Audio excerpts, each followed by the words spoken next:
Well, a very good afternoon, ladies and gentlemen. Exchange for Media Group welcomes you to the Pitch CMO Summit 2022 virtual edition powered by Salesforce. We bring companies and customers together and gold partner being Discovery. Well, my name is Bhavna Bhatia and I'm going to be the host for this lovely event today. Well, before I start, I would like to inform you about our hashtag, which is as simple as Pitch CMO as one word. And as you can see, it's right on my screen as well. So it would be great if you could live tweet about the event. Let's create some buzz and let's put the word out about who all are speaking. And it's going to be a great experiential sharing today. Also, please use the Q&A tab on your screen right now to post in your questions, and we'll try and get them answered by our speakers live after the session, if time allows. Well, we've got a great lineup of speakers for you today, and so get set for an action-packed day. The theme of this virtual conference of Pitch CMO Summit is Building Brand Trust, the Ultimate Currency. Though an intangible tangent, trust is today the new brand equity. Wouldn't you agree on that? Well, studies show that consumers' brand trust ranks higher than brand love, and that's highly trusted brands are 7 times more likely to be purchased. A great figure to look at. Today at the Pitch CMO Summit Mumbai 2022, we try to decipher how brands will operate differently in the age of trust, how brands look to play a more meaningful and direct role in people's lives and society. And the summit also delves into how communication to all the stakeholders has evolved and why brands must lean into the part of trust as an engine of change, because trust is the output, not an input. But before we roll, let's take a moment to acknowledge our partners. It's powered by Salesforce. We bring companies and customers together, and the gold partner being Discovery. Well, ladies and gentlemen, before we start this lovely event, it is time to get the ball rolling with Dr. Anurag Batra, Chairman and Editor-in-Chief, Exchange for Media Group and BW Business World, to now join us on the screen for the welcome address. Over to you, Dr. Batra. Could we have the video up now?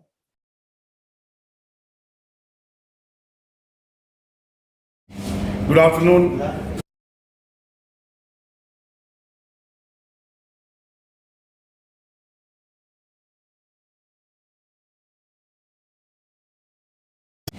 Good afternoon.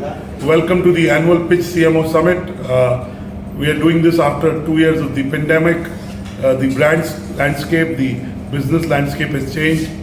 The words like D2C, digital to consumer, direct to consumer, e-commerce, metaverse has come into play. At today's Pitch CMO Summit, we not only have CMOs, but we have brand owners like Mr. Deepak Iyer, who's the CEO of Mondelez, like Mr.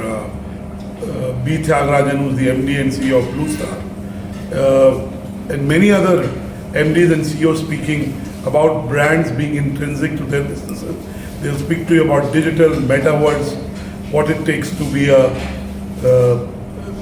solid brand in these transitory times. And there are many lessons to be learned from the brand owners who will be talking today. I hope you have a great day of learnings, takeaways, and most importantly, interactions. It's a virtual summit, but I'm sure the learnings you learn can be applied to your businesses and brands. So I don't want to presuppose what they will say, but all the best.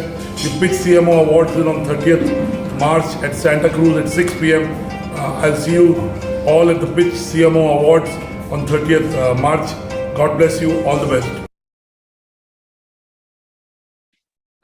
Well, it's always so great to have Dr. Batra join us on the screen. Well, ladies and gentlemen, with that, it is time for us to kickstart of the summit with a brand whose mere mention is likely to bring a smile to consumers' faces because of the brand's multiple campaigns. I'm sure all of us remember the iconic 1990s "Kuch Baat Hai Zindagi Mein, Kuch Khaas Hai Hum Tum Sabhi Mein" campaign, which the brand successfully recreated in 2021.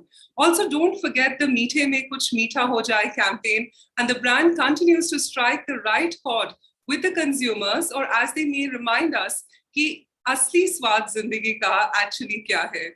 Well, taking us down the nostalgia trip is our keynote speaker, Deepak Iyer, President India Mondelez Foods, who talks about the Cadbury Dairy Milk journey, building one of India's most trusted brands. Well, with this, it is time for me to call upon the iconic Mr.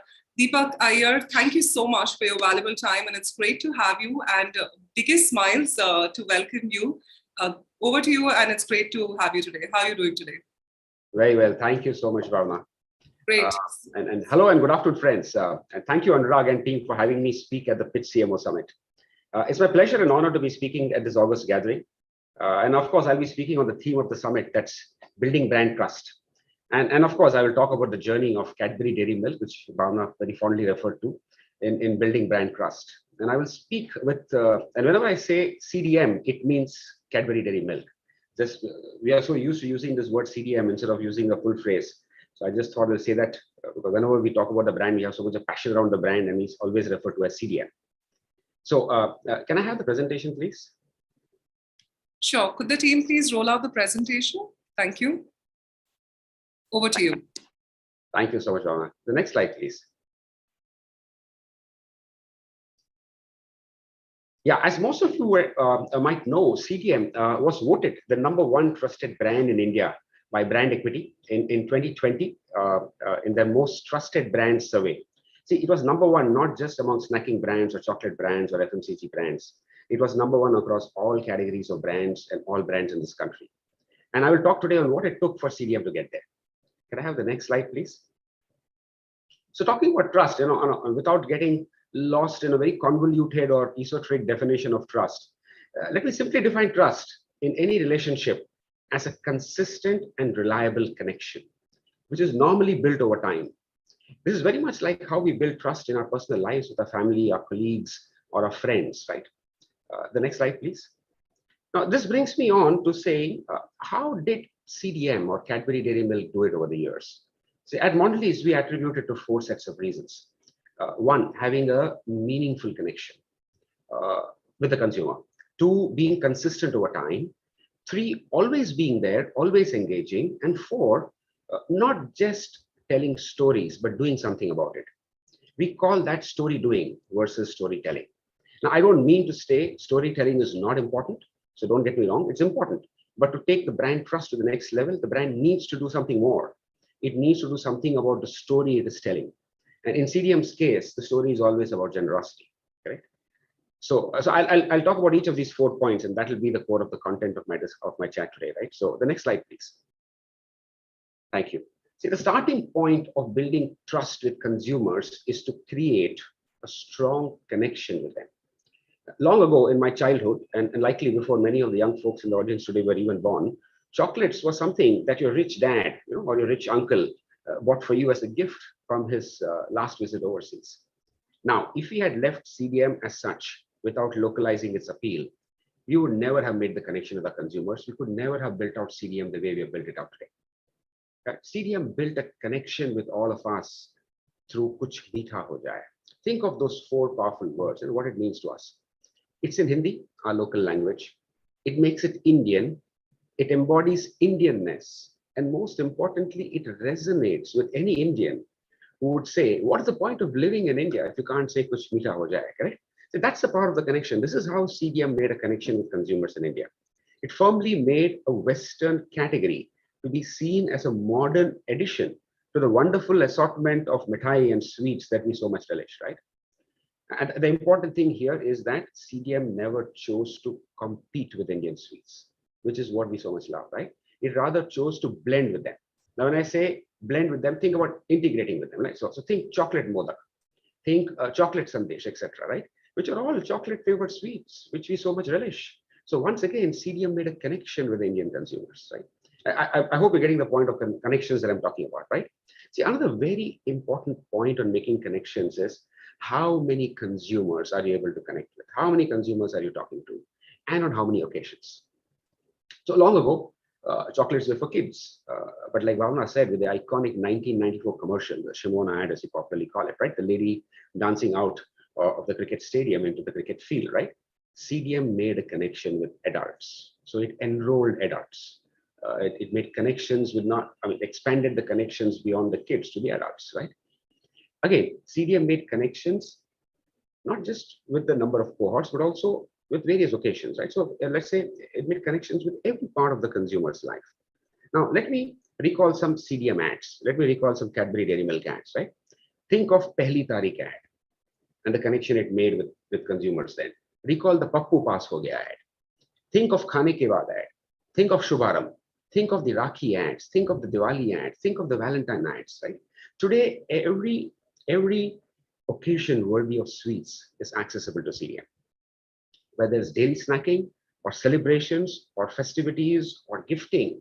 And hence CDM built category relevance for chocolates and made chocolates a part of the consumer's life, right? And that's what I want to talk about. How you make connections, how many cohorts did you connect with, and on how many occasions, right? And there's one more point I would like to make about connections, right? You might have noticed the CDM ads. They never made the brand the hero. It was always कुछ खास है हम सभी में, not Cadbury में. कुछ खास है जिंदगी में, not Cadbury में. कुछ मीठा हो जाए, not कुछ Cadbury हो जाए. This is another very important way CDM connected very, very humbly with consumers and customers, right? Now, CDM became the fabric of the nation. It represents the taste of chocolate. Today, it stands for the modern progressive India. And that's a great story on how you make connections, right? Next slide, please. So the second chapter on brand trust is the notion of quality and consistency, correct? Now, both the product and proposition. So at the core of this is how we have kept the CDM product quality and experience sacrosanct. The product recipe remains the same over the years, despite living in an inflationary environment in India, which we have been living for the last 70 years that we have had the brand in India, 70 plus years. We have resisted all temptations to value engineer the recipe. Productivity is important for businesses, but we don't fiddle with the quality of the product. Like one of my colleagues mentioned it to me, we do qualitativity and not productivity. It's a very nice frame it's a nice way to frame the dual importance of quality and productivity. Correct? Now let me talk about consistency. We call it fresh consistency. Our proposition, our message has evolved over time, but only within the bounds of Kuch Meetha. Our consumer work gave us deep insights on how we could leverage Meetha to tell inspiring Meetha stories over the years. Different manifestations, but around the core of Kuch Meetha. Despite getting to 20 years of the tagline, Kuch Meetha Ho Jaye is still fresh, and it remains our sign-off till today. Now, very often we see new brand managers or new client servicing managers wanting to do something different and wanting to make a difference and wanting to leave a mark or leave a legacy. And in this zest, they begin tinkering with propositions and messages, right? Now, we have ensured that this doesn't happen because we believe in being consistent and we believe in strengthening our brand's distinctive memory asset.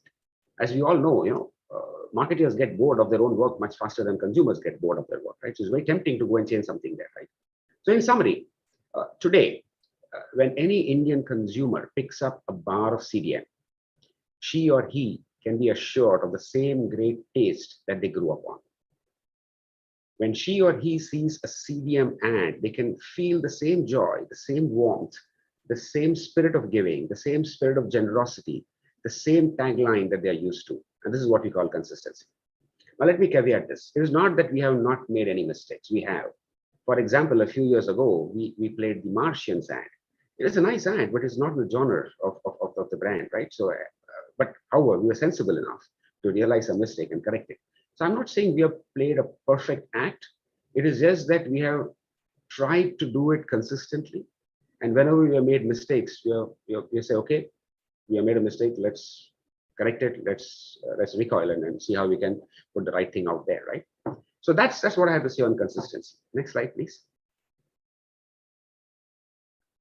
Now, having built strong connections and having remained quality obsessed and delivered consistent messaging, the other important role in building trust is to always be there for the consumer.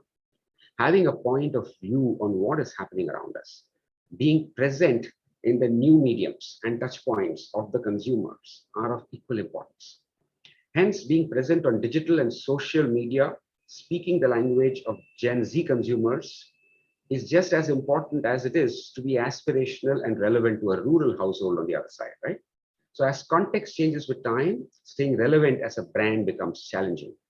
Hence, brand need to evolve to stay relevant to the consumer's new context. Now, creating platforms like Valentine's Day, Friendship Day have been critical as these occasions have become very important for consumers and they didn't exist 20, 30 years ago. These are not typical media occasions, but we have created this and today they have become so important in our consumers' lives, right? Now, having a point of view on matters like diversity has become very relevant today. And CTM's work on the retake of the iconic Shimona ad, right, celebrating the outstanding prowess of our sportswomen, resonated very, very well with the consumers.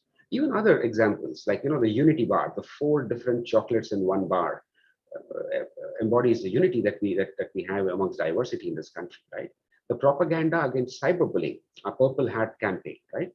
The saying thank you to COVID workers, and I'll talk more about that a little later, when we changed the logo on our packs and we called it the thank you bar. All these have assured our consumers that we do have a point of view on what is important for our culture and what's important for our society. So we've always been there and we've always been engaging. And that's the point I want to leave behind with you on this slide.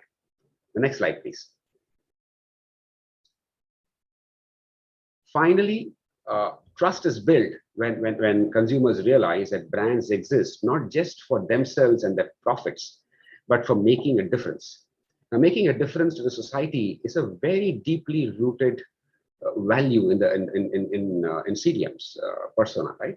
For CDM, it is about generosity. It's a value that the Cadbury family espoused ever since they set up the company. And it now translates as the brand purpose across the globe. In India, we call it Kuch Acha Ho Jaye. Over the past years, we have built on it and done work which has really stood out in a way that the brand highlights challenges around us and how the brand and the consumer can come together to solve it, right? So we launched a thank you bar as a salute to our COVID workers in 2020 because we felt what the whole nation was feeling, which was being grateful to them for working selflessly to protect our health and well-being. We created not just a Cadbury ad in Diwali 2020 and followed up with the second version last Diwali, because we realized that small retailers were losing out on business and needed all the help they could get. On other occasions, we stood for unity, like talked about the Unity bar. We stood against cyberbullying. And many such activations where the brand was focused on making an impact on people's lives. This is what we call story doing and not just storytelling, which means working with the consumers to espouse simple acts of generosity versus just talking about it, right? Now, another important set of points that I would like to call out here are that CDM never provoked any controversy. It was not about the brand wanting the limelight. It was always about a real consumer or a social issue. CDM's acts of generosity were consistent to what the brand stood for, and hence the brand was not seen to be exploiting the situation in its engagements. After all, if CDM doesn't stand up for Kuch Acha Ho Jaye, then who will, right? Now, I will end with another point that I made at the start. Brand trust is built over time. And very often we see marketing ecosystems of brand managers or agency partners wrongly aspire to achieve this in a single year or the single campaign. No creative is breakthrough enough. No celebrity is large enough to build this trust overnight. Our learning is that it takes time, and hence it's important for generations of brand managers to pass the baton to the new generation, to first hold the baton and not drop it. Think of one's role as, think of one's role as getting and passing the baton of the brand from one generation of the brand team to the other generation while holding close the core of the brand. In the period that we hold our roles, we must focus on deeply understanding our brands and build on its legacy while writing our chapter in the book of the brand story. That's the way you create legacy, and not by writing a new book. So this entire thing about trying to do it overnight doesn't work. Think of it that for 70 years, so many brand managers have worked on this brand, right? Everybody handed over the baton to the other, and the other person took that baton instead of dropping it and trying to run a different race, right? It is not a 100-meter sprint, right? This is a relay race. It's run by different brand managers, different leaders over years, but they need to write their own chapters, but in the brand's book. They cannot write their own book on the brand. Okay? Now, friends, that's what I have to say on CDM's journey on building brand trust. A meaningful connection with consumers, consistent product and propositions over time, always there, always engaging consumers, and not just storytelling, but also story doing. Anyway, now ab kuch meeta ho jaye, Anurag and the E4M team. Thank you. Well, what a fabulous, hearing this was, Mr. Iyer. I have to say that definitely brought the biggest of smile. And as we always say, that this brand definitely has the connect with the consumers. So a lot of questions have been coming in, but of course, we would like to appreciate your time. So we are going to go and give ahead only 10 minutes to the Q&A, looking at your schedule. Would that be okay, Mr. Iyer? Perfectly fine. Please go ahead.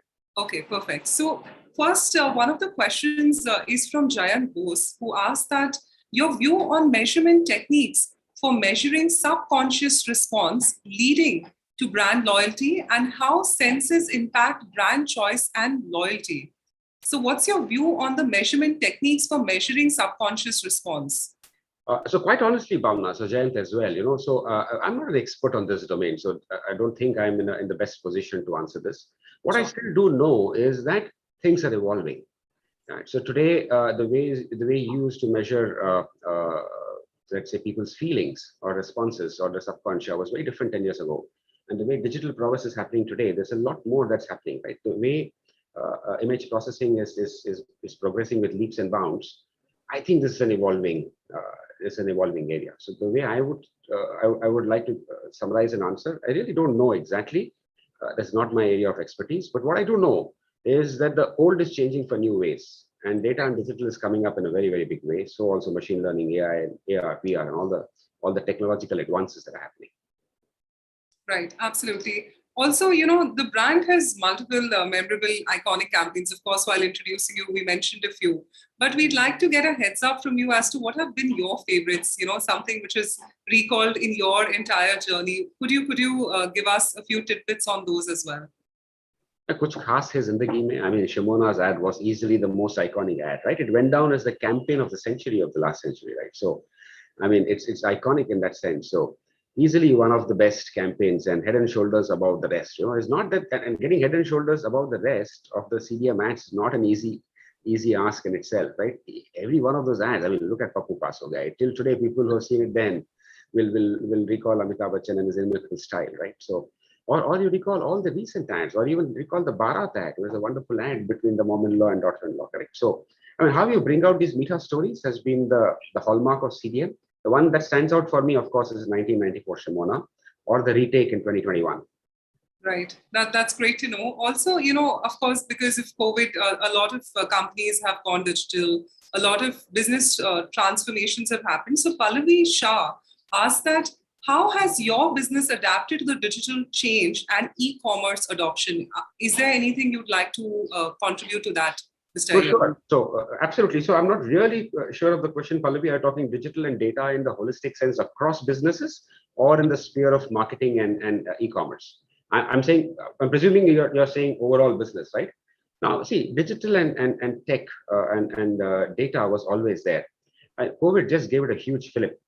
Almost sort of exponentially raised the importance of these things. It's gone up dramatically. Today it's touching every aspect of a field. And let me give you a few very quick examples, right? So let's talk marketing.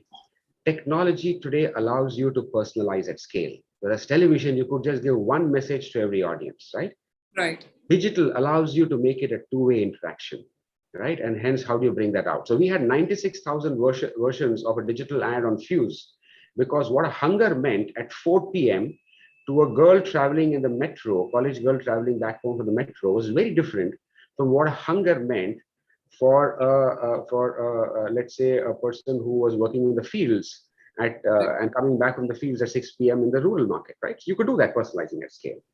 The second big thing is, the two-way communication. So once you start getting to know the consumers, right, it is not just about talking to them, but it's also about hearing them and seeing the responses, etc. So those are two big advances in marketing. You look at sales. Today we use big data. We use artificial intelligence. We use machine learning. We use AR, VR for design of POS materials. So it's actually touching every aspect of sales. In manufacturing as well, the two examples I continuously give is that long time back, around 4 or 5 years back, we started putting sensors in all our machines in one of our factories, Sri City. And what the sensors used to do, you get all the vital statistics of the line on a laptop screen.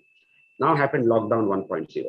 All the operators were staying in the same district. They were on the floor in the factory, but the supervisor was in the next district and he couldn't travel.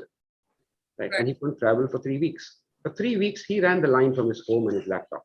This could have been impossible without technology, correct?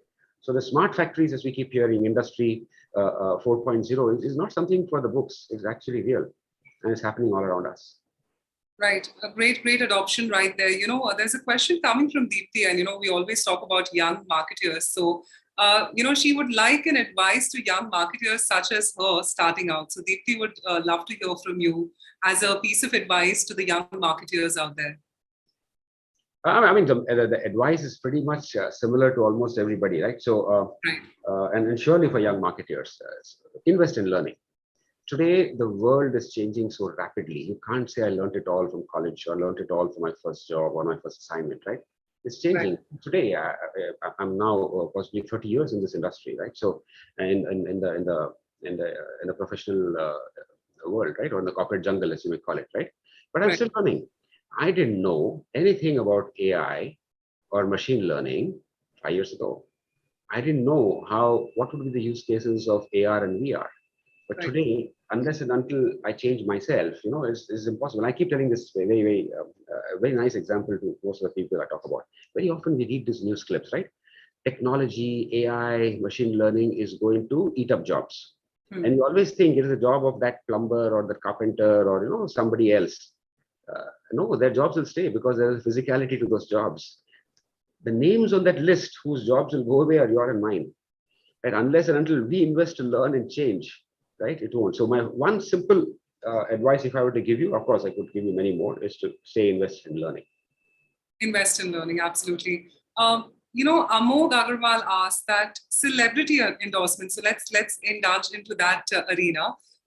Celebrity endorsements varies from brand to brand, and one brand ambassador does multiple brand campaigns. So do you feel that this would impact the brand dilution in some sense? When you are looking at it, how does you and your entire team decide? So that's what Amog is trying to ask to you, Mr. Iyer.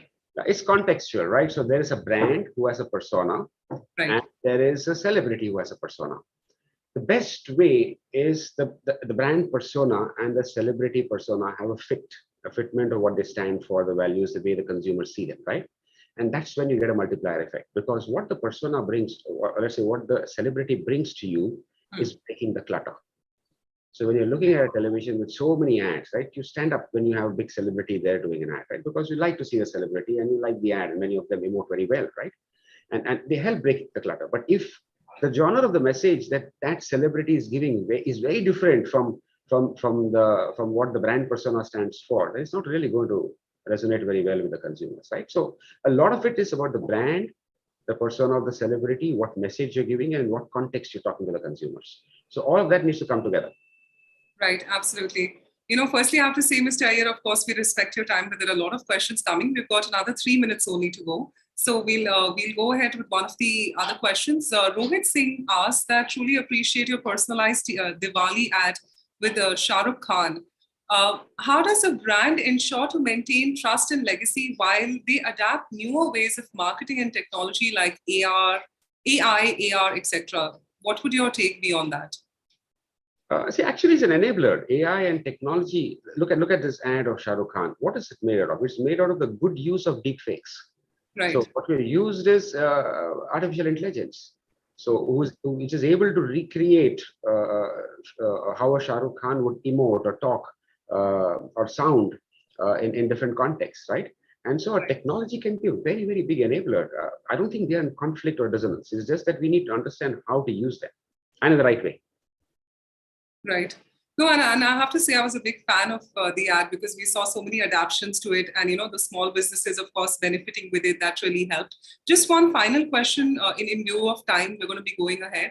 Sumit asked that, are you also looking to explore CTV medium, as there have been a major shift from linear channel to cord cutting activity? A lot of technical questions also. I didn't get this at all. Tell me, what are the words? Are you?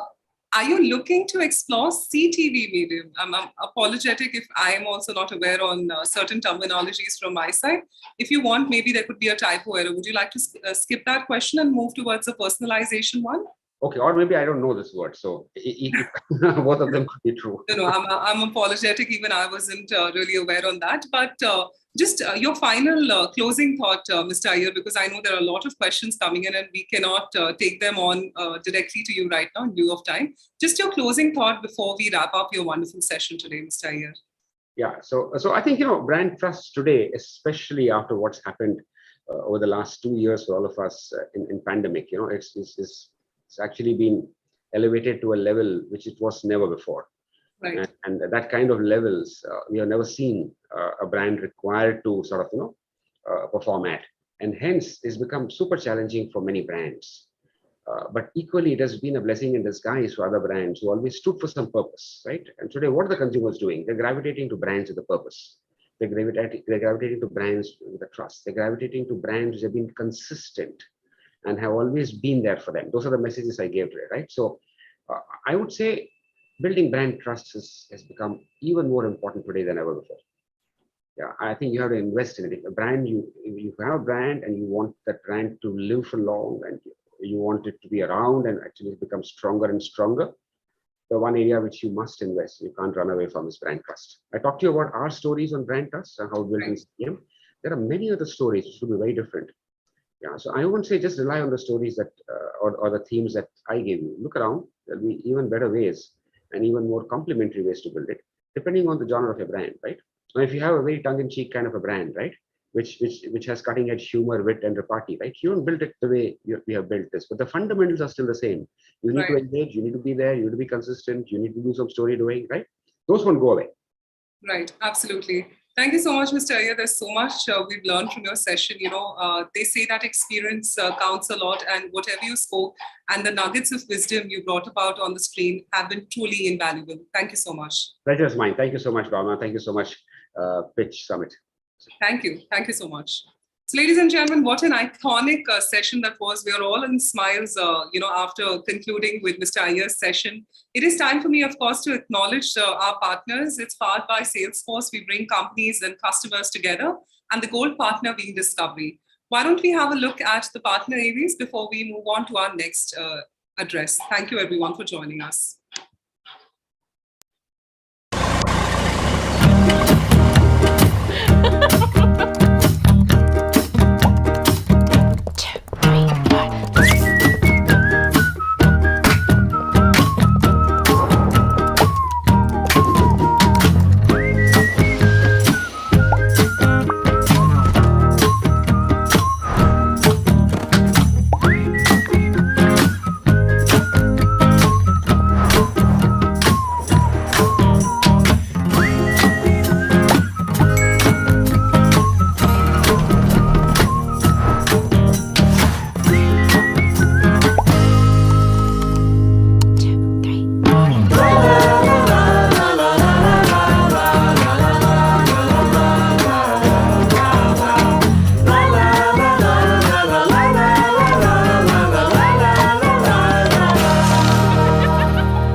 वक्त बदल गए, जज्बात बदल गए।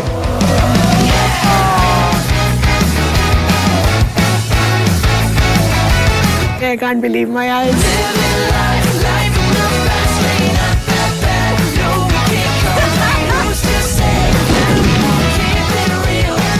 हम लक्ष्मण पहाड़ी पे हैं, राम और सीता माँ वहाँ पे रहे थे। Rudra approaching target. Sir Vishwas. When they see what you're gonna do, play it back like a million times because they know that you're the absolute. हमारा प्रयास इतिहास को देखने और समझने का है।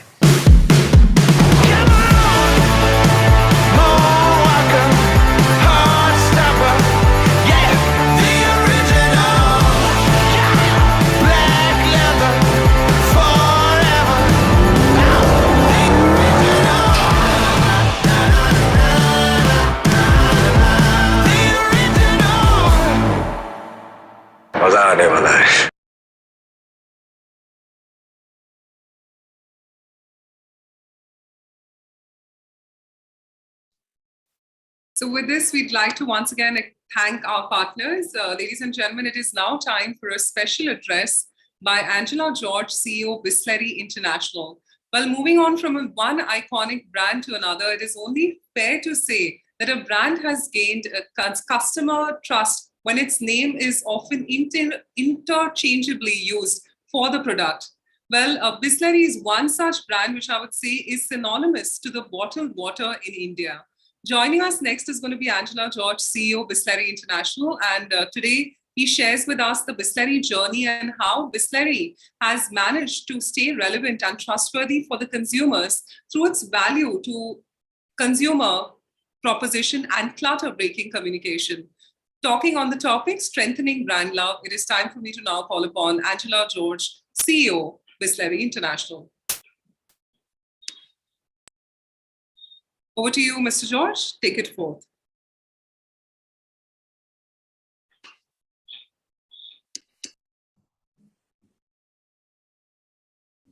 Good afternoon. I represent Bisleri, the largest mineral water brand in India, a symbol of goodness, purity, and trust. We have been serving consumers over 5 decades who reward us with loyalty and trust. I'm delighted to be here, sharing our approach on strengthening brand love for Bisleri. The dimensions or the 5 building blocks at Bisleri for strengthening brand love, let me take you through. The first is a strong heritage. We have not just been pioneers in the category, but have led innovations in the mineral water segment. Top quality. We are absolutely passionate about providing consumers with the purest mineral water. Clutter-breaking communication, we believe that you have to be distinct to get noticed, yet simple and quirky enough to engage with consumers. Network and reach, our strategy is to be close to the market for faster response and better service. And social responsibility, it's about developing enabling systems to protect the environment and replenish resources. Bisleri as a brand is synonymous with mineral water category for the last 53 years. In 2019, Bisleri was voted as India's most trusted brand across all categories by Brand Equity Economic Times. And in 2020 and 2021, we have been voted as one of the most iconic brands of India by Economic Times. Our chairman, Mr. Ramesh Chauhan, has built some of India's most loved brands, Thumbs Up, Limca, Maaza, Citra, and Gold Spot. We have the largest footprint of manufacturing in the country. We have set the standards in the industry over the years and sustained our leadership.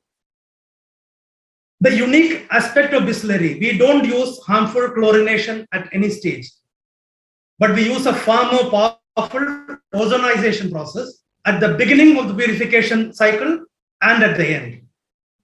And Bisleri has the world's first vertical plant for mineral water.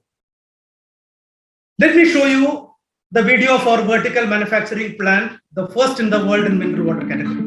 At the heart of every revolutionary manufacturing plant is a reimagined web of processes, technology, and even architecture. Bisleri's inimitable vertical plant in the heart of Mumbai is a true example of that. Efficiently designed across 5 levels and spread over 90,000 square feet, this vertical plant is the first of its kind in the world of mineral water. The result of a long-lived dream of the visionary Mr. Ramesh Chauhan, founder and chairman of Bisleri International Private Limited, the plant is as much a work of art as it is of science. The robotic machines are best in class, and the unique vertical spiral conveyor system sets a benchmark of indigenous technology.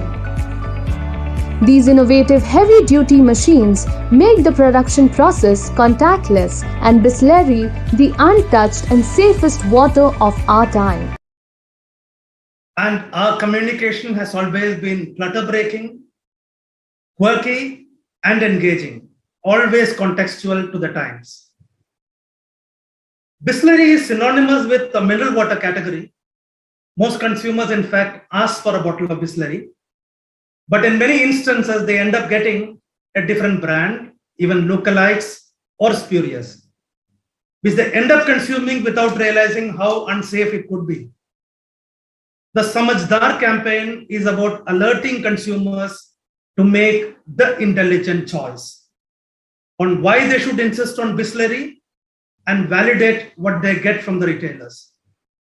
And we have developed these endearing camels as our brand ambassadors.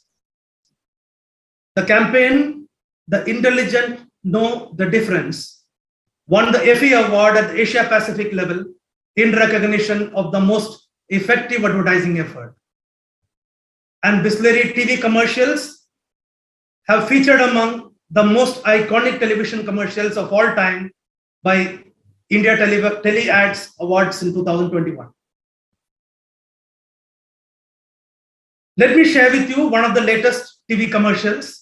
अरे रुक बिना break के scooter रोक दो अबे उठ के बच्चे सुधरेगा नहीं तू भाई बिस्लरी देना जरा देख के लियो हाँ पता है ज्यादा चपड़ चपड़ मत कर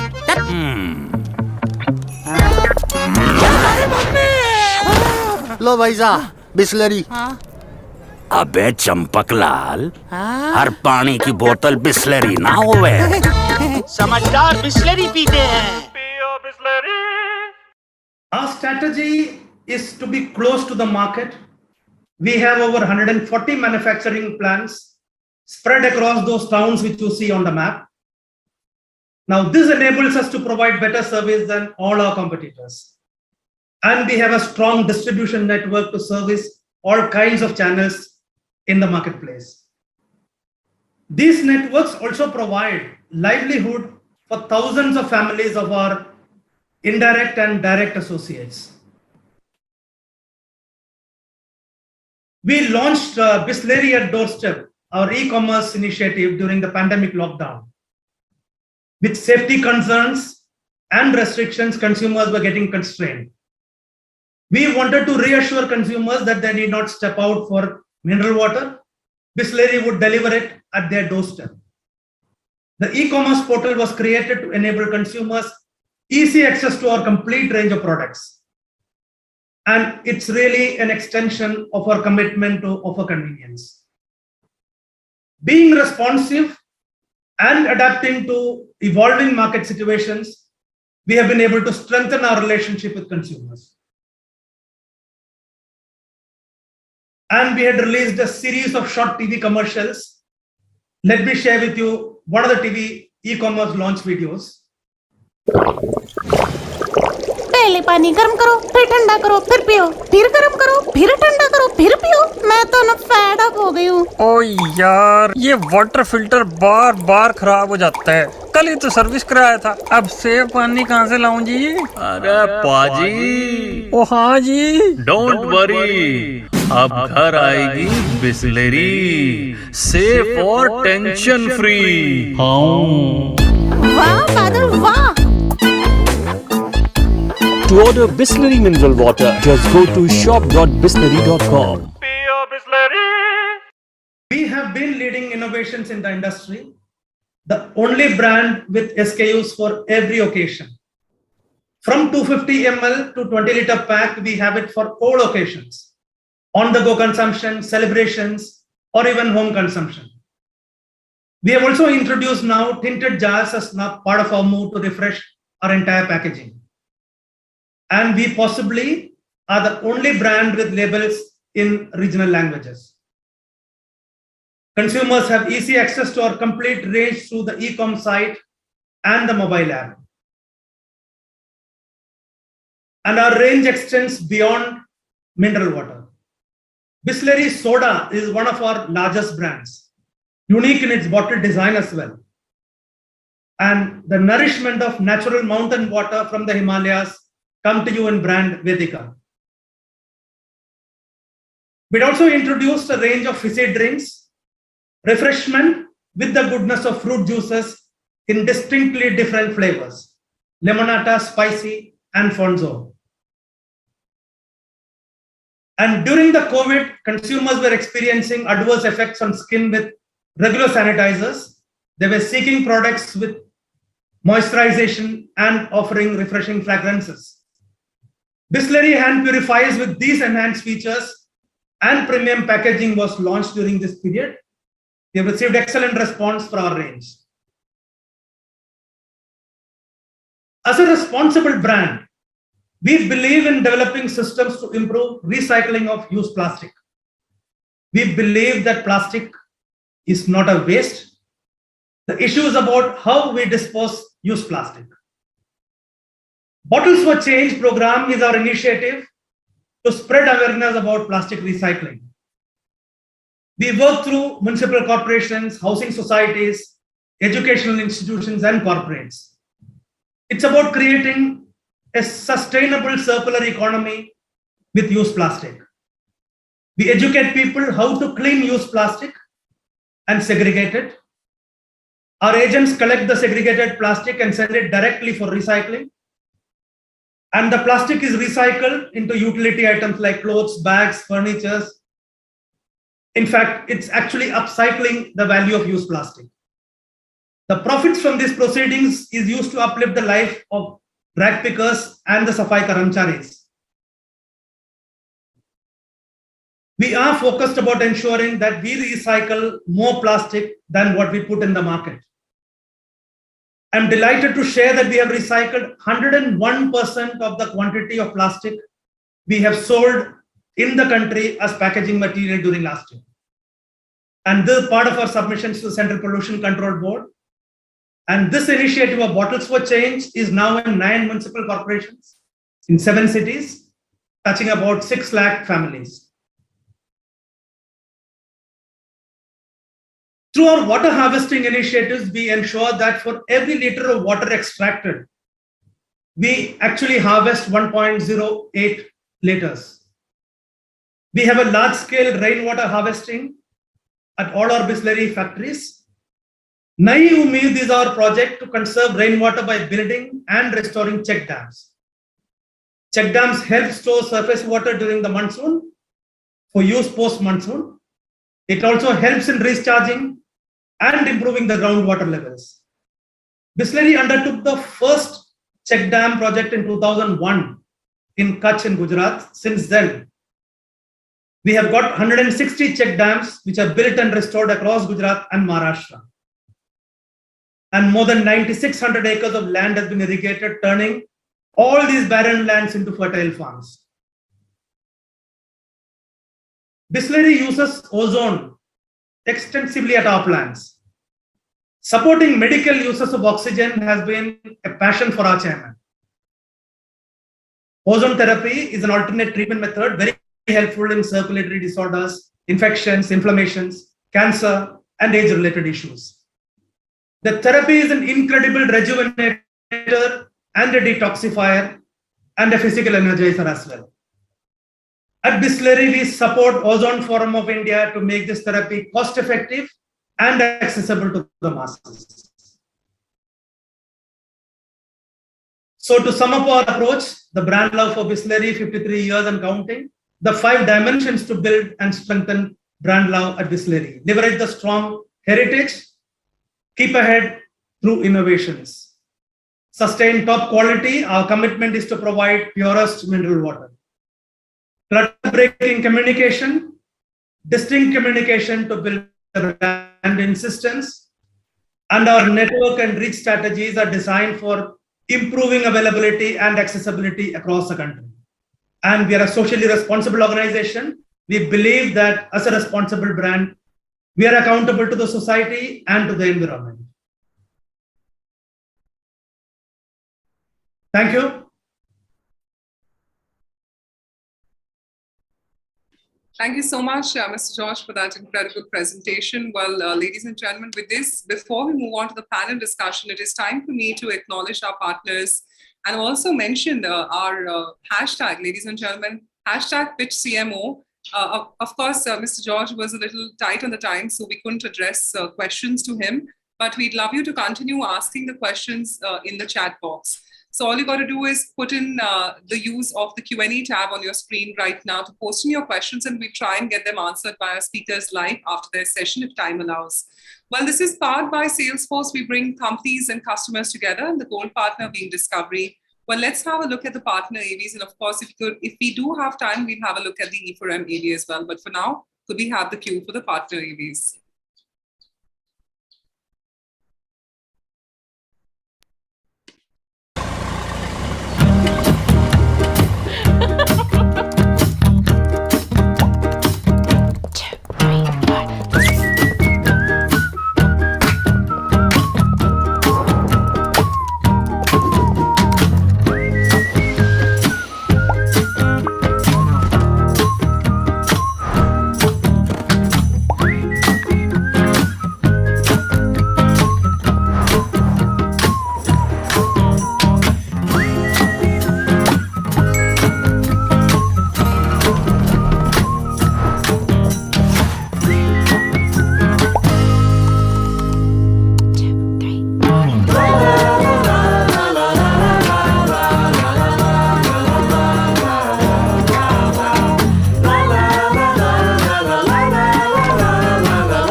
Exchange for Media, a name synonymous with the latest news about the advertising industry in India.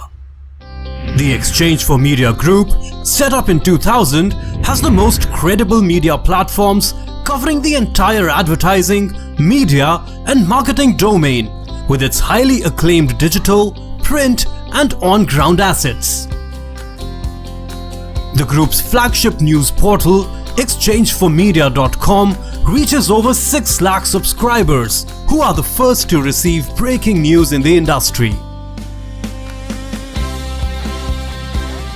The buzzing website not only covers the news but goes beyond the obvious to bring in a fresh point of view. Impact, the weekly news magazine from the group, is the most widely read business magazine in the advertising trade, with in-depth analysis and news-based features providing perspective to key happenings in the industry. The monthly Pitch magazine provides a ringside view of events unfolding in the marketing landscape, along with media and advertising. Another monthly magazine, Realty Plus, is a market leader in reportage on the real estate industry. Today, Exchange for Media is not only a leading publisher in the domain, but owns the IP of more than 50 events spread across Mumbai, Delhi and Bangalore, making it a powerhouse of information and knowledge sharing. Exchange for Media has curated and launched some of the most successful IPs across marketing, digital, TV, print, radio, mobile, OOH and PR. The Impact Person of the Year, Exchange for Media Conclave, Indian Digital Marketing Awards, Tech Munch, Pitch CMO Summit, India Marketing Awards, Primetime Awards, Indian Content Marketing Awards, Golden Mics, NBAR are some of the group's top-notch events, in addition to niche, bespoke events and roundtables curated especially for discerning clients. Exchange for Media events attract stalwarts as speakers, along with a loyal audience comprising of leaders, trendsetters and opinion makers. They are the perfect networking platform for the entire media and advertising industry.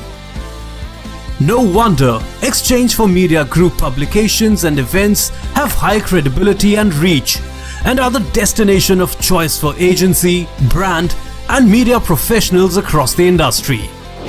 Exchange for Media.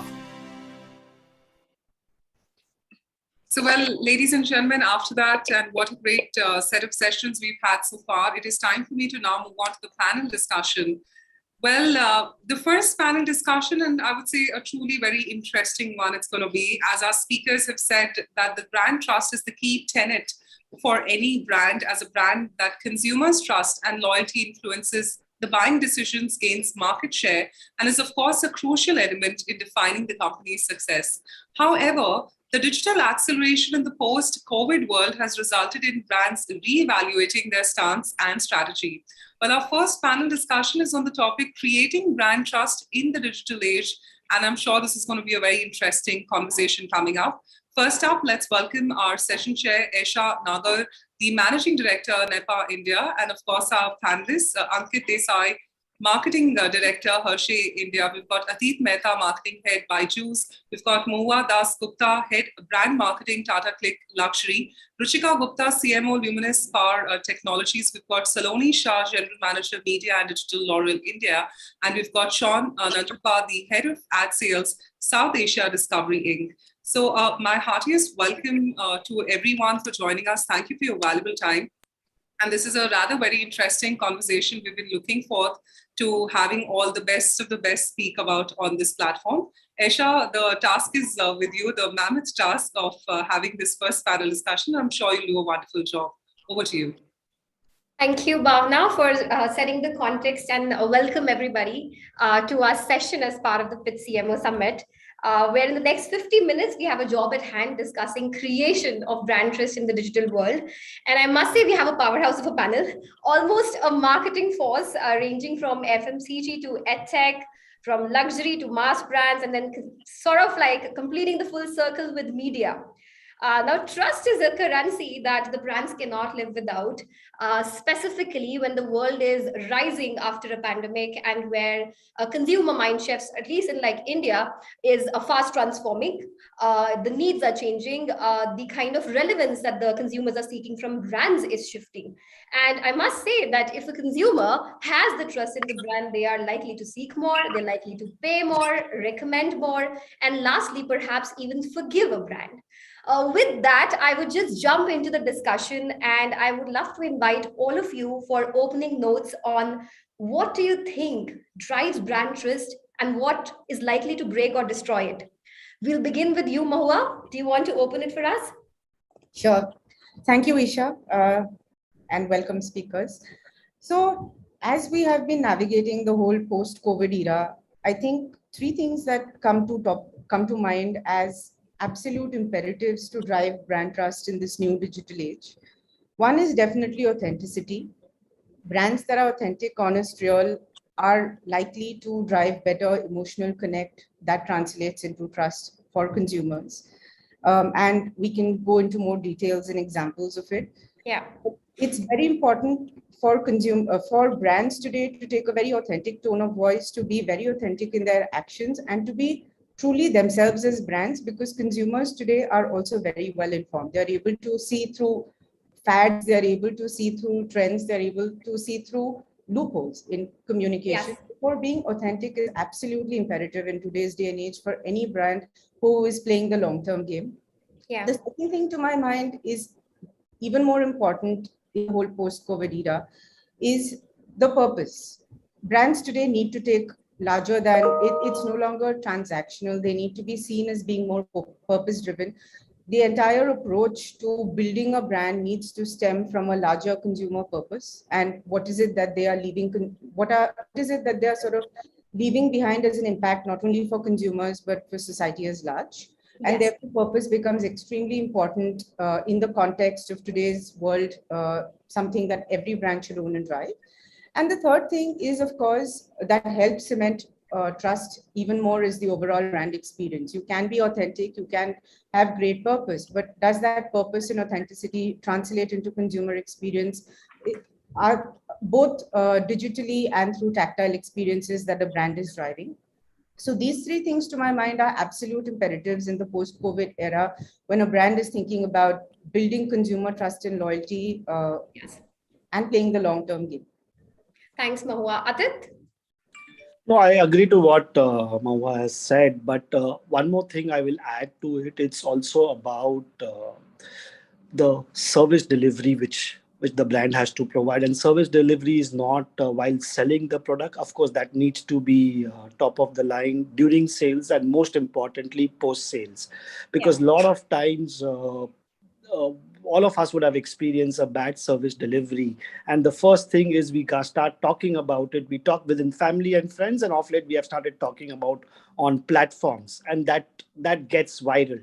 Yeah. Any bad review or any bad service delivery gets into a conversation. So it's very, very important that if you're providing a service, whether it is a physical service or an online service or even selling a product, you need to ensure that it is top of the line. And if you have made a mistake, be open about it, apologize, and consumers are forgiving brands who have been true to itself and who have accepted the mistake rather than covering it up. Yeah. Thanks, Atit. I think you opened up like a nice sensational topic to come back at you after as we progress. But I'll shift gears and let's talk about through our FMCG experts. I'm looking out to Saloni and then Ankit, you. What are your perspectives? Hi, Isha, and hello, everybody. So I fully echo actually what Mahua mentioned, right? That authenticity, experience, purpose in today's day and age are very, very important. And when I look at this from a consumer standpoint, at L'Oreal, I think we believe that both consumer trust as well as attention in this digital day and age become key currencies for brands and businesses to win. With the entire advent of purposeful and conscious consumption, I think consumers are now wanting to look at brands that enable them to make responsible choices and are closer to their personal purposes. And so in a day and age where, things like being cruelty-free or eco-friendly were just buzzwords and looked good on marketing campaigns, I think in this day and age of digital, where like Atit said, consumers hold you responsible. If you're claiming something and then not living up to it, I think it'll become important for brands to start becoming more accountable towards the claims they make and not just leave it at lip service on marketing campaigns. Thanks, Saloni. Ankit? Similar to what they've spoken, but I'm just going to contextualize it for FMCG and foods. Sure. So, for us at Hershey, there are 4 pillars which drive trust and loyalty. And I'll just briefly talk about them. One is consumer centricity. At the heart of building trust is consumer centricity, which is very truly embedded in our culture. we rely heavily on insight and foresight mining because eventually we want to deliver what consumers desire versus what one manufacturer wants and out. Similarly, all our mixes go through very rigorous process of consumer qualification, not because we don't want to fail, but because we want more consumers to keep buying us more of. So I think for us, at the heart of it is absolute consumer centricity. Secondly, what Mahua spoke of so articulately was authenticity. And there are various dimensions to authenticity. One is, and like she spoke of consumers being more aware, more conscious, leaning towards brands and experiences that are more authentic. Yeah. And thus it is important to promise and deliver to the promise, be it as far as the brand is concerned or the product is concerned. Because it's not just about getting trials, it's having them to be more loyal, be at the brand.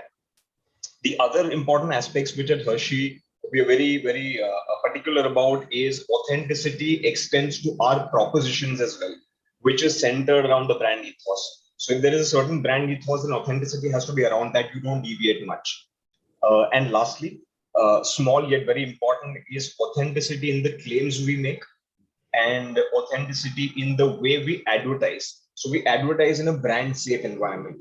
And that's something which we're very particular about. The third pillar is, we've moved beyond connections to conversational connections. Yeah. And that's what I don't need to talk much about it because people are leaning in, leaning in versus taking it very passively. So it's moved from monologues to dialogues.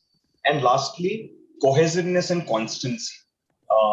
In the context that, when a consumer, when he or she or potential consumer experiences a brand, be it in store, be it on digital, on an outdoor, on TV, if the voice is not cohesive and not constant, then there's going to be a switch which goes off.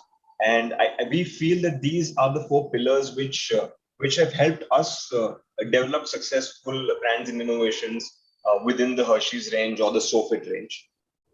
Got it. Yeah, I'll just jump back to you and Saloni for examples of all these three to four ethos that you talked about for FMCG. But then continuing the opening remarks to Sean, what is your perspective for a very interesting category that is like so content centered? Yeah, I think, Isha, one of the most critical things that when we look at brand per se, right, product extensions happen, they come and go, but it's the brand which is kind of holding the entire piece together, right? It is the framework on which every new product is actually kind of built.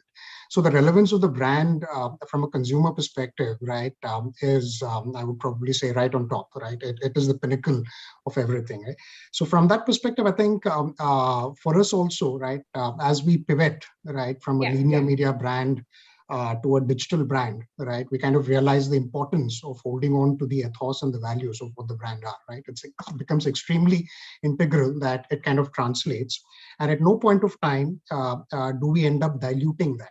Right, this becomes extremely important, right?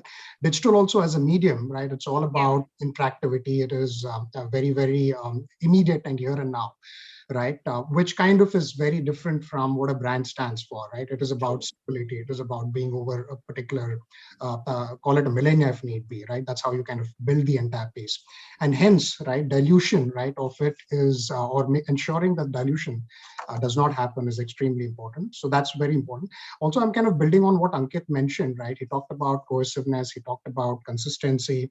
I think on a very similar note, I would actually kind of add to the fact that there is a need, which essentially is that brand loyalty essentially used to be driven by repeat purchases, right? Or the measure or the metric used to be about, hey, how many times are they actually buying, right? Now, I think that's changing, right? And at today's day and age, I think it has to be about everyday existence, right? Because the number of times, right, a consumer has an opportunity to engage with your brand, right, across medias, across platforms, on air, on ground, on a billboard or anywhere, or even a conversation, right, with someone. I'm saying today people talk about the fact, hey, I've got the latest iPhone, right? And there's a conversation which is built around it, right? And hence, right, it's extremely important that the focus has to be on everyday existence, right, of that particular brand. And that kind of relevance for it, Got it. Ruchika, yours is a very interesting story, I think, which would be such a value add for a solution-oriented brand. How has brand sort of like transformed? I think you're on mute, Ruchika. Yeah. Sorry about that. Thanks, Isha. I think just to give everybody a context of my business before I talk about anything else, Luminous Power is into power storage solutions from the conventional technology as well as solar, primarily in the residential space. And that means that the technology per se in the category has not really it's not really changed over the last 2-3 decades, while the it's a basic infrastructure need for the thing. So the reason I'm giving you this context is because we are a commodity category transforming into becoming a branded category, transforming into bringing the consumer centricity that Ankit was talking about, into developing new products, bringing in new technologies, everything. So that whole process of transformation is where we are at, and I think making steady progress, thankfully, that converts us into being market leaders in the field that we are in. But from a brand trust point of view, one of the other factors, and Isha, sorry, this is something that we did not discuss earlier, but I would like to raise it. Please go ahead. Yes. Is that in our kind of category, the dependence on the channel is extremely high to not just complete the consumer journey, because there's a lot of discussion which happens, which inverter, which battery, how do I upgrade, is this going to fulfill? So while there is not really a customized solution for everybody, but everybody has their own need which they want to be matched with the right product, right? And it is not an intuitive category. I mean, if I was to ask any one of you, what capacity inverter do you have at home, I'm pretty sure everybody would be like, I don't know, those kind of things. So it's not something that you just go and pick up on your own without doing research. Now, either you do the research yourself, or you take the help of an expert around you, which is typically the retailer, this thing, right? Now, brand trust for me is hence also split in the same way. What am I talking to the consumers directly myself? And what is the channel partner talking about me to the end consumer? Because he's the custodian of, brand trust as well. And he actually ends up literally being luminous for the end consumer. Everything that we do, and again, digital, by the way, plays a huge role even with the channel. Though conventional wisdom earlier on did not bring in digital into those conversations, but I think 2 years now have taught us there is nothing which can't be digitized. I think that's a very different angle also to keep in mind when talking about brand trust. I think continuing what Ruchika just said, when the online and offline boundaries are so blurring, and the ethos could be different, the reason to beliefs could be very different, but then there are ultimately functional drivers and experiential drivers that I think the group is collectively speaking about. So picking that up, a word that has never left when it comes to brand trust is a lot of personalization. And Ruchika, you also to an extent just now mentioned about very different needs being catered by your brand. So I'll jump back to Saloni on this one, and also Ankit, because hyper-personalization has had like its own journey in FMCG. So I think our group, the audience would just love to know if you could cite some examples with respect to how you've communicated it in L'Oreal and at Hershey's. Sure. So I think, Isha, it's from two lenses. Really, at L'Oreal, one is the comms angle of it, which is somewhere limited to your campaigns.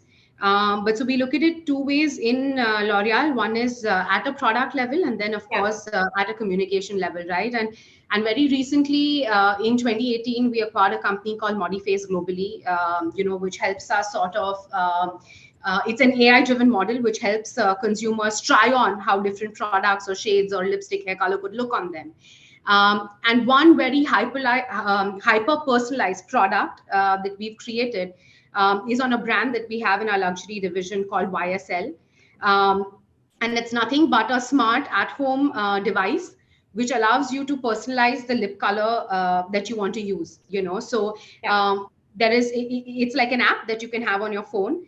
And there is an existing shade wheel, so a consumer could choose from the existing shade wheel if they like a certain color, or if you're out somewhere and you like the shade that somebody else is wearing, it also has the ability to shade match to that color. And at the same time, for consumers who are relatively new and don't know what would look good on them, there is an option to have a one-on-one personalized stylist who could recommend different shades for you, right? So this is something that we're doing when it comes to hyper personalization at a product level. And then, of course, at a campaign level, it's really a beautiful mix of data, and then automation to a certain degree. So, you know, if we have to sell, and I mean, if we have to market hair color today, we have enough data that suggests across different life stages, across different geographical splits in the country, the kind of shades that people prefer. And then all of the campaigns that we're doing, whether that's really on video or display, doesn't really matter what the touch point is. We're ensuring that the communication that's going out to them is personalized, either basis geography or either basis the kind of shades or life stages, you know, that are apt for them. So I think one example of campaigns is that. I think the second, again, linked partially with data, is that at L'Oreal, as you must be aware, we have multiple divisions. So we have everything from mass beauty to professional to luxury. And a lot of times there is even personalization to a point that you use data to upsell and cross sell. So you have a sense of, you know, if somebody is buying product A, B, and C, what are the other things that usually go into that basket? And so then when we're doing a lot of our lower funnel communication, we're making recommendations and, you know, bundling products that go together. So yes, these are a few of the ways that we do it here at L'Oreal. Thanks, Saloni. That sounded so interesting. But continuing also with examples, we talked a lot about authenticity and purpose. Ankit, any examples to share from Hershey's journey? And because you're talking about a food category, and the authenticity rules high here. So while Saloni spoke about looking good, I'll give examples of feeling good. Yeah. And what makes you feel good is chocolates. And what makes you feel good is having chocolates with your loved ones. So before I get to personalization or a 360 approach, I just want to say that the why, that is still the how. Yeah. The why is important. And if you get the why right, then the how just seamlessly flows through. So I'm going to give two examples. One is an opportunity which we found from within. And second example of an opportunity which we found from outside, and we found, I wouldn't say latched on, but we felt it's right fit. So from within, you know, some of you would have heard of the Her and She campaign. And like Hershey's, in the name Hershey's, the Her and She goes unnoticed. Likewise, a lot of achievements of the Her and She around us go unnoticed. And we found this very true to our brand ethos of celebrating togetherness. So we extended it to the thought of celebrating diversity. Now, when we had a very strong reason to believe, call it functional, call it experiential, whatever you call it, is when we went the full hog. So what we did is we knew that this is a strong thing which people would want to lean in to have conversations around. So we started off with a complete 360 personalized approach.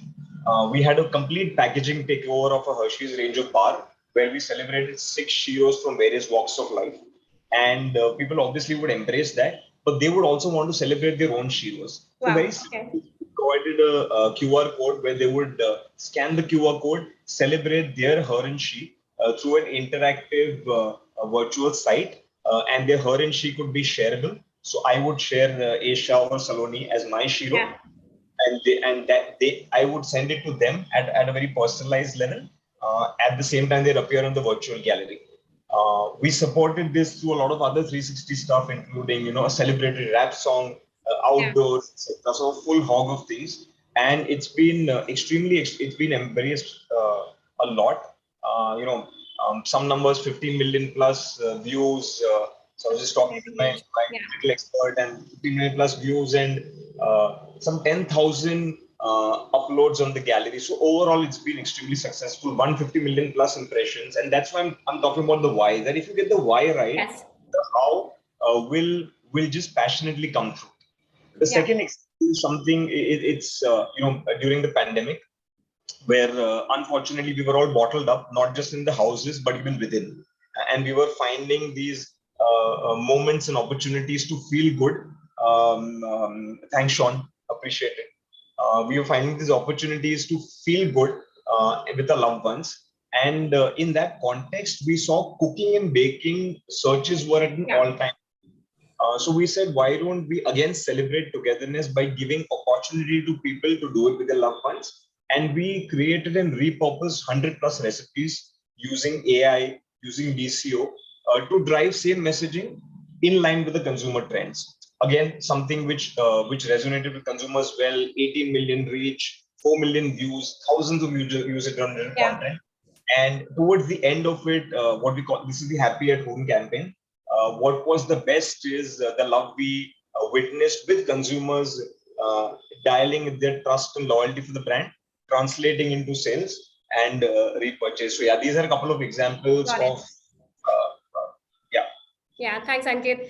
Other than Mahua, I'll be coming back at you because I think it's too wide end of the spectrum in terms of categories. But before that, continuing Ankit's point, because he gave us some levers on how digital has enabled on reach. So I really want Sean and Ruchika your input, because we had some interesting conversation on digital as an enabler in today's time when it comes to bringing in that client centricity. So Ruchika, how has it helped your brand specifically when it comes to say agility and speed and optimization for a fairly offline perceived category? So for us, I would say that, okay, let me first clear off the perception also. Yes. For a category like ours, for a website like ours, which is luminousIndia.com, one of the figures which always catches people by surprise is the fact that we get a 1.5 million unique users. I'm not talking sessions, I'm talking users on our website every month, right? Which is where actually it correlates right back to how I was describing the category, where there is a certain amount of research involved. Right, you're researching about the product which is fitting in. So we have something called a load calculator. You put in your how many lights, how many fans, what kind of how many hours of backup do you want, and it will recommend what are the specs that you need to look for in the products that you search. And it is agnostic. I'm nowhere trying to tell you that you only need to buy me. Yeah, I'm just doing a broader consumer approach. The same thing converts itself to a solar calculator. Yeah. Where again the same attempt is there, because consumer centricity has to be at the core of it rather than selling a product. I have an inverter which does XYZ, please buy me. Versus these are your requirements. I understand your requirements, and hence I can tell you that because your requirements are XYZ, these are your options. If you want to pick from us, here it's a complete journey, so you can actually shop on the same site as well. You can go to Amazon and search for me. You can do whatever you want to do. Where you shop from is your choice. I'm not forcing you into doing any of those things, right? So that was one aspect of it. The second aspect of it is that on Google and Amazon, again, if you look at these platforms, they again, and because research is a big part of my category, and having that, once you understand and internalize that requirement from a consumer lens, then you start looking at all the touch points that anybody would use for research, right? Again, without necessarily keeping sales as a thing of saying, oh, right now, if he goes to Amazon and researches, he should complete the sale on me. Yeah, correct. Yeah, so I think that is something that has worked a lot for us. We are, so if you for example, on all our SEO efforts over the last few years, today, if you search for an inverter, we will be, if not the first one, but at max the second one which will come up, as an organic one, not just as a paid one. So those are the kind of things that we've paid huge attention to. Tons and tons of content creation, consumer education at the forefront of everything, because you can't talk consumer centricity without fulfilling the requirements at hand. So yeah, the variance and diversification on the path to purchase and path to discovery for the category. Yeah, absolutely. Got it. Jumping on to you, Sean, how has it helped discovery, like bringing in the brand purpose in center with digital? Sorry, could you repeat that, Isha? It's the brand purpose linkage to your brand. How has digital been an enabler? Yeah, to quite an extent, as a matter of fact, Isha. I think what we've kind of realized over a period of time, and I think this has been a challenge when it comes to linear brands, right? It was always a monologue, right? And if that kind of continued and built over a particular period of time, right? But I think digital has actually changed that to quite an extent, right? Now, today, it's about a dialogue, right? You're getting constant feedback, right? And these feedbacks are obviously coming across different platforms, right? And I think as a brand owner in the broadcast space, I think the ownership of those particular interactive mediums, right, becomes extremely important, right? And hence the need for, call it social handles or even platforms like YouTube or even an OTT today, right? And this is where the likes, the shares, right, happen. It gives you a better sense of the content that you're actually creating, right? And we've also, based on feedback, right, which has actually been coming, right, looked at bettering our reality content, right? Increasingly, we've realized that while fiction is great, it's scripted content is great, right? But there is definitely a demand, right, for reality-based content, and I think more and more people kind of see themselves, right, in that particular place, or at least know of somebody who's in that particular space, right? And hence the relatability actually increases to quite an extent, right? So we've seen that happening quite a bit. So listening to the chatter, listening to the conversations, right, is very, very relevant. So we've seen that actually happening, right? Also, I think it's kind of become relevant for us even more so today when customers can discern, right? They can make out the difference between what is fictional, right? I mean, we've heard of enough stories where, people would dress like a Bollywood star or, do something that a Bollywood thing, and even stupid things as a matter of fact, right? Trying to ape them, right? But today customers and consumers can discern, right? And especially when it comes to reality, right, it becomes extremely important, right? So I would probably say even the responsibility, right, as content creators, right, for us is extremely high, right? And we're constantly listening to what's happening. Yeah.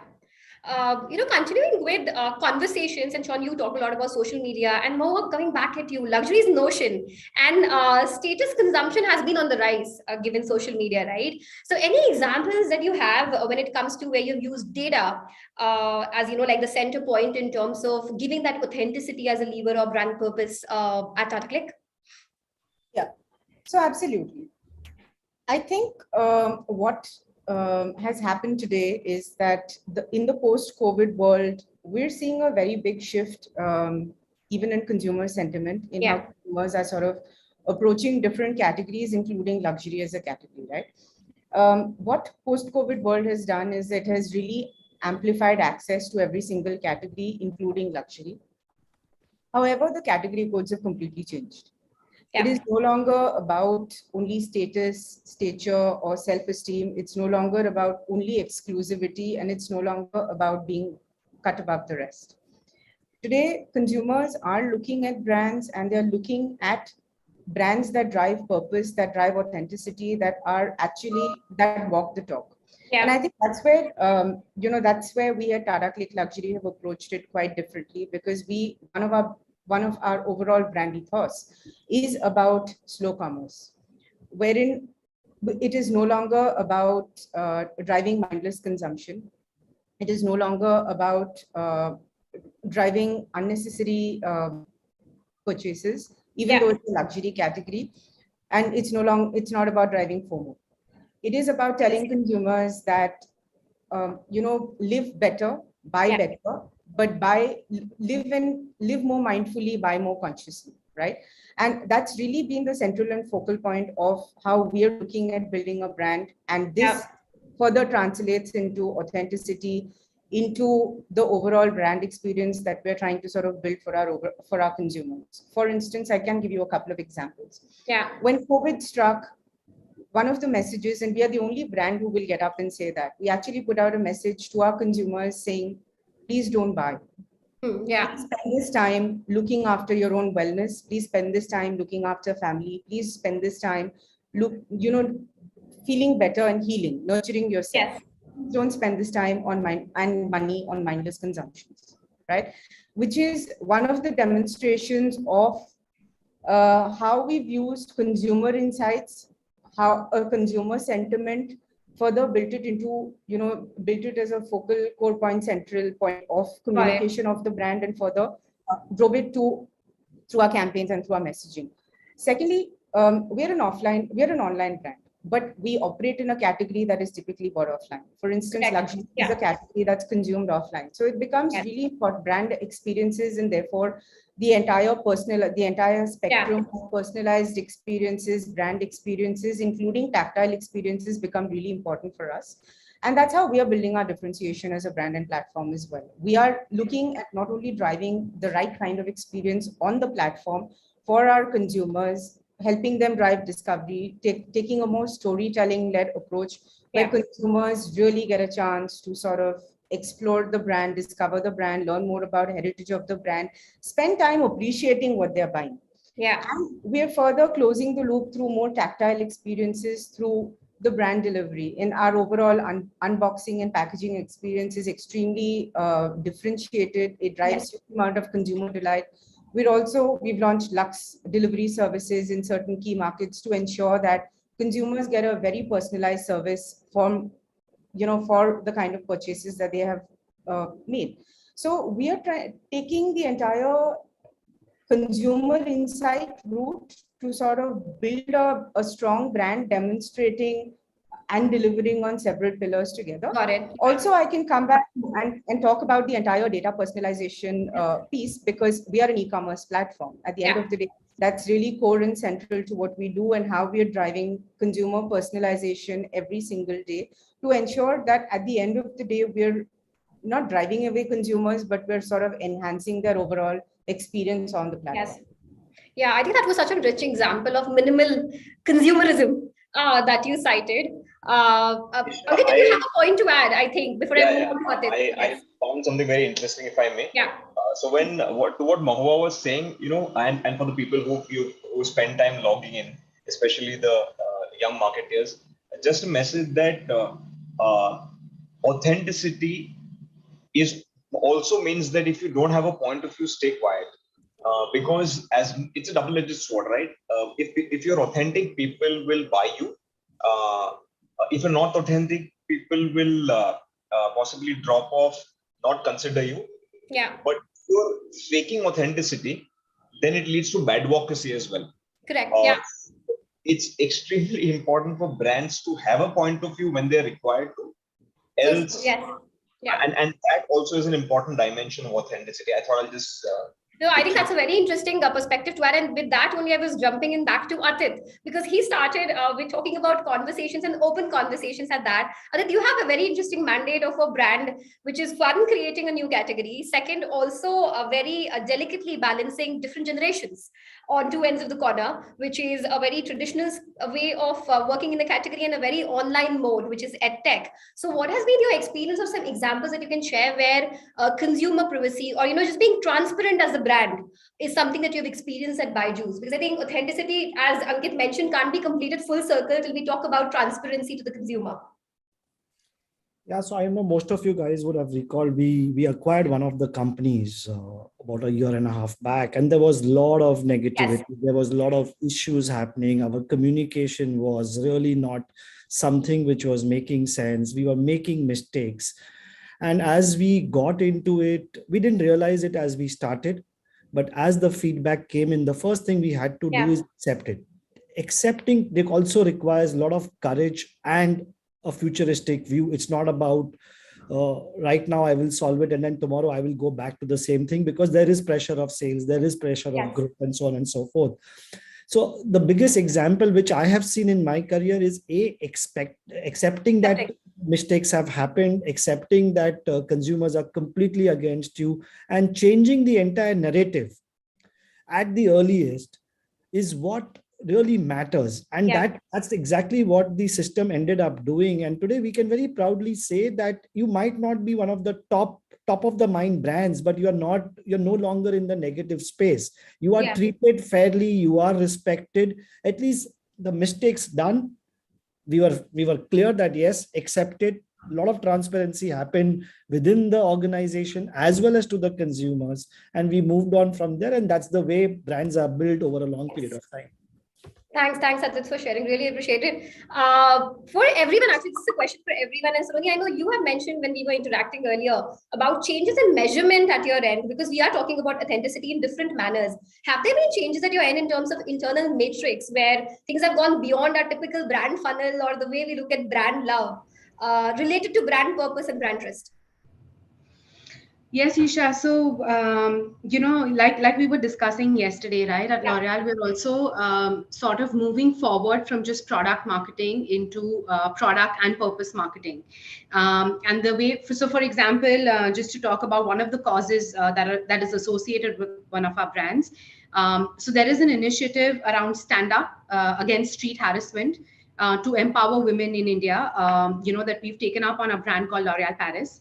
And the way that we're looking at it so far in marketing, you would always look at whether your spont is moving and the typical funnel, right? But as we are moving forward and as we are standing up for larger causes beyond just our products, what we have done is in our brand health tracks, in the consideration funnel, in the imagery attributes, we've added attributes like brand I trust.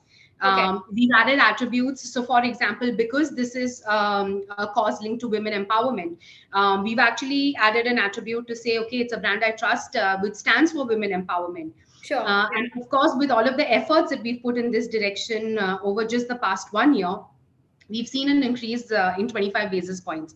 Wow. So I think, there are two things. One, we are also holding ourselves more accountable internally within the organizations, so that it's not just another marketing gimmick. Yeah, but something you measure. Yeah. Yes, something we truly measure, and everybody has KPIs on.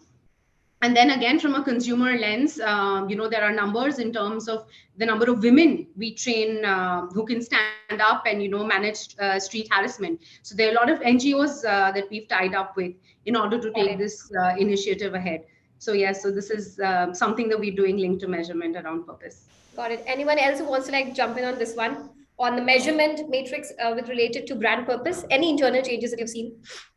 Yeah, so I'll go for it. So it is one thing which we have done, and I think everything else stands on one side. And the initiative which we have recently announced is that for every paid subscriber on any of our platforms, any of our brands, we will ensure that there is a one non-paid underprivileged student getting the same level of quality education.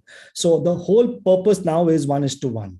One paid, one somebody who does not have the infrastructure, does not have the facilities. We will go out and ensure that one person is added to the ecosystem. So that I think it's one of the most beautiful thing the system has done. Yeah. And it's very simple. It's 1:1.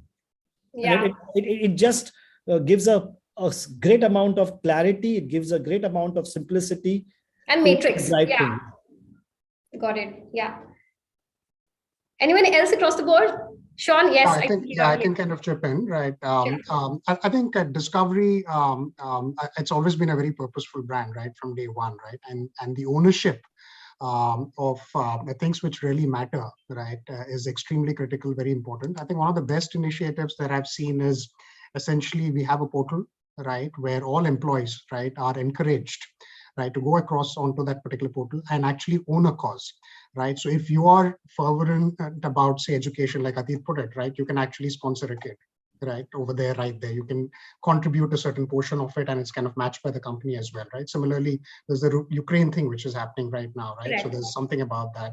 There's Black Lives Matter, which has happened previously, right? It's about women's empowerment as well, right? So we have this entire piece, which I think is absolutely brilliant, right? It's something which is possible today, which probably going back in time, 5 years or 10 years back, right, was hardly on. Thanks, Sean. I have another example to share. I'm sorry. Yes, Mama, yes. Yeah. I have another example to share on purpose. And I think this is an initiative that we've sort of deployed, but this is very core and central to us as a brand as well. We've started something, e-commerce in general uses a whole lot of packaging. There is so much of waste of paper, of packaging, etc. So, but it's important also for us as a brand to ensure that we're delivering the right kind of experience to a luxury consumer in this case. So therefore, packaging is also an integral part of our overall brand experience. But however, in keeping with our overall brand ethos of slow commerce and ensuring that we are being more mindful as a brand, more authentic as a brand, we've started something called circular packaging program, wherein you can request to return back all the packaging boxes. Those will be refurbished and those will sort of be reused for the next set of packaging.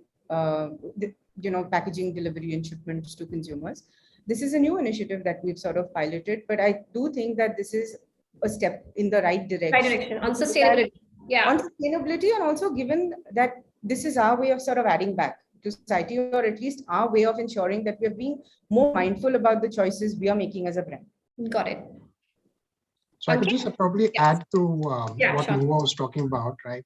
Recently, when I was on a trip abroad, right, I kind of came across a particular coffee brand, right? And this brand, one is the packaging is entirely made of 90% recycled, right? And what they did was every time you bought the pack, right, it came with a bag with a postal address on it. So all you had to do was take all the reused aluminum pieces, put it back in it, right, and leave it in your post box, right, and someone would actually come and collect it and they would take it back, right? So which is a great way of kind of contributing and kind of recycling and pushing the agenda. So, thanks for weighing in, Sean. Yeah. Can I? Oh, sorry. Yes. I think Ruchika and Ankit. Yeah. Whoever wants to go first. So a couple of points. One is to what Sean Mahua spoke of, the need to, again, purpose paying forward, right? So it's important to pay forward. And, for example, in the Hershey campaign, we have paid forward through mentoring sessions, empowerment sessions. We are also tying up with the Girl Empowerment Agency, etc. So that's something which we are actively doing. But again, it has to be very true to your ethos. You can't have this and then do something else. So I think that consistency is important. On your measurement point, going back to what we mentioned, that Hershey consumer centricity is one of our core values. And there's always on digital, there is always on measurement. And that is extremely important. So whether you're having fun with consumers or you're holding a purpose, it's important to just keep gauging on an always on level as to how are your consumers perceiving you. And that's something we do. And we did uninterrupted even through the COVID times. And I'm just responding to your point around measurement. Oh, so you're hinting at continuous measurement, right? If I'm getting it correct. Yeah. Absolutely. Got it. Ruchika? Yeah, I am actually, brand purpose is something that I usually either stay quiet on or kind of, because I really want to bring out a fact of life, which a lot of people in the industry kind of confuse brand purpose with CSR. That's one, which is a mandate. Most of the companies don't have a choice about it. So hand on heart, half of what we're doing is because we're supposed to do it. And not because we're being true to, the brand ethos that Ankit was just talking about. So, please kind of differentiate between those two things very clearly. That's one. The second is that it is something that is the consumer expectations, and hence a lot of communication suddenly starts talking about a larger than life and a social messaging and all of that. To me, that is just a communication route. It has got nothing to do with actually what the purpose of the brand is. Got it. Yeah. So and again, if you remove CSR and if you remove communication route and still talk about brand purpose, that's pure purpose. That's pure purpose, right? And it's the reason for existence. Why does the brand exist? Purpose in its simplicity is just that. True. Yeah. Right. And at least from Luminous point of view, I can be very you can imagine that we've had all these conversations internally and taken a call to say that it is not a communication route. CSR will continue doing what they need to do. But for us, the reason for existence has to be rooted in our product, in our solutions that we offer, in our, in the kind of portfolio that we develop. Understanding and linking it right back to consumer centricity on saying that, so I can, for example, take a column saying I will only showcase solar because it allows me a better communication on renewable energy and everything, and it builds the brand image. It does all of that for me. So yes, I will do it, but then I won't call it brand purpose. Understood. Yes. It is still a decision that I'm taking from a pure brand development point of view. True. Yes. And thanks, Ruchika, for vocalizing the difference between the overall purpose versus CSR. I think that is so important because the lines are very blurring. Exactly. On both. Yeah, So, I think Avatar is correct. Yeah. So for us, I think our focus has been on product quality. So whether it means reinvesting and investing more and more funds into R&D, into making sure that the product quality can be kept at the heart and center of everything that we do. that has lent us more brand purpose. And again, going back to Ankit's point on continuous measurability versus a campaign, like a campaign-based measurability and things like those. On a continuous basis, and Ankit, completely agree with you, our brand tracks over the last few years have reflected the growing confidence that the brand enjoys, right? Yeah. That growing confidence is, for me, the biggest measure of communicating your brand purpose, rather than anything else.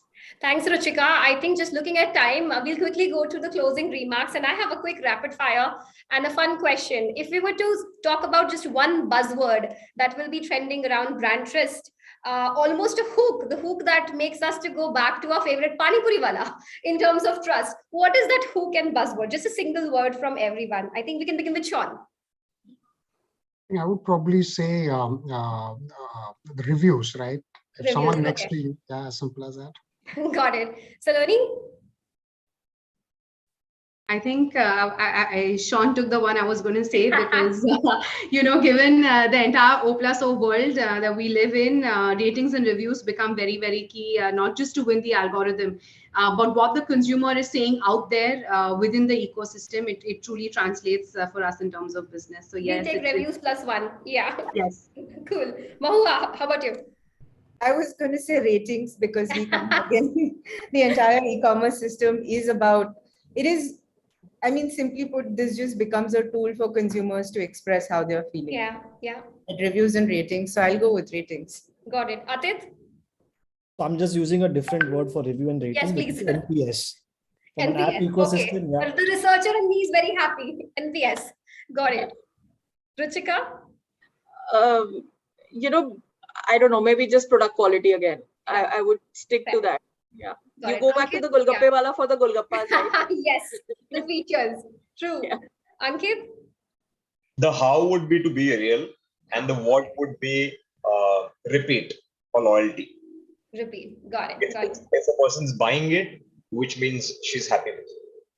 Got it. Thank you so much, everybody. If I was to just conclude this for us and for the audience that was hearing, I think one common theme that we just heard was that values in the form of functional, experiential measures will always be there, the top of the table stack, and to build a strong reputation. But one thing which is not going is a strong brand promise, not necessarily CSR, but underpinned with responsibilities and emotional connections is something that's not going out of style.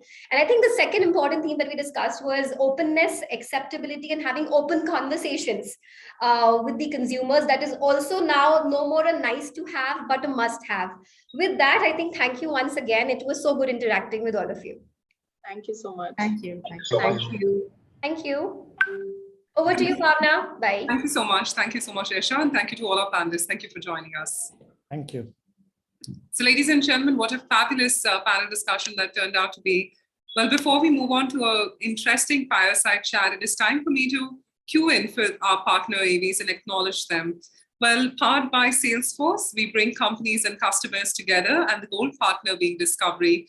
Well, with this, let's cue in for the partner AVs.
बदल गए, जज्बात बदल गए।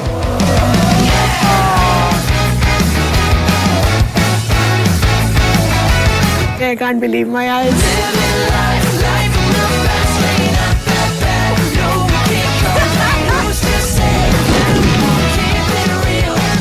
हम लक्ष्मण पहाड़ी पे हैं, राम और सीता माँ वहाँ पे रहे थे। Rudra approaching target. Sir Vishwa. When they see what you're gonna do, play it back like a million times because they know that you're the absolute. हमारा प्रयास इतिहास को देखने और समझने का है।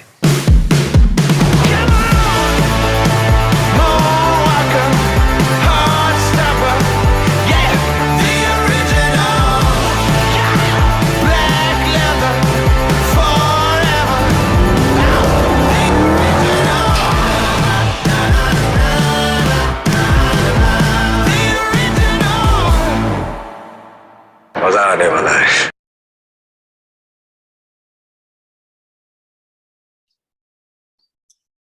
So with this, ladies and gentlemen, it is time for us to move on to our next session. Well, we hope you all are having a great time. And all you got to do is hashtag pitch CMO as one word. It's right there on my background, so you can take it from there. And also, of course, keep tweeting about it and letting the world know about the entire buzz of the event, because we've learned so much so far. And I'm sure the next session is going to be amazing as well. Well, ladies and gentlemen, with this, it is time for me to move on to our next session. A cluttered ecosystem, a deluge of data, multiple touch points are few of the challenges for a marketeer for today. Well, in this scenario, how can data be leveraged to build the brand trust? Well, joining us now, we have with us Deepak Khurana, co-founder and CEO we serve, in conversation with Ruhail Amin, the senior editor, Exchange for Media Group, in a fireside chat on the topic, data moves the needle from mass advertising to mass personalization. Well, with this, I'm going to pass on the live baton to our gentlemen out here and also to all the ones who are viewing us. Please do drop it in your questions in the chat box. We will take it up at the end of the session if time allows. So, Ruhail, a mammoth task ahead of you. We've got Deepak with us. I leave the stage and screen to both of you. Thank you and welcome. Thank you, Bhavna. And there's been a great conversation so far, a great power-packed speaker lineup we have. And thank you, Mr. Khurana, for joining us on this important fireside chat where the focus is data. I mean, so much is written and spoken about data that it needs no further introduction. In fact, it won't be wrong to say that this is the data economy we are living in, you know.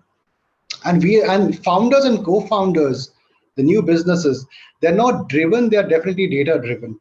So which brings me to this first question. So we have heard and spoken about how data helps businesses reach the mass scale. But here the question is also, how do you make it personalized on a mass level when the personalization is a one-on-one experience so far, traditionally spoken? So give me a sense of how can data become a mass personalized, an effective tool that businesses can use, marketeers can use.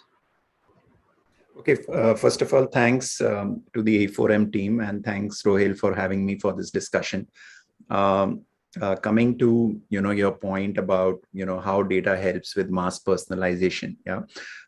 So largely, if you probably try to think at it, look at this piece, from a marketer's objective, and if you were to probably dial back a few years, you would say that, look, from a marketing perspective, we've gone through a phase where it was about mass advertising, and obviously, at that point of time, TV, print delivered that objective, correct?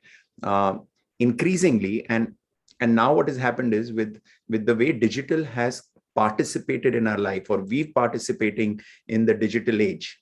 Okay, what is happening is that consumers are developing different tastes. Consumers are, you could probably say that, listen, an automobile car manufacturer like Maruti could get away with 2 or 3 models back in 2000. Okay, fast track that to 2022. I don't even know the count of models they have. Yeah. So, and when you go into, similarly, when you go into an apparel store, you go into any any particular area, the amount of choices we have is umpteen, correct? So what does all of this really mean? It basically means that I think by and large, we recognize that consumers are different. Okay, there are variety of consumers. Consumers have taken to a variety of different tastes and fondness. So if the consumers are creating something, which I would say that there are many micro clusters of consumers today. You can't really probably say that there is one type of customer.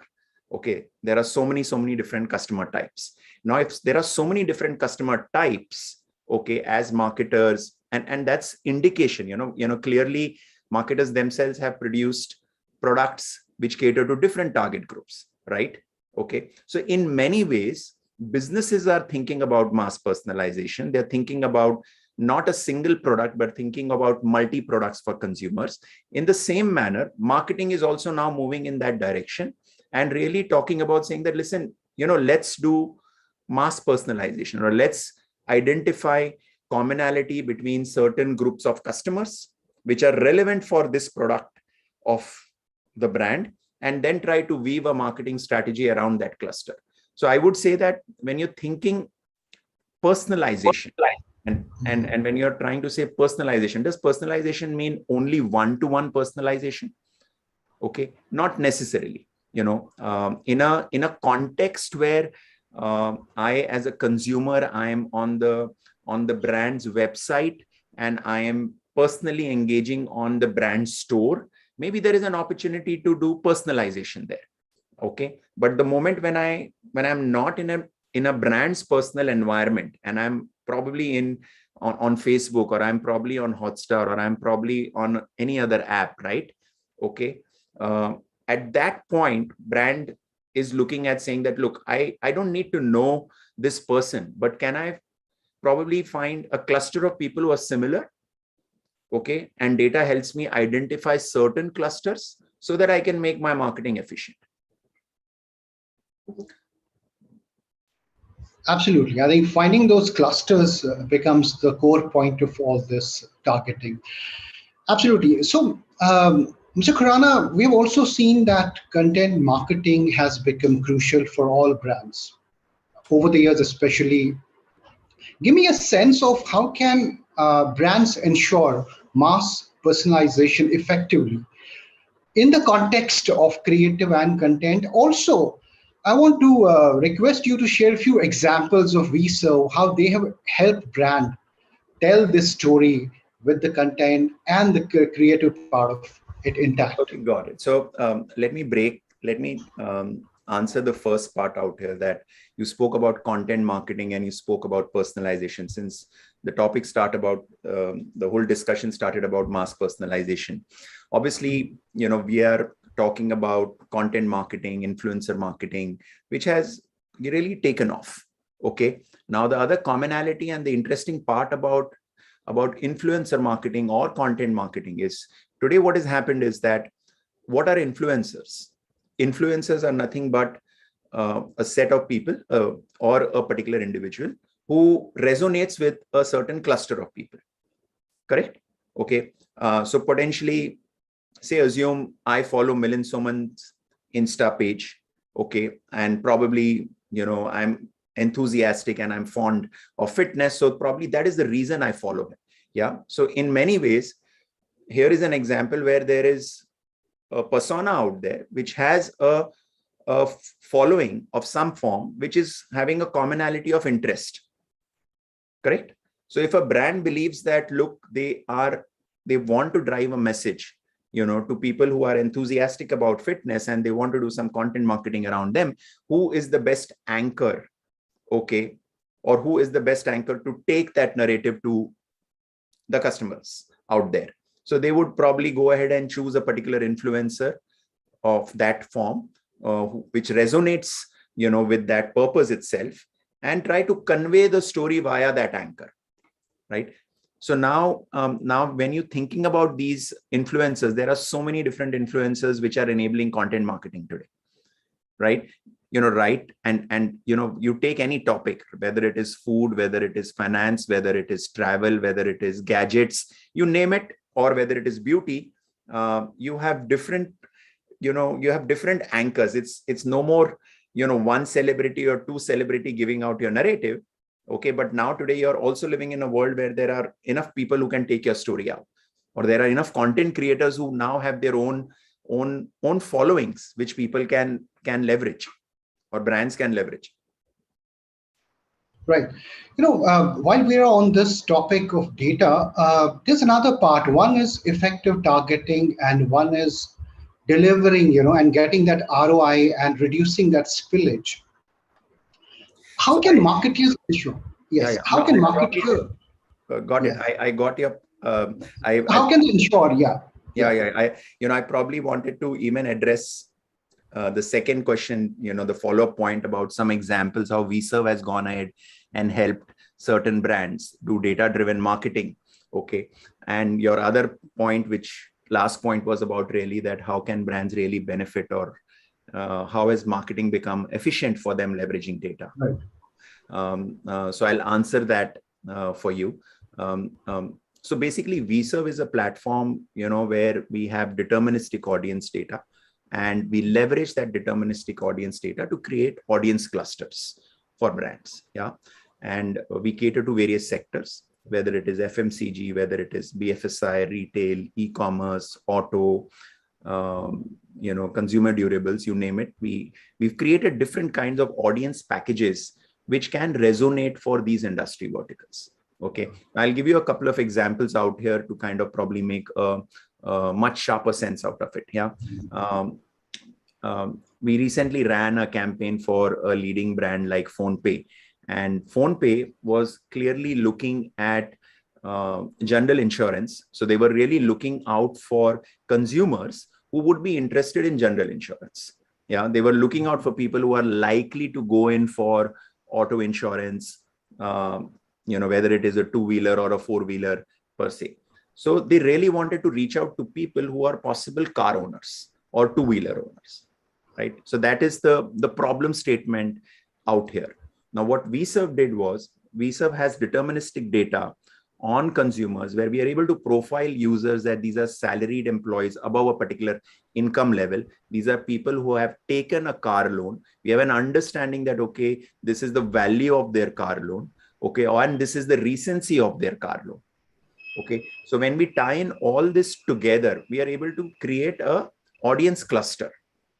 Okay, and then we are able to create this audience cluster and help the brand reach out to these customers on any platform. Okay, so a brand could come and say that, look, we want to target this audience cluster on Facebook, or we want to target this audience cluster on YouTube, or we want to target this audience cluster on any app which the consumer is browsing. So that's really how we bring together audience and platforms so that advertisers are able to reach their target audience. Now, this is a case where I took an example of a brand, a fintech brand, a leading fintech brand like PhonePe. Similarly, I'll give you another example from a category like FMCG. Okay, so Epigamia, was really looking out for people who are having interest, who are conscious when it comes to food habits, and also have a significant amount of interest when it comes to fitness. Their research guided them that, look, this is the kind of TG which resonates with Epigamia. So VServe again leveraged the authentic audience data platform which it has, and from the platform we culled out users, who are into fitness, okay, who go ahead and buy food online, buy grocery online. And this is how we ended up creating a relevant audience cluster for them. And then this audience cluster again was leveraged on the preferred media channel of the brand. So that's really how we try to achieve, a superior targeting for them. In another example, which is because when it comes to audience data, we are able to leverage audience data, whether it is for a brand campaign or whether it is a performance campaign. In a performance marketing campaign, Max Life Insurance came to us with a problem statement that, look, they really wanted people who would be interested in life insurance products. And their biggest problem statement was the leads which they were generating. Okay. For them, a quality lead means someone who has an income of 5 lakh plus. Okay. And is also a graduate. These are two essential criteria for them. So using similarly our audience cohorts, we were able to do significant amount of lead generation for them. Okay. And out of the 100 leads we were giving them, 42% of them qualified as quality leads. And the brand had a KPI that, look, whatever leads we generate, whatever is the customer acquisition cost, our minimum threshold should be at least 40% of quality leads.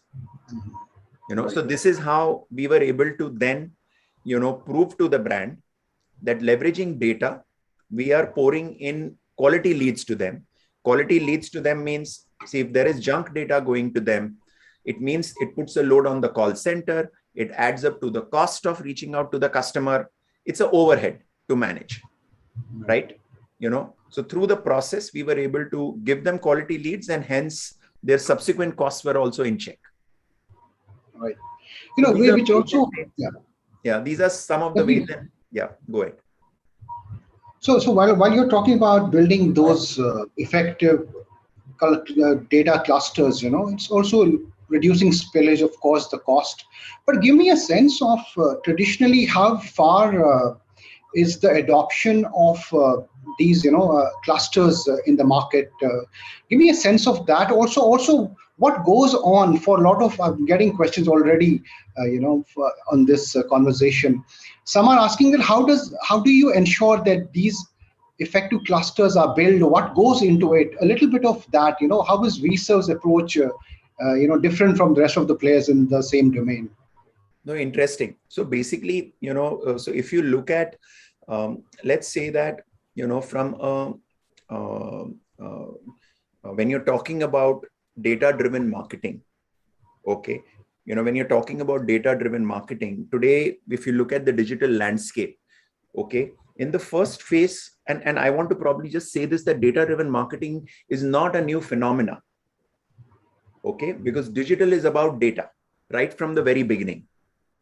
It's just, and obviously in the first wave, large players like Google and Facebook, okay, because, if you look at the whole digital adoption, the way things have evolved in the advertising world or even in the consumer space world, okay, you had large platforms, you had few platforms who had the reach.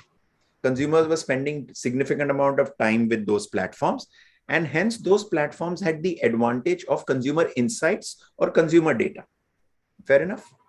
Yeah. Over time, what has happened is that you and I are not just on a Google or a Facebook. Correct?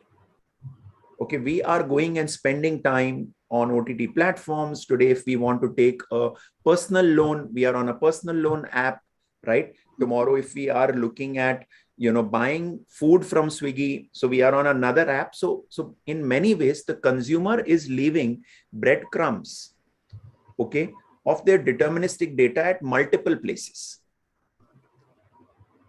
Fair enough? Are you getting the flow there? Absolutely. So what VServe does is that the VServe DMP, goes ahead and partners with such organizations, okay, where we have deterministic understanding of consumers. These are platforms who have their first party data.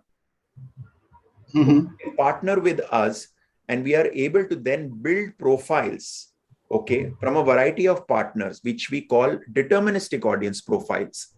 And that's how we are able to create a cross tab, okay, of a relevant audience cluster. Right. Okay, and then leverage it from a marketing perspective. Absolutely. I think it's so right. I think you hop on from one platform to another, and you leave your digital footprint, of course, and that's how today's audience is. There's also this discussion of AI, a big, massive thing happening in that space. If I point out to a recent industry report has said that the customer experience and innovation in the AI is putting marketers under pressure. Now, how far is how far is this true? I mean, you tell, what are your thoughts on it? Is it happening? Is the AI conversation becoming so big that it's stressing out marketers? No, I don't think anyone is getting stressed out there. I feel that it's a great time for a marketer, for people like us, for the entire ecosystem, because what is happening is that we are all pushing boundaries and trying to bring in more and more technology and efficiencies, into every part of our lives, right?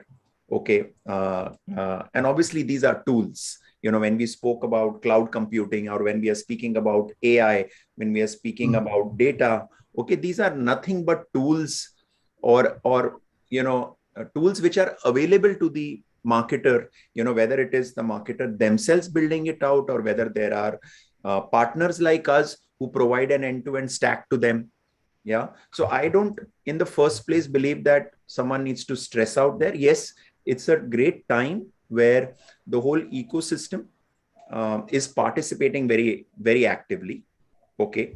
And such efficiency, when it is brought together and executed well, okay, finally goes ahead and says that, like, all of this put together is helping a marketer or a business generate a business outcome. So I think that there is a need. I would just probably say that the good part is that today, maybe some people are under an artificial pressure, to do things very quickly. Okay. But I would out of time, and obviously, we are also in an ecosystem where quality talent is limited. Okay. So when you're trying to manage your resources, and capital is also a finite thing, finally, for every organization, so there are those levers which have to all fall in place. Some organizations may have the capital, but not the resources. Some organizations, may have the know-how, but not the resources to really scale things up. Right.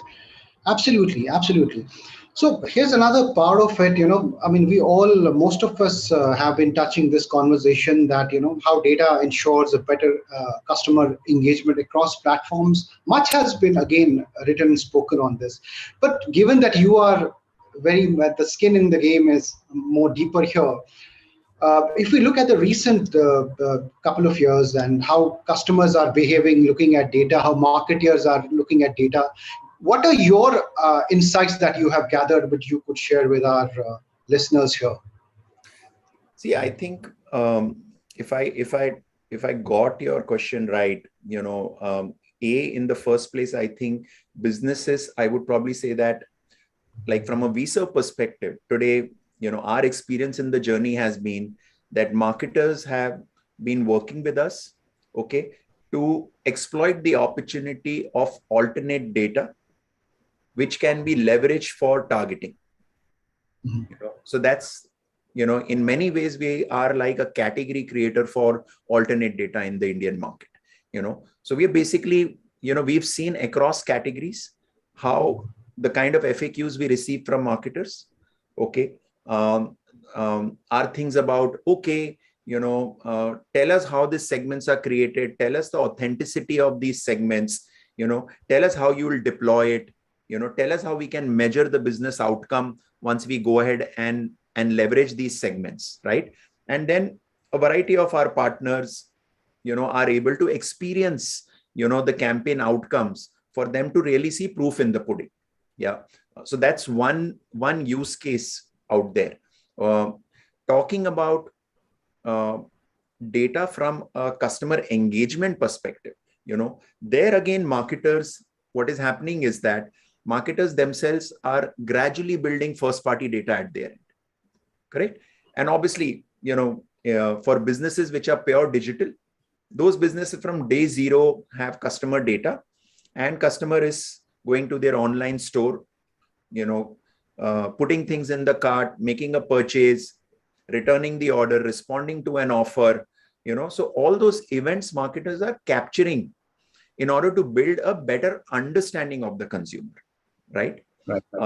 So all of that understanding as they gradually develop, okay, and they are able to then run, internal campaigns on their own customers, okay, which in turn provides them a guidance of what is working, what is not working.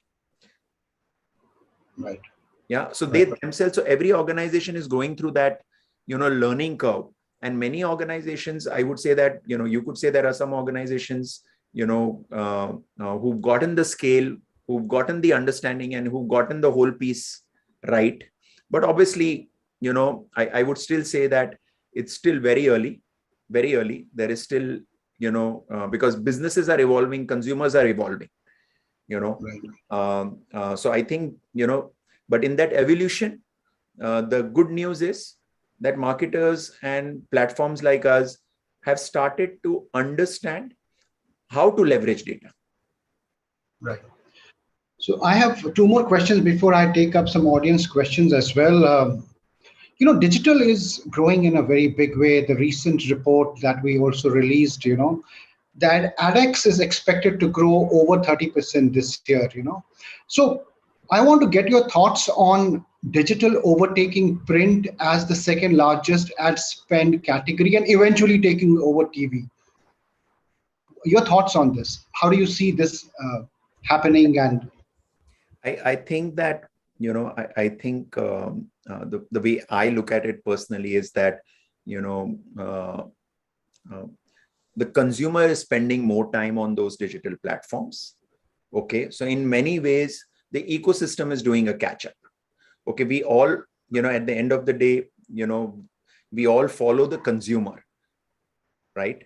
And if the data is giving us a guidance that consumers are spending disproportionate amount of their media consumption time, okay, on digital, hence for those reasons, the ad dollars are going to shift towards digital. Okay.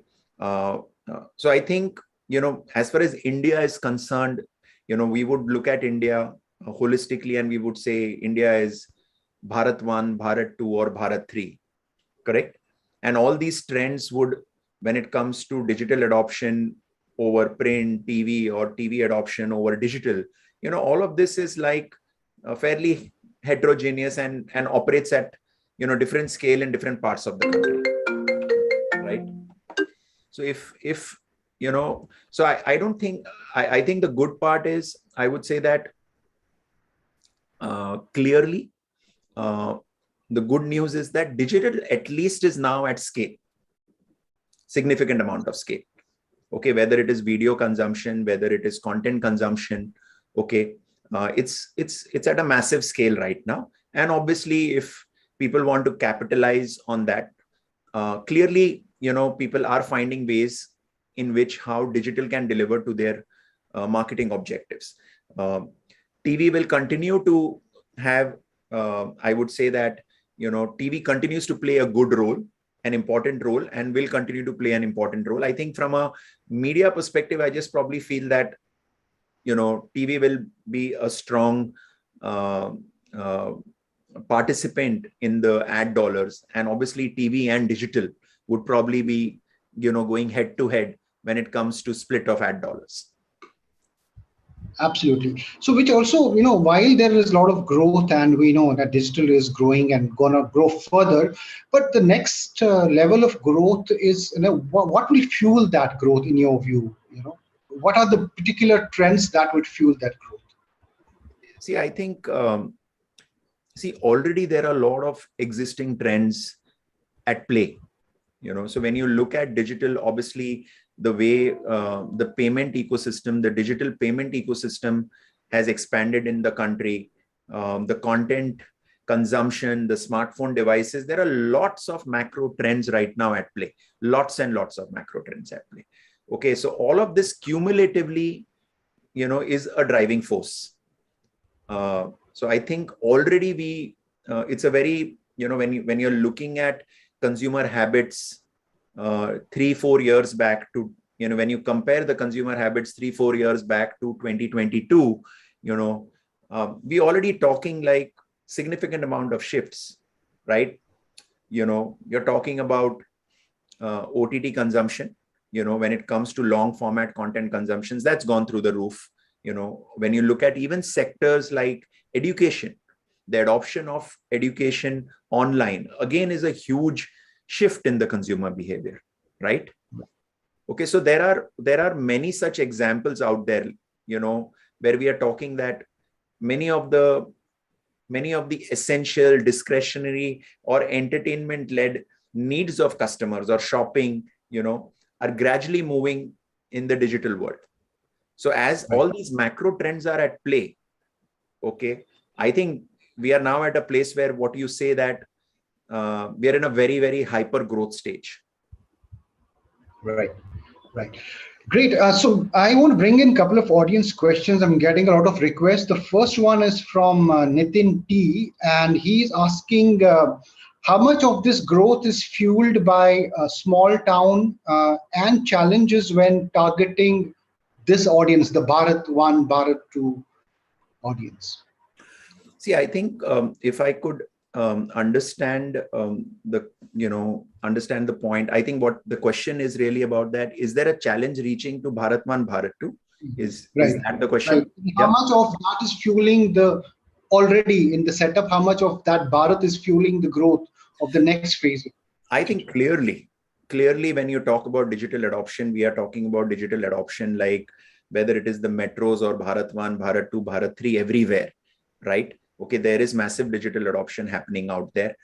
We ourselves as a platform have profiles for over 550 million users, so a large part of our user base is representing Bharat 2 and Bharat 3. Yeah. So I don't think, like, when you look at even payment adoption in the country, we are really talking about, payment adoption happening across India, right? Or when you're looking at e-commerce adoption, when you talk about, D2C businesses, okay, who are selling things to consumers, whether they are in the fashion space, beauty space, or whether it's an e-commerce portal, all of them are getting that growth because finally, see, digital is a big equalizer. Let's say that, right? Digital is a big equalizer. And obviously, you could probably say that, when you're talking about the population in India, there is still a handful of people who live in metros. So clearly the growth is going to come from where the numbers are. Okay, great. Well, I have one final question, which is, the name is not given. You witness data trends. Data is so fluid, the trends are also fluid. What is the shelf life of a data point, in terms of capitalizing on that trend, according to you? Is there something like that in your view? I think you would classify data into different types of data. There could be data points which are perishable, highly perishable. There could be certain data points which could have a much longer shelf life. Okay. So you would say that, okay, fine, finally from a marketer perspective, someone looks at the demographic profile of a user, someone looks at the life stage of that user, and then someone looks at their shopping behavior, correct? Okay. So there are some of these pieces out there. Yeah. So when you're looking at, if let's put it this way, if I'm an insurance company and I want to target people who are graduates with an income of 5 lakh above, correct? So anyone who's in that bracket is relevant to me, right? Okay. So anyone which is an edtech player, if Byju's is an edtech player and they want to target parents, so then they're really looking at a mix of demo profile. Then they want the right affluence profile. And they also want to know whether, this person out there is digitally savvy to make online transactions or not. Right. So I would say that whenever we try to look at data, we just have to look at the context and say that, whether I'm leveraging perishable data or whether I'm leveraging some data points which have a longer shelf life. Right. Absolutely. I think there's a lot that lies, in this conversation. But however, we are short on time. So I have to really thank you for taking out time and sharing those deep insights. And of course, the small screen is the place where the big data is coming from, and it will keep coming. But thank you so much for joining us on this fireside chat. Thank you, Mr. Khurana. Thank you so much. Yeah, thank you. And thank you. Thank you for having me. Yeah, bye. Over to you, Bhavna.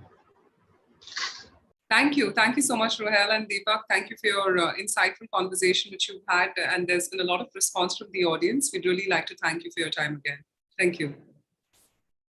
So ladies and gentlemen, what an engaging discussion this turned out to be. And it is time for me to now cue in for our next panel discussion.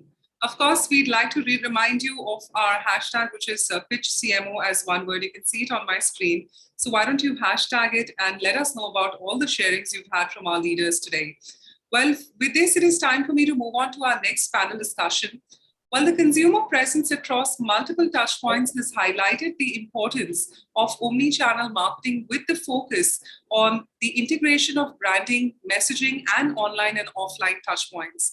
The challenge for marketers in this scenario as consumers move down the sales funnel is enabling a seamless customer experience. While discussing this further on the topic, we're looking at winning brand trust in omni-first world is our next panel discussion. Well, with this, I'd like to welcome our session chair, Vivek Bhargava, co-founder of Profit Wheel, and also our panelist, Deepak Krishnan, Director Marketing Category, Loyalty and Digital Tata Starbucks. We've got Mohit Rathi, AVP Growth and Marketing Porter. We've got Sridhar Harihara Subramanian, the Senior Director, Digital Experience Solutions, Salesforce India. We've got Somasri Bose Avasthi, the CMO of Godrej Consumer Products Limited, and we've got Vipin Nair, CMO of Malabar Gold and Diamonds. Well, with this, I'd like to warmly welcome all our esteemed panelists. Thank you for joining us. And it's so great to have the insights all this while so far from all our leaders. And I'm looking forward to our session chair, Vivek, to take forth this mammoth task of now curating this wonderful panel discussion, which we've been waiting for. So Vivek, firstly, thank you so much for your time and agreeing to be the session chair. It is time for you to take your expertise forth with your panel. Thank you. Over to you.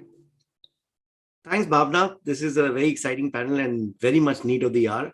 So what we're going to do is that we're going to just ask all the panelists to give about a 2-minute monologue on what their take on the topic is, and then we can go into a discussion and question answers. So maybe the way I can see it on my screen, we start with you, Vipin, your take on the topic. Thank you. Thank you so much. Thank you, Vivek. First of all, thank you so much for having me over here. It's a great honor to be part of this event and speak to such a knowledgeable audience. So I think when you talk about brand trust in the jewelry space, as all of you might imagine, trust is integral to doing business.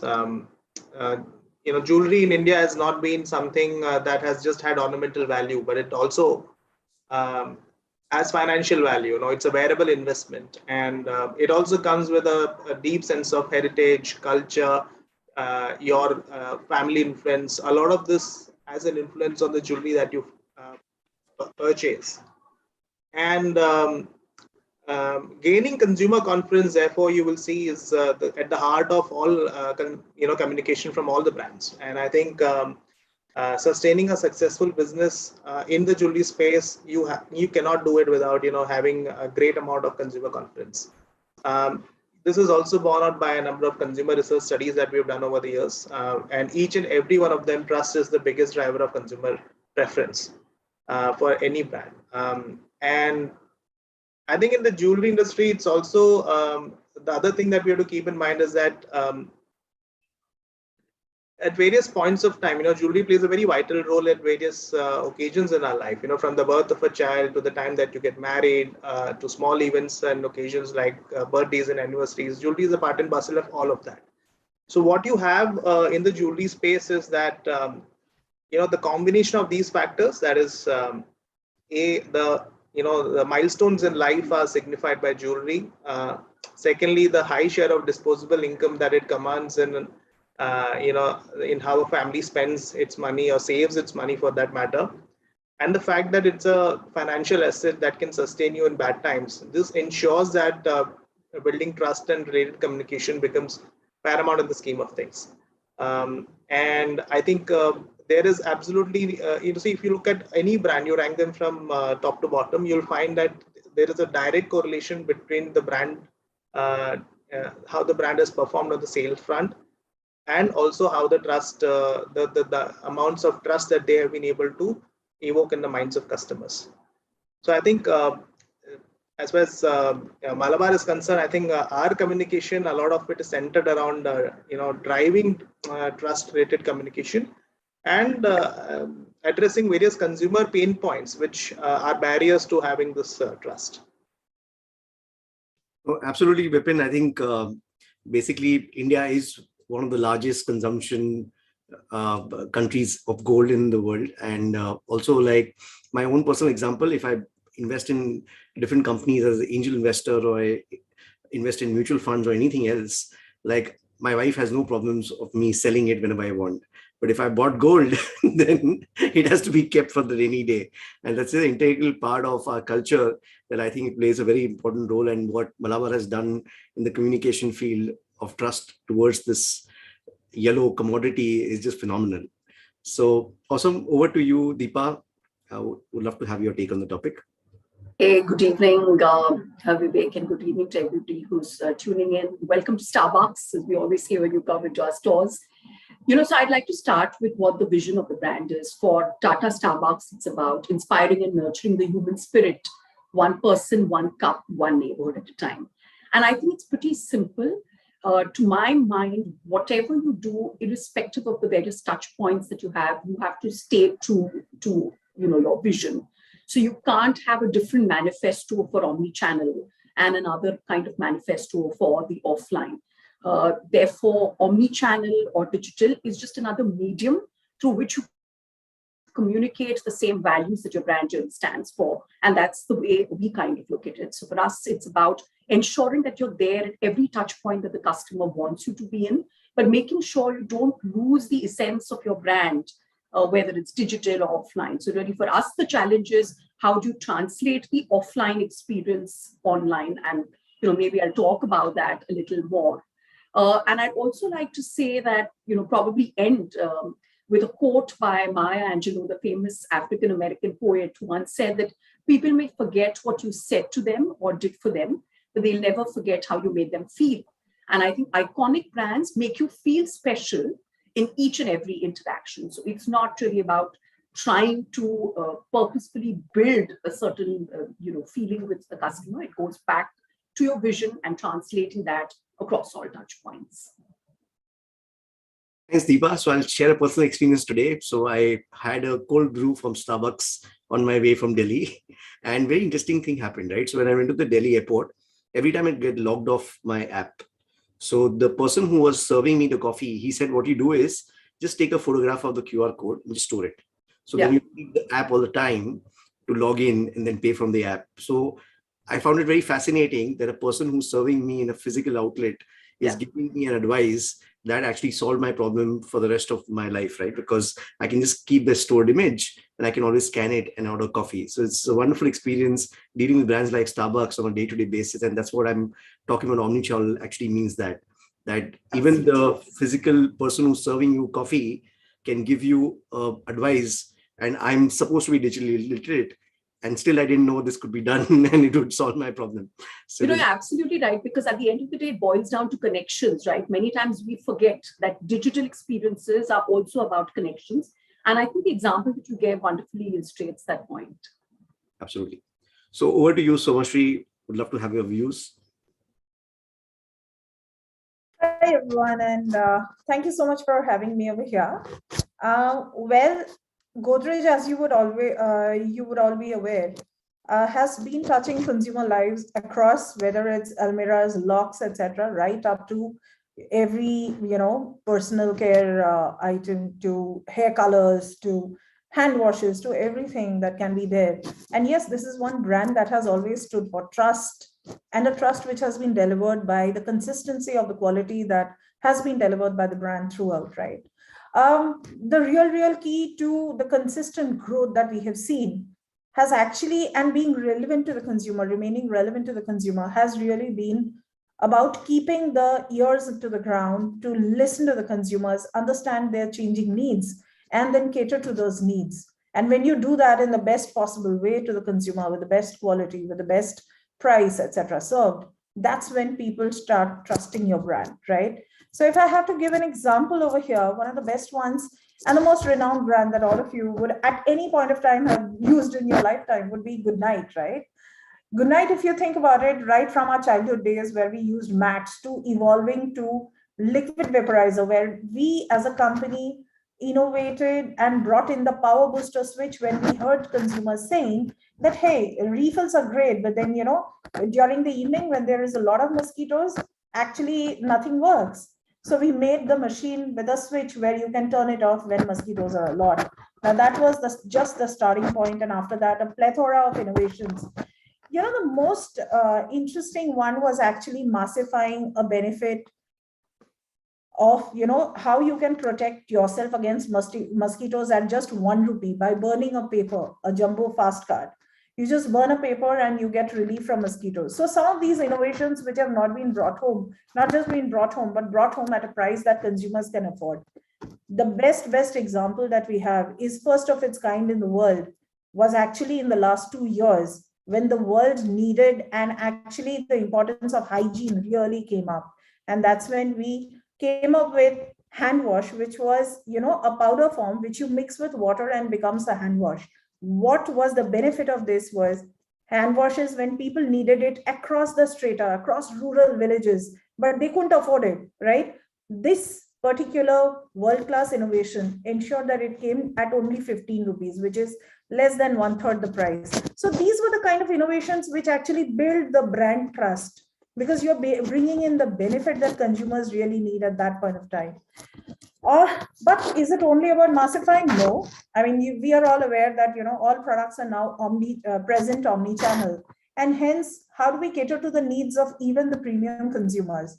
So in fact, we also, Godrej, I would say, actually capitalizes on these opportunities really well. So we have specific innovations which are meant for only e-commerce as a channel, right? A premium kind of air freshener, which you can operate through your mobile phone. So our Air Smartmatic, it's a premium product, and you can control the spraying with just a mobile phone. And this is meant for the consumers who are willing to pay that premium, customized to their needs. So yes, these are the kind of things which, as you keep listening to your consumers and their needs, you keep on providing them, keep on serving the consumers, listen to them, keep being relevant, and keep building the trust on the brand. Thanks, Suroshi. May I request all the panelists to just keep themselves on mute when they're not speaking. So I'll share with you, Sonashi, one of the examples. I had worked with Godrej almost 20 years ago for Real Good Chicken, and they were the first ones to let us innovate on, there were certain myths about, frozen chicken and something which is fresh. And we had built this thing called Mythbuster. So all our ideas, I think Godrej was most receptive for implementing those ideas. And that's what makes Godrej a very innovative company.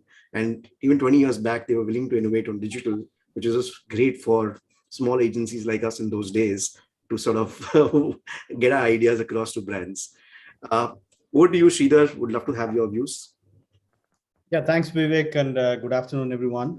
It's great to be here along with all my esteemed panelists. It's already been a very interesting discussion just with the opening remarks, and I'm happy that we're discussing this, extremely relevant topic of trust, especially in this, digital age.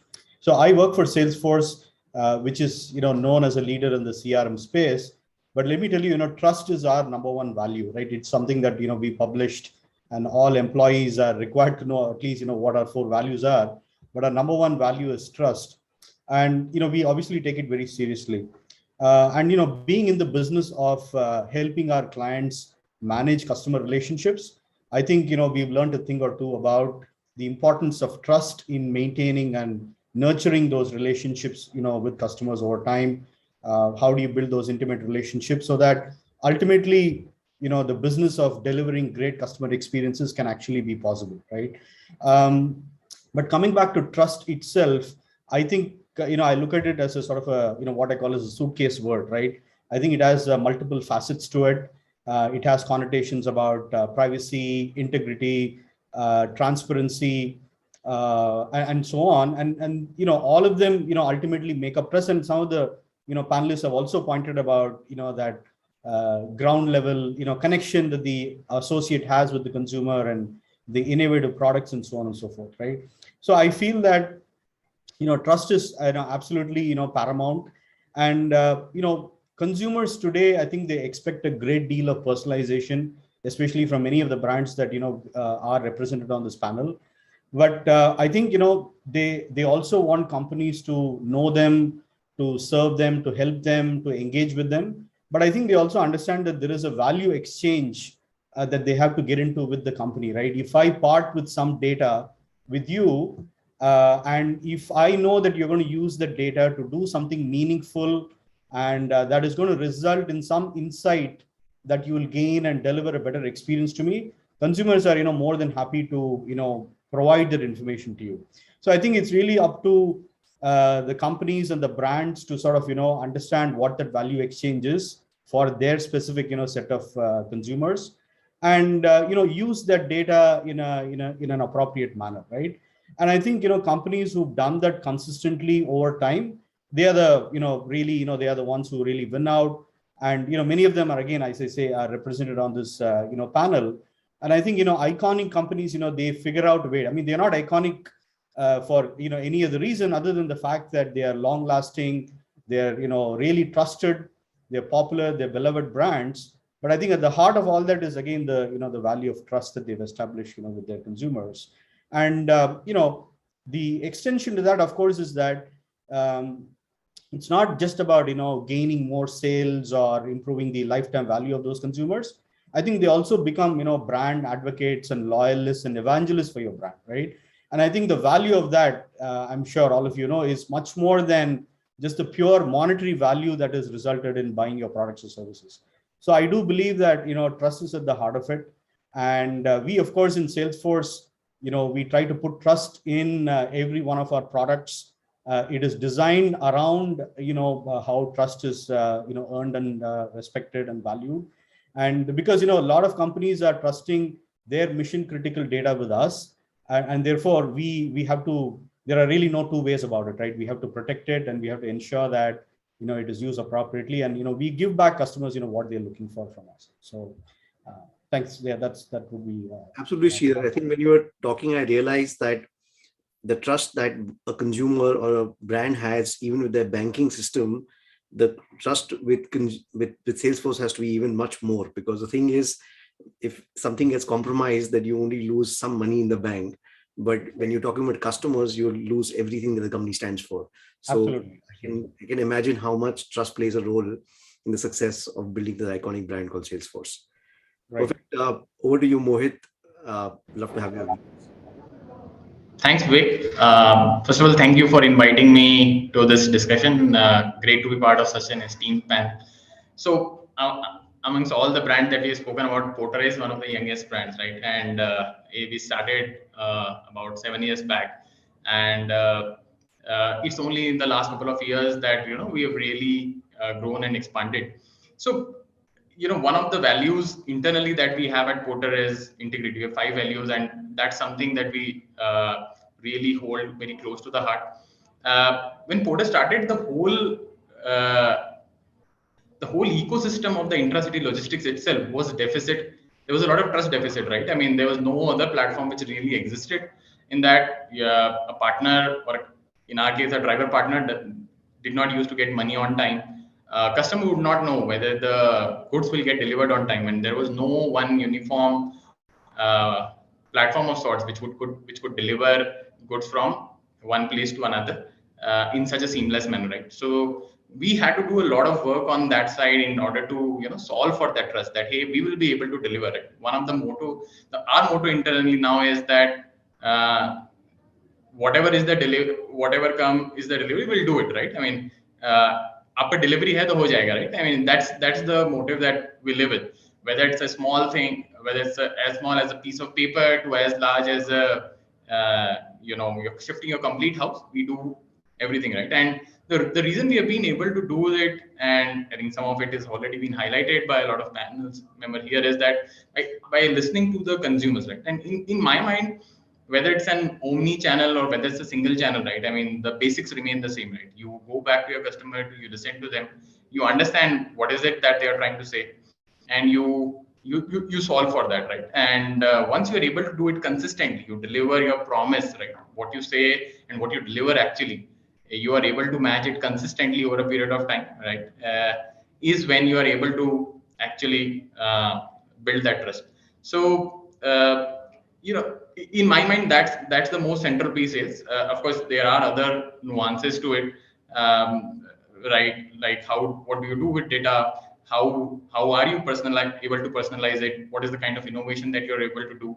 All of these do play an important role, but be able to deliver for what the customer is asking for, what really is the need, and be able to do it consistently is what, in my mind, has helped us and is able to solve for the trust.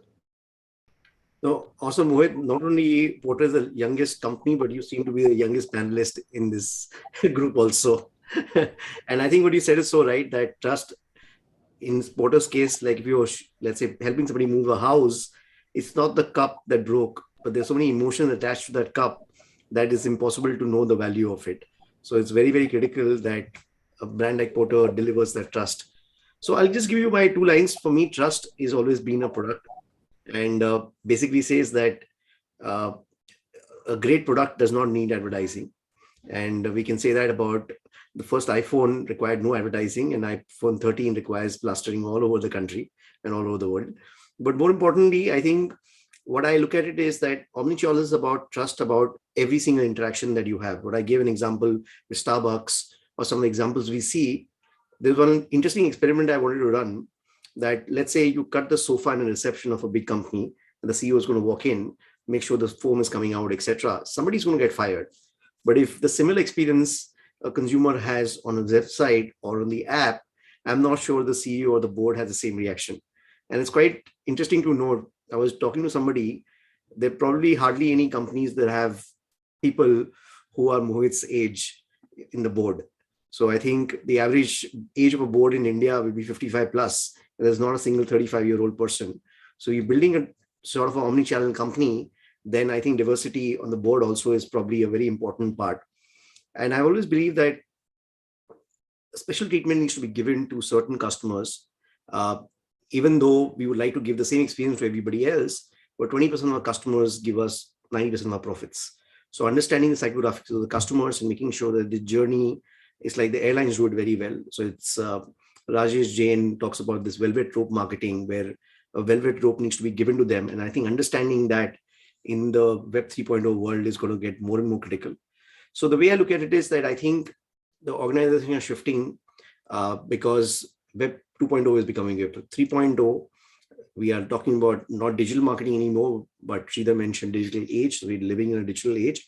And I think we have this wonderful panel today who's going to share experience in case studies, how their organizations have been able to make this transition and build trust in the omnichannel world. So I'm looking forward to this exciting discussion today. We're going to start off with you, Sridhar. I think the biggest challenge a lot of brands face is that how do you build this 360-degree experience across all channels for customers? And I think Salesforce has definitely been a person who has a company that has provided solutions in this space. Would love to know your thoughts on the topic. Either you're on mute. Sorry. Yeah, we absolutely believe that having a 360-degree view of the customer is actually fundamental to delivering great experiences. But but more importantly, in this sort of digital world, there are a plethora of touch points and channels that the customer has adopted, and that makes the job even more difficult. And therefore, really having a holistic view of the customer becomes really very crucial to delivering those experiences. And the problem, of course, is that the number of channels keep increasing every day, and customers are tech savvy, and they sort of start adopting these things with respect to what delivers benefit to them, right? If I want to know the status of an order, why do I need to call a contact center, some 800 number, and wait for 10 minutes when I can just, open up my, WhatsApp on my phone and, press the order number ID or something and get a response, right? That's all I want to know. Where is it, right? So, and again, consumers have really figured out what works best for them. And of course, given all the technological innovations, that are happening around us, they have, plenty of choices. So the challenge for, I think, brands and companies is really that, they have to be omnipresent. They really have no other choice, unfortunately. And, that omnipresence means that they need to be wherever their customers want them to be, right? It's as simple as that. Therefore, it is essential for you to be there so that, you can understand who they are, you can get to know them better, you can serve them, you can engage with them, and so on and so forth. But let me just sort of describe how we do this in Salesforce with a sort of a real world example. We are proud to really, partner with, Titan, which is, India's obviously most iconic and, household, sort of names. And what we've been, doing for the last couple of years with them is to actually establish a unified, sort of a customer engagement platform with them, right? What it means is that, ultimately, when rolled out, this is in about 350 stores, across the network. But ultimately, this will be available in every single store of every, Titan brand, right? It could be Tanishq, it could be, Fast Track, and so on and so forth. And anytime a prospect or a customer walks into a Titan store, a relationship officer is going to collect some basic KYC type of data into that Salesforce, platform, right? There is actually an application that we built, and which will be on an iPad, and they will collect that information, right? So, and then once that sort of journey starts with that customer, all kinds of interactions and responses. Maybe the customer might have called you to say, I want to cancel an order, they had a problem with something, they want to return it, exchange it, or they had an inquiry. Any kind of interaction with that brand ultimately will get recorded and will find its way into this heart of this platform, which is essentially nothing but a customer data platform, right?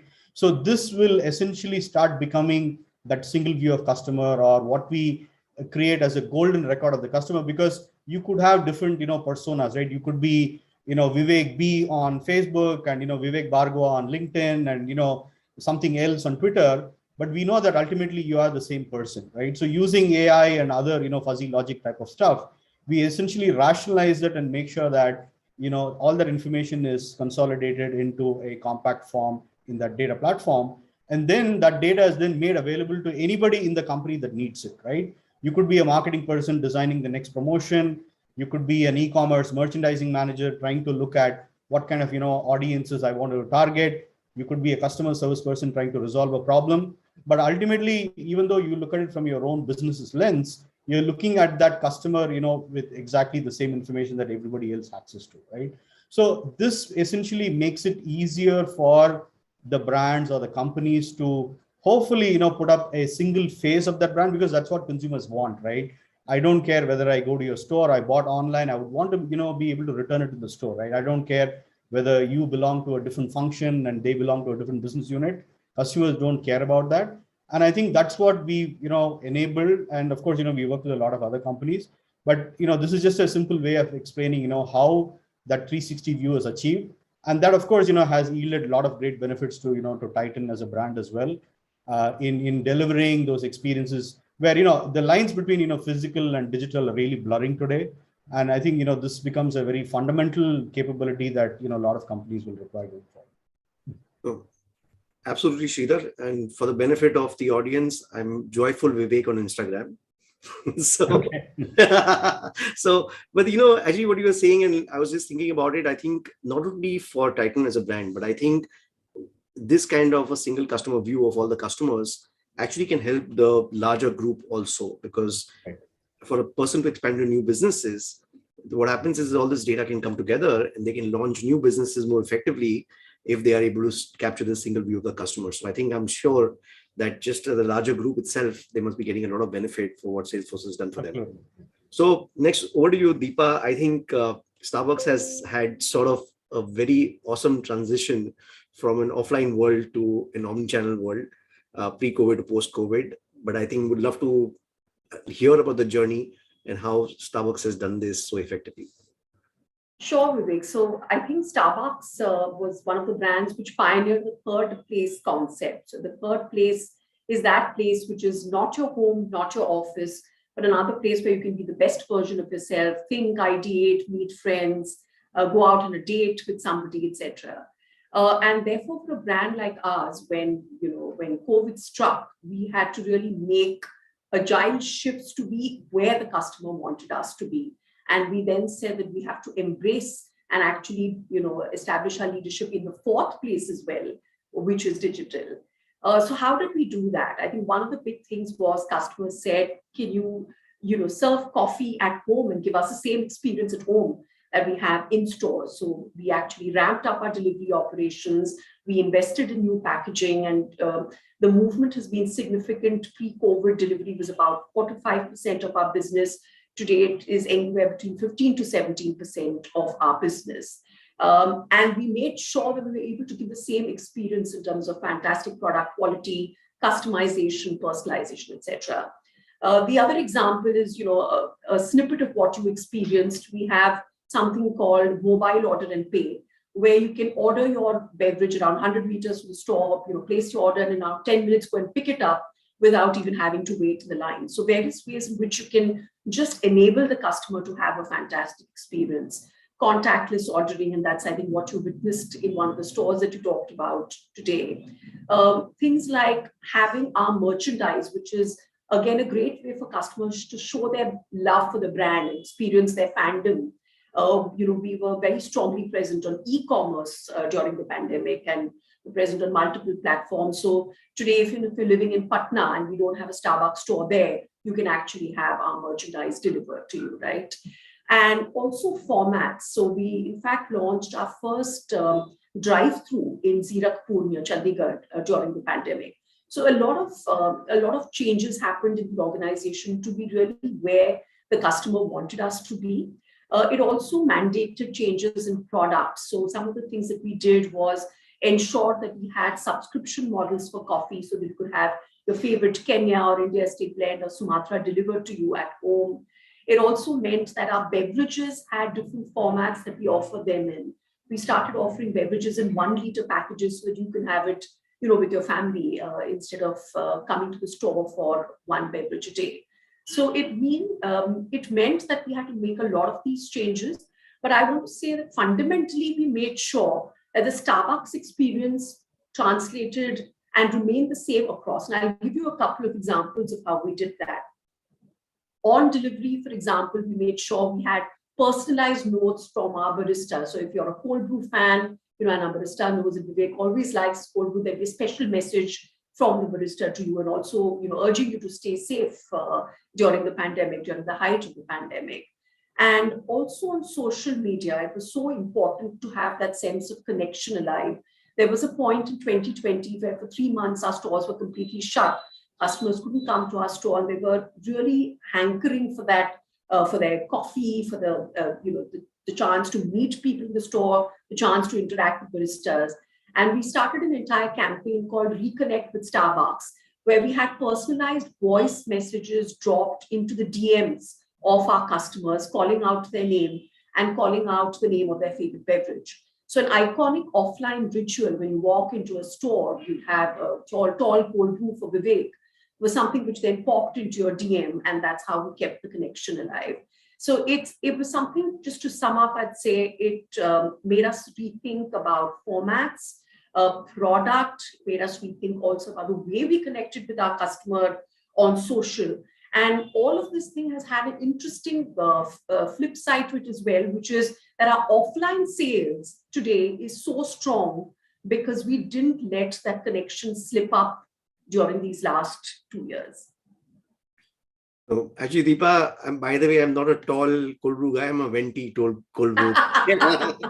More part to you, more part to you. But the interesting part is, like, I live in this building called Chaitanya Towers. We actually had a Starbucks for a day during the weekend. And it was so awesome that all the building members got together. We had coffee together. And a lot of people we had not met for months, right?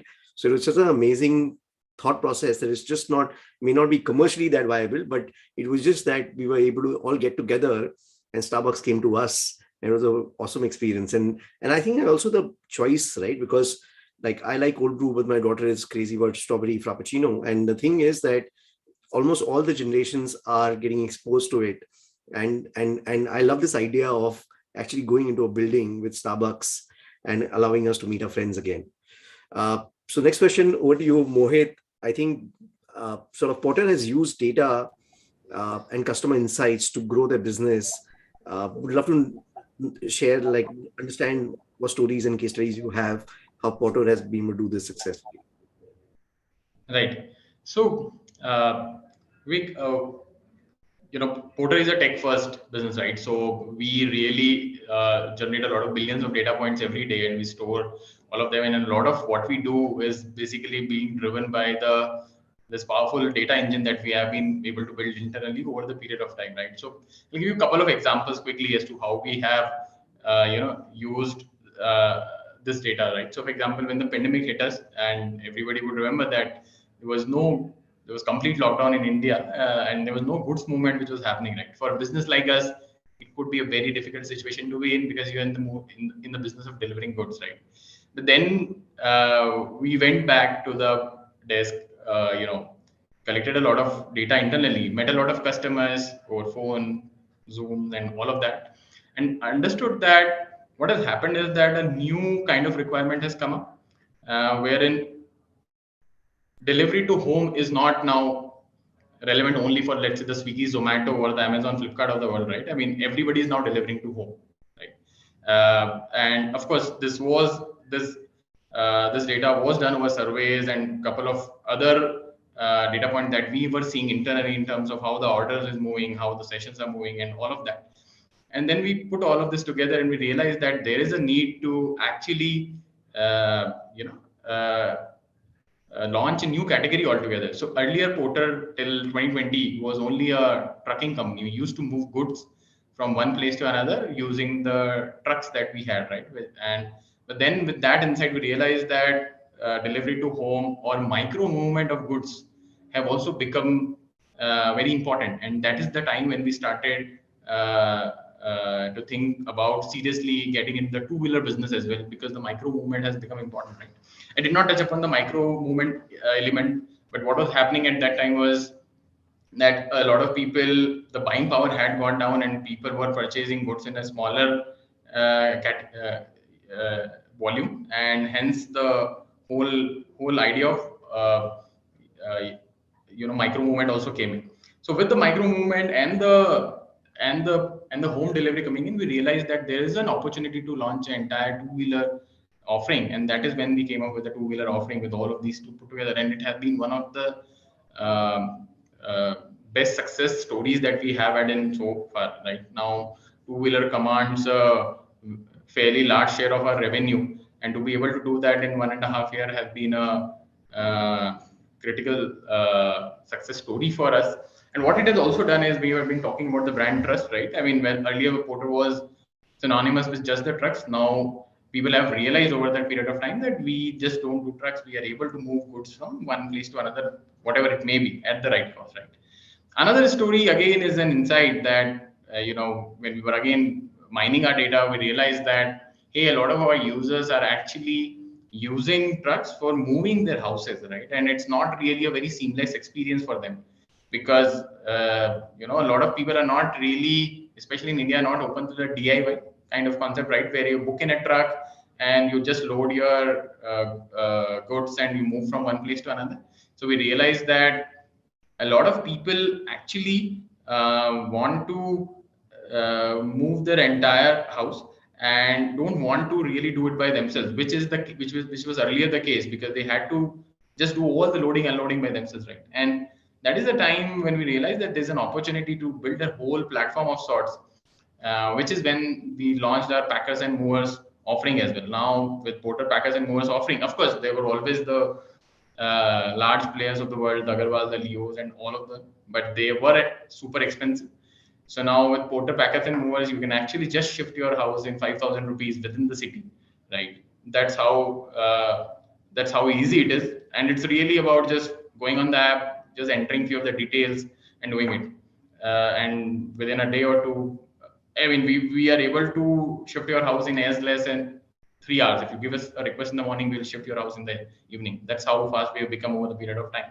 So all of this has happened because of and I can go on and all with multiple stories of sorts as to how we have used the data to kind of really bring things together to deliver a seamless customer experience, and to be able to have been able to build that brand trust of sorts that we are becoming synonymous with the logistics now. But these are some of the examples and how we have continuously mined data to launch new offerings, grow the business, deliver better customer experience, and so on and so forth. I think, Mohit, you've elaborated a very important point that consumers are giving us data, but a lot of companies are not fast enough to react. So understanding what the consumer needs and reacting quickly, and whether it's going to two-wheelers or moving homes, like you mentioned, 5,000 rupees. I shifted from the 6th floor to the 2nd floor, and the amount of stress that I went through in this shift, if it could be done for less than 5,000 rupees, I would have done it myself from just one floor to the other floor, because this is a shifting process. You have to be so careful because you can get sort of reminded about all the things you did wrong in that shifting process. So I think this would have been a wonderful experience if I had known about it earlier. So over to you, Somashri. I think Godrej has built one of the most trusted brands and continue to maintain that trust for almost 100 plus years, right? So we'd love to know what goes into the minds of the culture of the organization to maintain and sort of build on this trust. So, as I said, I mean, right in the beginning, that keeping the ears to the ground is the most important skill that we have to have. And we ensure that all the ideas, the cycle from the product idea to actual execution to the ground is not a huge, time-taking cycle. Just to give you an example, during COVID, as I said, we had innovations coming up and new product launches. Within 3 months, we actually had launched around 40 SKUs. Now, any FMCG company you ask, I mean, launching that kind of just one product will take you that kind of time. So it just speaks volumes about the capability that Godrej as a company has, be it understanding the consumer need, be it having an R&D backup who can actually deliver on the proper quality of the product at the price, be it our supply chain, which actually has the capacity to, garner that kind of product, or the relations where they can get into P2P. So agility in our case is extreme key across functions. The second thing is, I mean, we encourage our team members to be, constantly, and it's across functions, that they have to constantly keep going to the market. They have to constantly, keep speaking to the consumers across prop strata, keep speaking to the retailers. And, some of the most amazing, intelligent insights have actually come from consumers and retailers. They are, because retailers are actually the people who constantly interact with consumers. And the first place where you get to know whether things are working or not, or if there's a need gap, actually is when you get the time to have that discussion with the retailers. So some of these things are the ones that we really, really follow. The other virtue that Godrej has is uncompromising quality. For example, I mean, in times like this, when there is super amount of inflation, be it crude, be it oil prices, and most of the products are using these as raw material, even at this time, there is zero compromise on quality, even if it means that the profit, for a short period of time, you have to take a hit, or you have to pass on some level of cost to the consumer. That is something that has been held true. And for the last 100 years, we have ensured that there has been no compromise on the quality, and which is the reason why, the trust is built. No, absolutely. And I think, Somashi, like the example that you gave of launching something which is 1/3 the price, it could have easily been half the price, and you would have obviously made more profit. But at that point in time, the need of the hour was hygiene.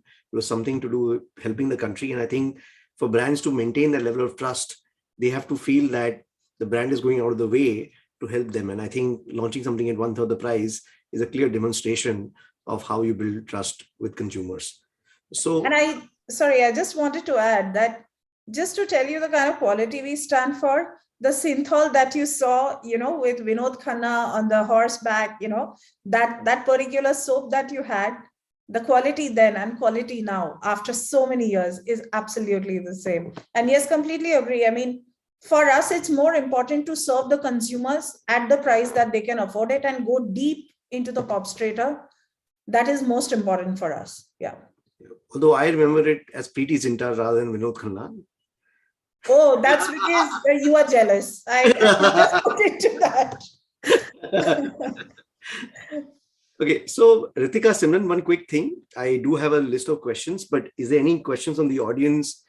Keeping in time in mind, we would love to cover some of the audience questions, but I can continue with my questions. You can continue with your questions while we look at the chat report and get you the questions from the audience. Sounds good.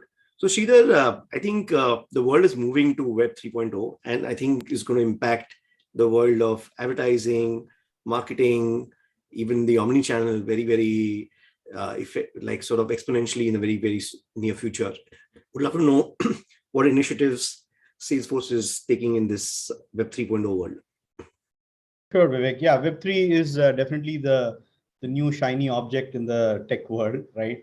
But before we get into the details, I just want to establish a basic definition, right? Which is think of Web3 as a decentralized internet, essentially built on the foundation of, blockchain, right? So that's a very, simple way of, looking at what Web3 could be.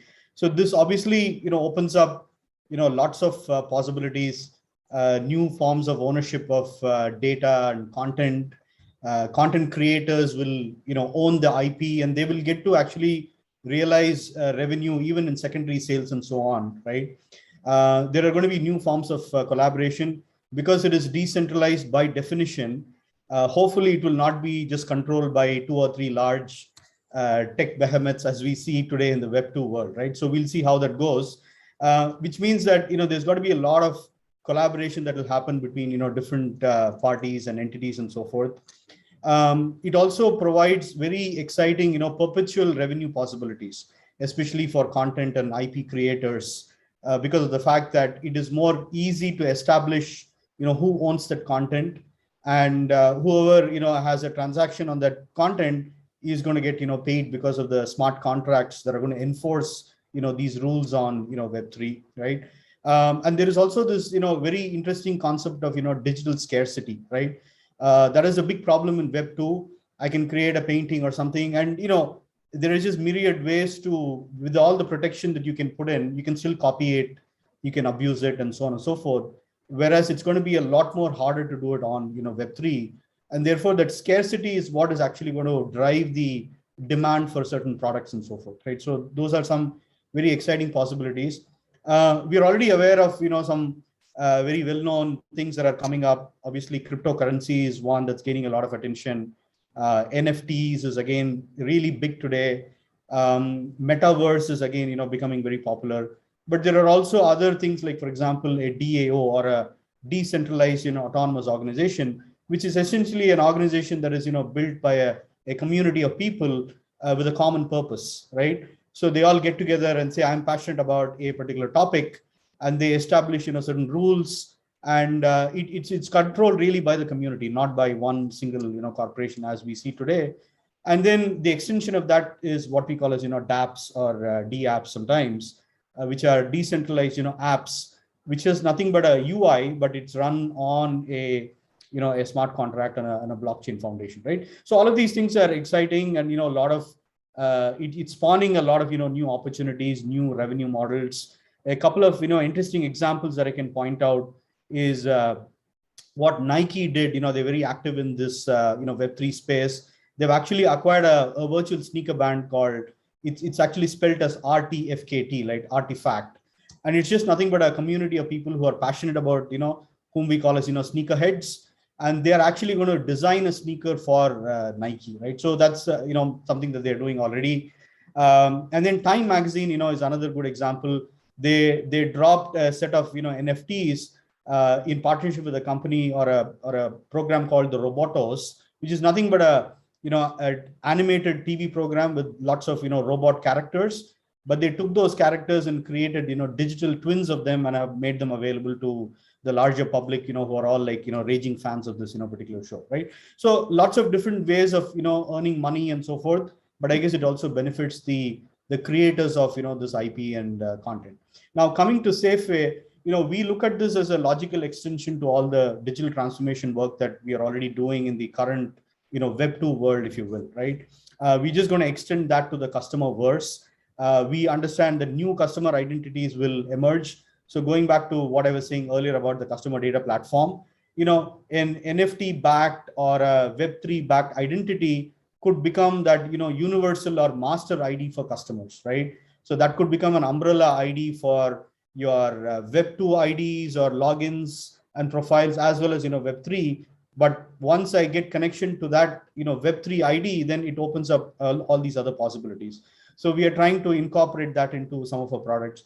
But, and then we also have a Trailblazer community, which is, a ecosystem of, developers and other people who work on the Salesforce, platform. And, nothing could be better than a Web3 centric community, because this is a true community. The only difference is that, Salesforce as a company owns that brand or whatever, but in the Web3 world, the Trailblazers themselves will own that, right? And imagine, rewarding them with, tokens and other forms of currency, which they could actually go and trade and, use it for any other purpose. Wouldn't that be, fantastic, right? So we're doing things like that. But the most exciting thing is, we founded a thing called Web3 Studio, which is going to bring together all these efforts. There are going to be, thought leadership provided to companies. We're going to have strategic partnerships with, Web3 native brands and so forth. We're also going to give them an opportunity to build products that are, Web3 centric, on the platform. So this is how, we are looking at it. Really nothing, not really a huge drastic change. We continue to keep our, focus on customer experience, but we just extend that to the, sort of the metaverse or the customer verse. Right. Yeah.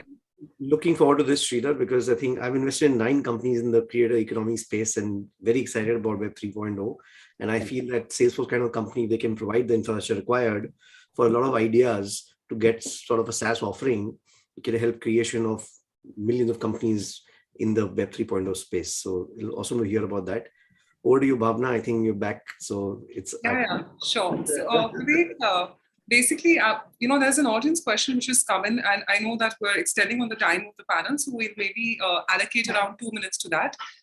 There's a question from Apurva, Vivek, who asked that when personalization is imperative and there are varying contexts for different brands, how does a trusted brand maintain consistency in messaging and purpose? So would Vivek, any of your panelists would just like to take a take on it? Because we've got hardly a couple of minutes on that.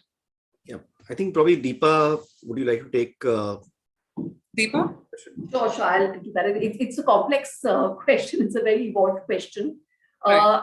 I think if you're talking about consistency in the context of personalization, it comes down to ensuring that you really know your customer very, very well in each and every interaction, right? So it's no longer enough to know your customer by demographic or behavior. You have to know them by demographic, behavior, psychographic, modes of doing business, and they're different avatars in different modes of doing business. For example, if I'm walking into a Starbucks store, I might behave very differently from when I'm ordering in from one of the apps, or I'm doing a mobile order and pay. I think the other part of the question was on purpose. And I would just like to say, in my belief, people have become far more conscious about purpose in the last couple of years, because we're all feeling very vulnerable and we're all digging deep and really evaluating what the world means for us, etc. And I do think customers are going to look at brands very strongly, which resonate and have a strong sense of purpose and resonate with their purpose. So it's going to be questions asked about, what are you doing for the community? What are you doing for the environment? What are you doing for sustainability? What are you doing for your own people? And I think over here, authenticity is so important, right? Because customers are sharp. If they don't see you following up on your rhetoric with actions, it's all then just going to be plain rhetoric. Right. Thank you for that reply, Deepa. And definitely a lot of us do love the brand you're associated with. So with that, Vivek, also before we conclude, I'd just like to put in a personal question from my side. Your book is coming up. Our viewers would love to know more about it. If you could just allocate, a tidbit of what's coming up in the book for our viewers, please. Sure. So the book is called Happiness is a Muscle. Happiness is a muscle. Wow. So during COVID, I realized that I think happiness is a choice we make. Right. It doesn't happen automatically. You have to work on it. So there are certain things universal that everybody must do to be happier. So my book doesn't promise making you happy, but it promises you it can make you happier. There is a difference. So there are certain things everybody must do. So sleep adequately, exercise, meditate, be generous, etc. But how do you actually sustain happiness depends on what kind of beliefs you have. So it's almost like a Jim Collins flywheel between actions and beliefs. So you hear a lot of beliefs. Some of them empower you, and then some of them are limiting you. So if you can adopt the beliefs that empower you and sort of take out from your life the beliefs that are limiting you, then the flywheel starts turning and you become happier. So everybody has a baseline. Something positive will happen. The baseline, it'll go up or go down, but you come and settle down at your baseline, whatever the baseline is.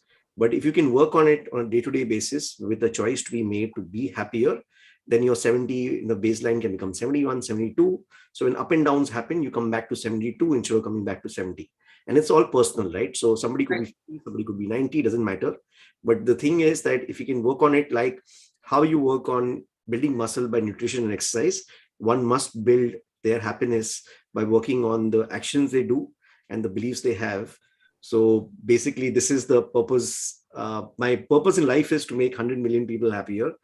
And book is one of the vehicles that I'm going to use. But again, the goal is that in order to learn something better, you try to teach it. And writing this book has increased my knowledge quotient of the topic of happiness significantly more than what it was before I wrote the book. Right, Vivek. So cheers to more happier times is all I can say, and definitely going to grab a copy of that. Thank you once again to all our panelists for your valued time, and we'd love to reconnect with you at another forum. But for now, thank you so much. Thank you, everyone. Thanks, Vivek, for thank you. facilitation. Thank you so much. So ladies and gentlemen, we hope you're having a great time. It is now time for me to acknowledge once again our partners who've made this possible. Powered by Salesforce, we bring companies and customers together. Gold Partner Discovery. Well, let's have a look at the partner AVs now.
वक्त बदल गए, जज्बात बदल गए।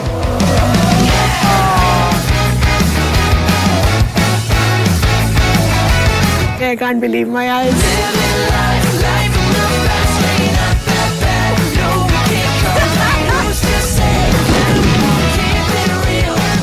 हम लक्ष्मण पहाड़ी पे हैं, राम और सीता माँ वहाँ पे रहे थे। Rudra approaching target. Sir, when they see what you're gonna do, play it back like a million times because they know that you're the absolute. हमारा प्रयास इतिहास को देखने और समझने का है।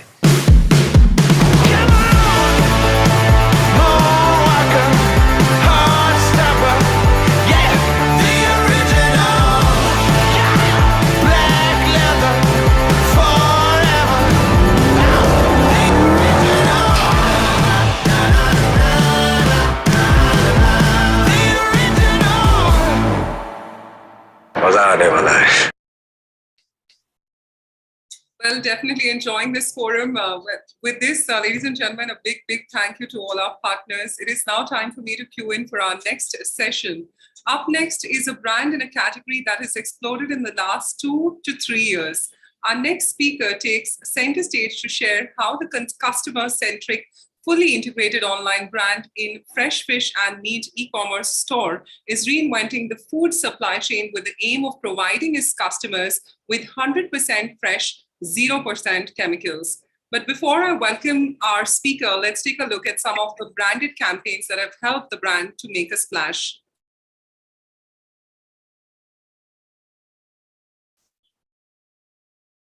धान कल भारी बरसात और कृपया घर से बाहर न निकलें। धूप है। कल छुट्टी और कोई प्रोमिसेस रखे ना रखे, फ्रेश टू होम फ्रेशनेस का प्रॉमिस हमेशा रखेगा। फ्रेश नहीं तो पैसे वापस। Sir, promotion. Brilliant performance. Promotion guaranteed. Next year. Huh? Sir, promotion. Brilliant performance. Promotion guaranteed next year. और कोई प्रोमिसेस रखे ना रखे, फ्रेश टू होम फ्रेशनेस का प्रॉमिस हमेशा रखेगा। फ्रेश नहीं तो पैसे वापस।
So with this, ladies and gentlemen, it is time for me to welcome Shan Kandawil, the co-founder of fresh2home.com. He takes us through the fresh to home journey that started in 2015 to becoming a consumer trusted competitor in the fresh fish and meat segment.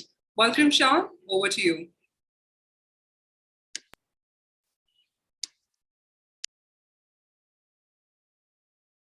Thank you, Bhavna. It's great to be here. Ladies and gentlemen, it's a pleasure to be speaking to you today on my favorite topic, which is to create a really wonderful and a fresh new brand. In my case, I'm going to talk to you about how we've built a fresh way to create an online fish and meat brand, Fresh to Home. This is something that has taken us about 6 years. Fresh to Home is today the largest online fish and meat brand today, doing about 2 million orders per month. Much of the journey of the brand, like most other brands, stemmed from my own personal journey. Just to give you a little background, I'm an entrepreneur, been in the Valley for most of my professional life, have done multiple brands that are now some of the most well-known in the world in the gaming space. Obviously, a wide departure from the fish and meat side. But just to give you a sense, I have created a game. I was general manager on a game called as Farmville, which is one of the world's largest online social media games. We were downloaded by about 600 million people, and at one point, dominated probably in terms of the number of players, more than the population of the entire Europe. Right, so it was a really, really large property that we had built. That was my background. Prior to that, I was a CEO for a software company in the US. So I spent a fairly large amount of my time in the US.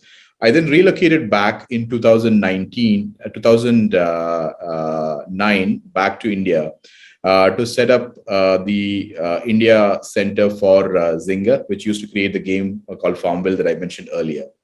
And during that process is really when I really understood the vibe of creating a consumer brand in India, right? And in about 2012, I used to be a really big fan of eating my favorite fish curry and rice, because I'm a Malayali from Kerala. So essentially that's ingrained into our DNA. And one of the key things that you face when you are in a city like Bangalore, way back in the time I used to buy, is that the availability of good quality fish and meat was really limited. And I found this really wonderful site called as seed2home.com. It was started by my current co-founder, Matthew Joseph, who's a fish exporter. Now, he would ship fish from Cochin back to Bangalore and Delhi. And it would be really, really fresh produce, right? And I fell in love, my family fell in love with the product. And we used to be a really, enthusiastic customer for Matthew. At some point, Matthew had to shut shop because of various reasons. He's a fish exporter, and at that point of time, it was a recession, and running a company of e-commerce scale was not as familiar to him. Now, this was amazingly bad for us because we couldn't get good fish. Right, the family literally lived on Matthew's fish. So at some point, the only logical outcome, and I just relate this back to creating brands, because most brands are born out of your own personal pain points, right? In my issue, this is a really big personal pain point. It's one of, your much loved product is not available. So I went back to Matthew, I angel funded him, and I got the whole, new company. We started a new company called Fresh to Home together. That's really how we started the company. Now, at that point of time, while it was not really something that, was done, in a very innate fashion, the core reason to start that is my own problems, right? I had kids at that point of time, and I was really worried about chemicals in the product that we eat, right? Because if you look at fish in general, or meat like chicken and others, the typical market, there is a fairly large, percentage where we see that the preservatives are used in this whole supply chain. So fish in particular has got ammonia, has got formalin, and a bunch of other sort of preservatives. Antibiotics are quite common in the poultry that we source. So these were things that I was aware of as a young father at that time. And it really pained me to see, how this is a commonplace practice in the Indian ecosystem, right? So one of our biggest sort of brand propositions, one of the primary edifice at which we built Fresh to Home was no chemicals, right? Basically, no preservatives, no antibiotics, or any other sort of chemicals, right? Even legally allowed chemicals like flavor enhancers, stabilizers, and things like that. We just felt like we had to build a brand that is 100% true to that. And I'm proud to say that we've kept that, at the end of 6 years from now, right? One of the biggest things that you run into as you build brands or as you build companies is to preserve the original ethical vision that you had. How do you just take that across a period of time? So that's fortunately what we've been able to do. If you look at our website or our, any of our products, we proudly display the certificates for the latest batch that we've tested from in the most reputed labs in India on sort of 120 antibiotics and various different kinds of chemicals, right? This is our way of telling consumers, right, that, hey, we're very transparent. You can go down to our website as a consumer, you can download the certificates of all the products that we deliver. And that's how transparent we are, and that's how true we are to sort of the original brand proposition. So a key learning that I'd like to highlight, and one that I would urge all of you, if you're building companies, is, have a strong vision. And whatever that strong vision is, in our case, it was really about creating 100% fresh, no chemicals as an overall brand truth. And then stay true to it. At some points, it might be really harder to stay true to it. For example, in our scenario, we took literally about 5 years before we could launch cold cuts and sausages and marinated products and so on. Because in the industry, when you, any of these product ranges require you to add some sort of chemicals, right? Maybe legally allowed chemicals, but it's still chemicals nevertheless, right? Whether it's a flavor enhancer or a stabilizer or things like that. And we took an intentional decision not to do that, which essentially meant we had to invest in 2 to 3 years of really high-end R&D to figure out natural ingredients and natural sort of ways of creating products like that. we are now launching a really large range of ready to fry products with things like your chicken patties, your tender sort of popcorn chickens, and so on. And most of it, are in the current market done with chemical alternative. So we've stayed true to the brand. We've figured this out, and we've built India's first clean label brand in our segment. That's really, really the biggest emphasis we have done. Now, let me just start a little bit of a backdrop, right? We are talking about a market, a fish and meat market that's insanely large. Just to give you a sense, the Indian fish market alone is a $50 billion market. Now, if you add poultry and meat, it's about an $80 billion market. At about $80 billion, that's bigger than most of the Hollywood industry that you would be familiar with, right? So imagine all of those movies that you've seen in the last year, the Avengers and Spider-Man and all of that stuff. This is actually much bigger than that.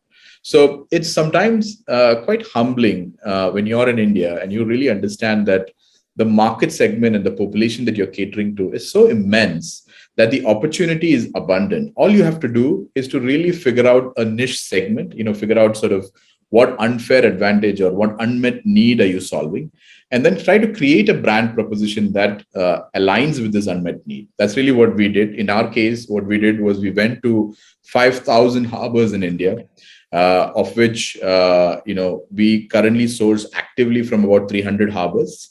And across 3,000 fishermen, right? These are folks who work directly with us. We, source with them through technology-enabled software. So we've got a software that we call as the commodities exchange. It's essentially like a virtual exchange where a farmer or a fisherman is able to trade with us using an app.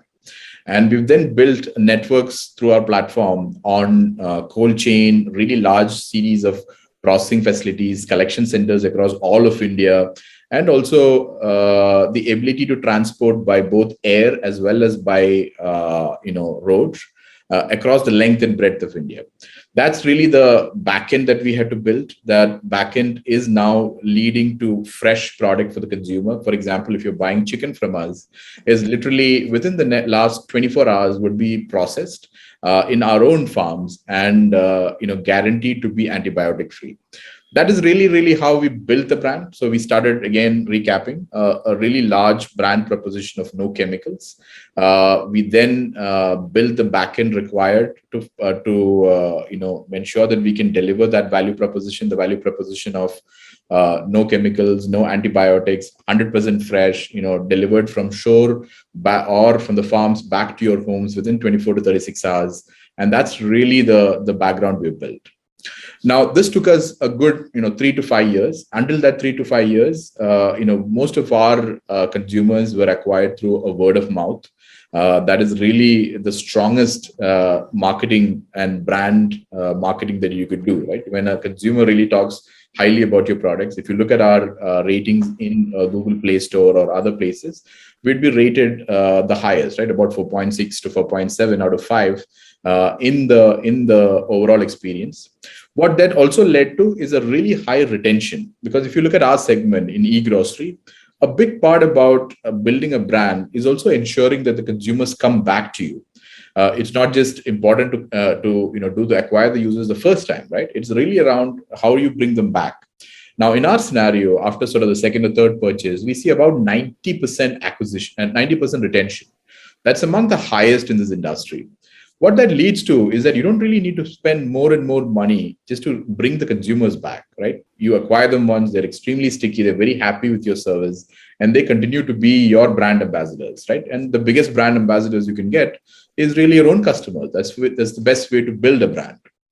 But at the end of the third year, we are then, or the fourth year, we were then present in most of the cities that we wanted to.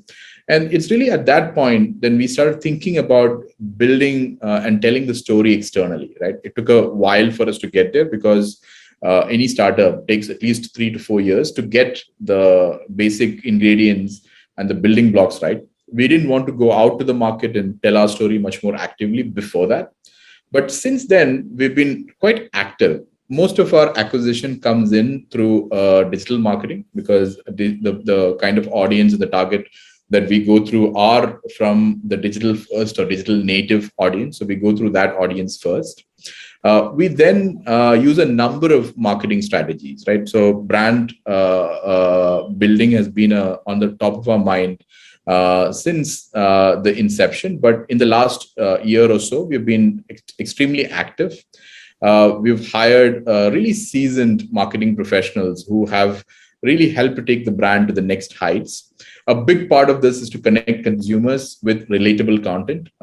So we've done a very interesting campaign around the IPL called Totally Fresh, which really nudges people to buy only from the fresh, chemical-free fish and meat, delivering the message of freshness, right? So if you look at it, our name has fresh to home on it. So we started with that connect. We started to connect with the truth of the brand, right? Really that we are directly fresh from the fishermen and the farmers, and we give it back to you directly. That was really the umbrella under which all of our brand identity was built on. We then did really interesting things, like a recent Women's Day campaign that encouraged women to break the shackles of the old way, that people judge you or people talk to you about.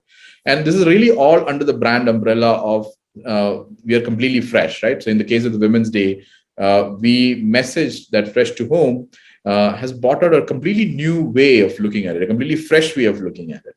We've done the same thing across Valentine's Day, where we've just reversed the whole scenario in which most Valentine's Day campaigns are shot. We broke the stereotype by showcasing a meat lover couple that are keeping it fresh and replacing in traditional and outdated ways of proposing, right? And interestingly, in this case, it was using a calamari ring. So it was a really, really interesting campaign. So we've done a number of that. We've also then done very quirky digital first ideas. And some of them you can check out our website. But at the end of the day, marketing is really about telling the truth, right? Telling our truth. And in our case, it is really about being the freshest fish and seafood and meat provider in the world, and directly connecting from consumers with the fishermen and farmers. And we've spoken that in the words and in the lens of no chemicals. That's really the other reason to believe for the brand. That's really something we've hampered on. Now, going forward from here, once you've now built the brand, the next step for us is to really now tap into sort of the larger part of the India, right? So if you look at it, our market segment, us and our competition put together, is only 0.3 or 0.5% of the overall market share. Now, that might sound like a small number, but in an absolute terms, it's a really large number. But at the same time, the room is limitless, right? India has got such a large opportunity base that there are multiple different ways to reach out to the consumer. E-grocery and e-commerce is really the first frontier in which how we build the brand.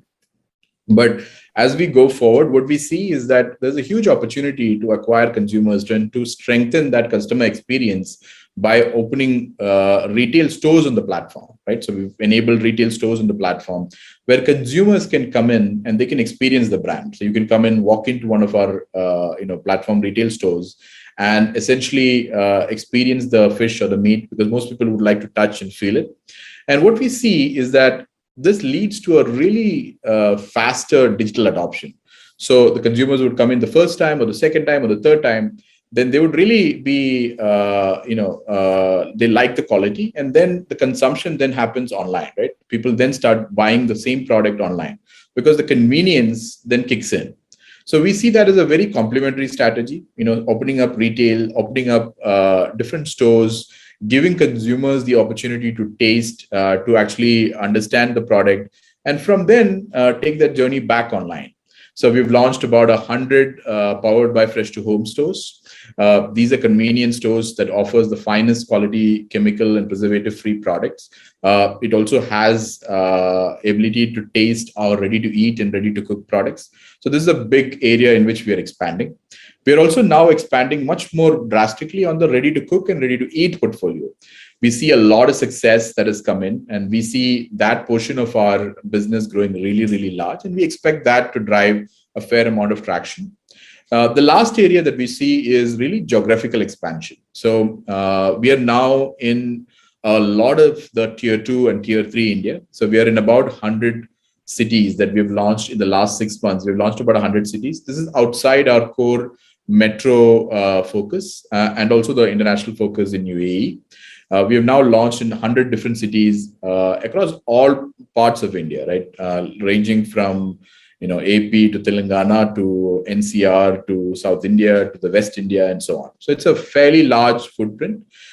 We anticipate that this will lead to the brand becoming much more resilient, because at the end of the day, when you have such a large brand footprint, both in terms of retail as well as online, as well as a 360 view across multiple different geo focus, that's really when the brand logarithmic recall starts kicking in.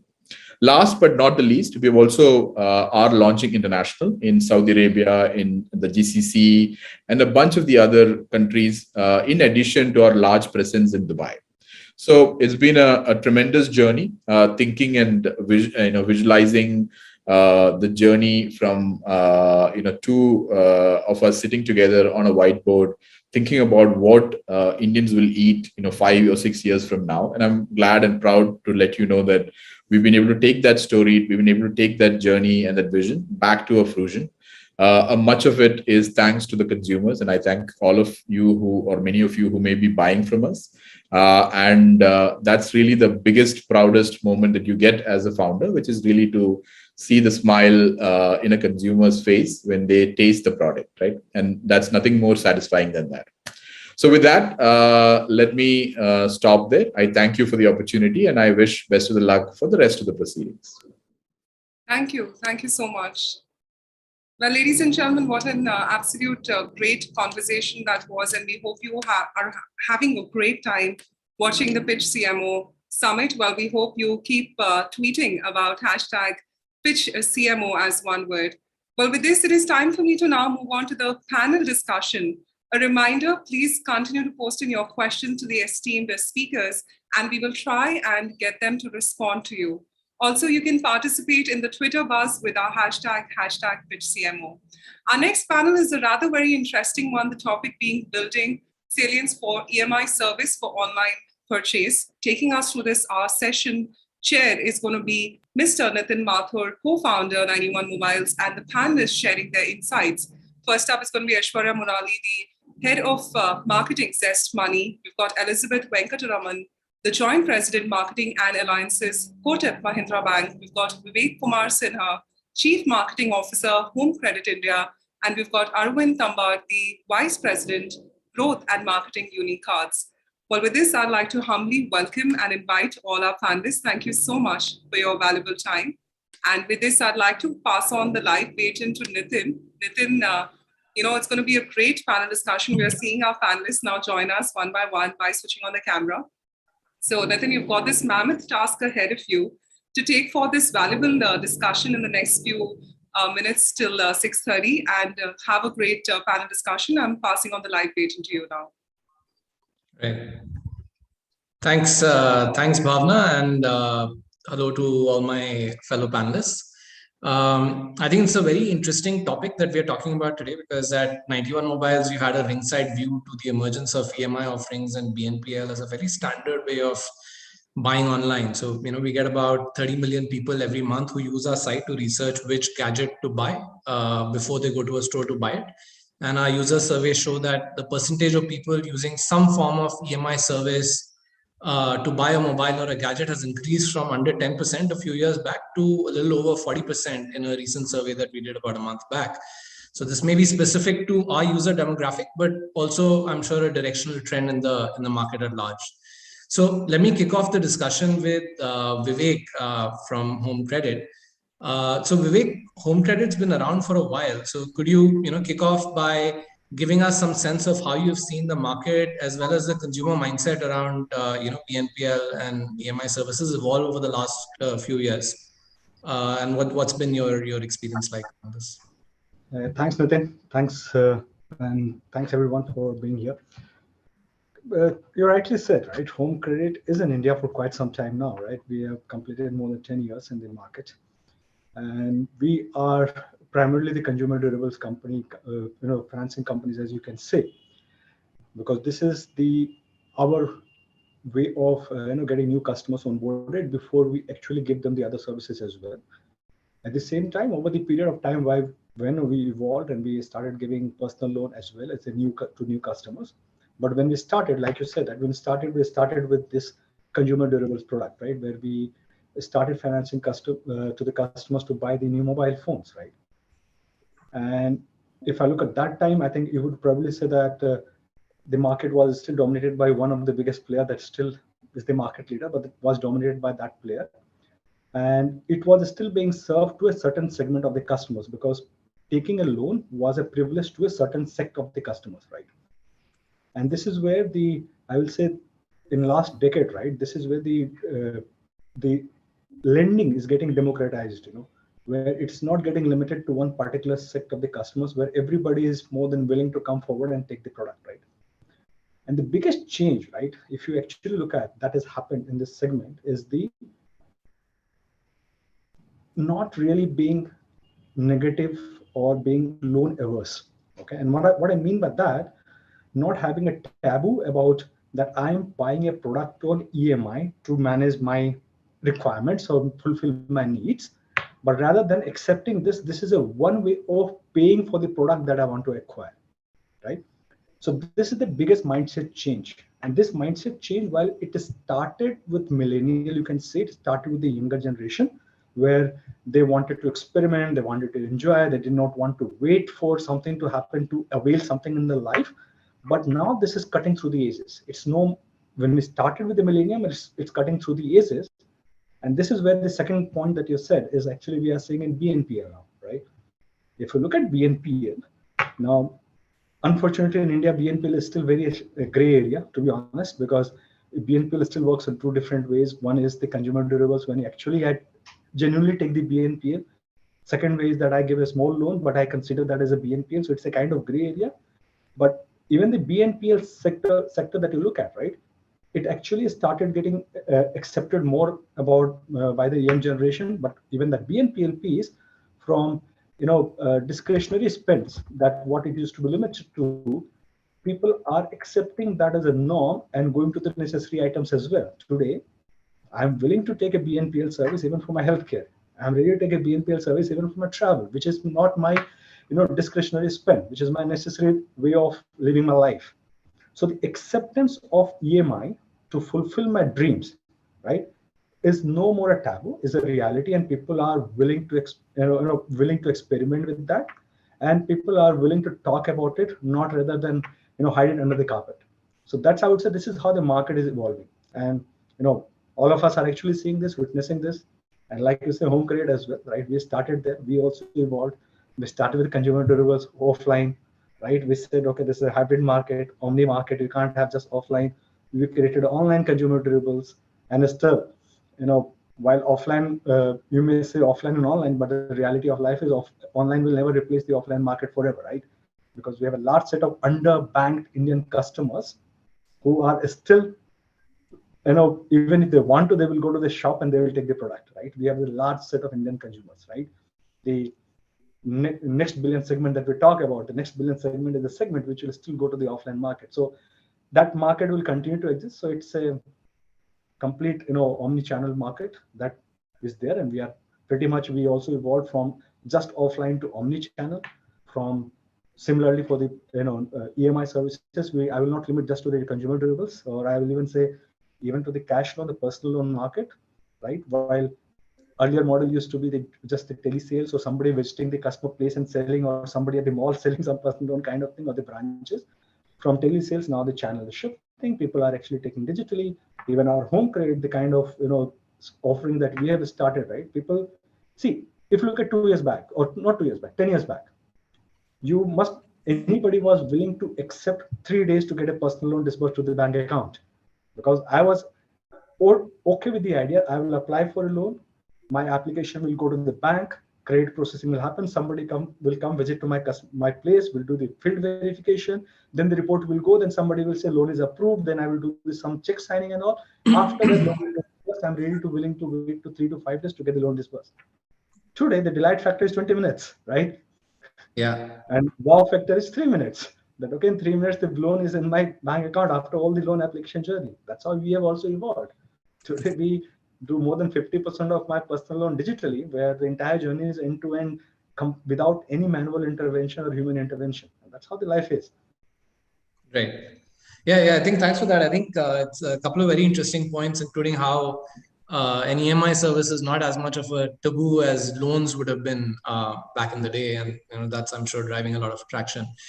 I'll move to Aishwarya next. Aishwarya, I know that Zest Money has been an early mover in this space in India as well, and I think at 91 Mobiles we've had the pleasure of working with Zest Money over the last few years to promote your offering to the gadget buyers on our site. And Zest's strategy and positioning, especially when it comes to online and marketing, etc., has seemed very nuanced, at least on digital. So could you please outline how you you look at your marketing strategy, and if it has, how it might have changed over the last few years, with the market?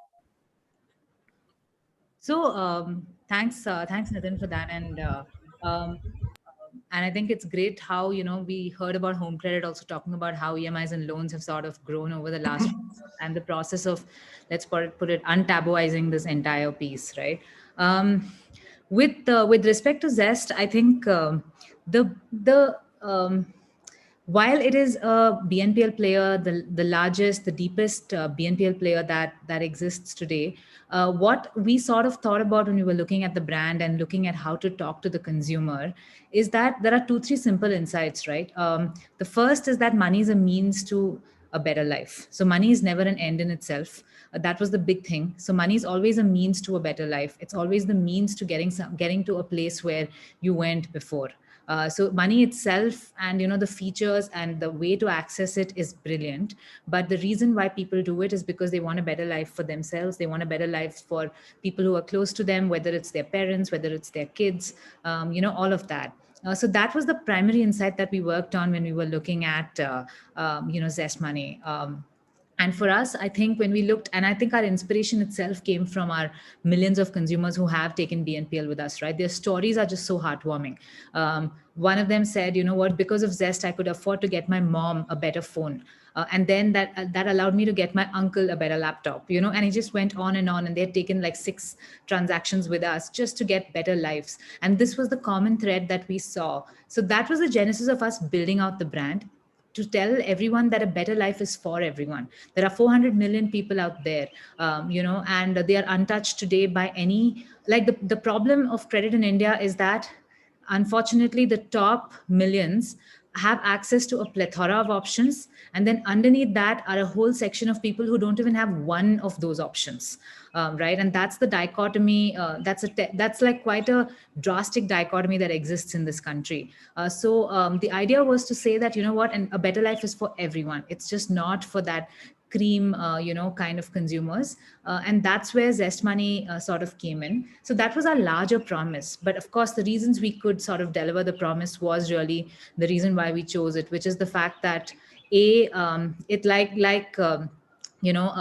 earlier erstwhile red tape, there is no red tape here. It is a simple onboarding process. It's online. The young consumers today is used to the convenience of downloading an app, getting his or her service in sort of 20 minutes, like was mentioned earlier, right? So that was one. The second is, I think with Zest, the other advantage is the affordability comes alive and the Aspire life comes alive because the depth of merchants as well.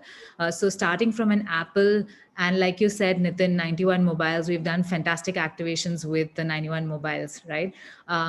So starting from Apple to 91 Mobiles to, the everyday use cases that we may want, we sort of cover the plethora of it. So it's not like we are use casing only to a particular sector or a particular kind of use case. It sort of spreads across. So that was the second reason why we sort of said we could talk about the promise we did.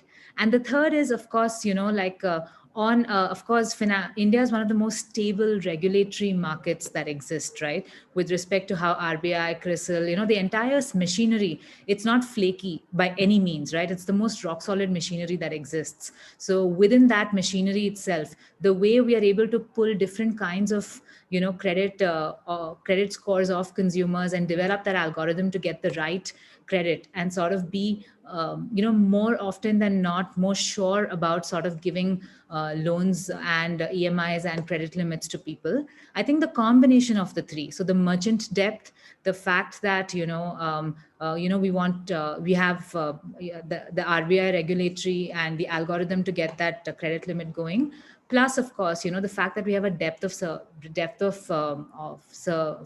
of merchants and use cases to offer. I think those were the three that sort of made us sort of okay, let me put it this way, the entire work done by the team is what helps marketing say what we can say, right? Which is aspiring a better life is for everyone. And that's really the genesis of the way we've built our campaign, to say that live better today and you can aspire to something better. So that's really how we've built out marketing for Zest, Nitin. Yeah, thanks, Shwarya, for that. Come to Arvind next. Arvind, Unicards is a relatively newer player in this segment, so it'll be interesting to hear your thoughts on how you position and compete with the more entrenched players, and to what extent do you think that an offering like yours can displace those of some of the traditional banks as well, or even to drive penetration to previously unbanked people when it comes to services like these? Please. Yeah, Uni is relatively new, right? We're just about 8 months old. Our product is 8 months old, and of course, we want to change the way people interact with credit. With a range of products for every consumer segment, right? But of course, every startup has to make a choice and start somewhere, right? And so we started with a BNPL product for existing credit card users, right? Which in itself is large, right? And you asked me why. We realized that every individual, irrespective of how much they earn, they have 2 or 3 occasions in a year where they face a short-term liquidity crunch, right?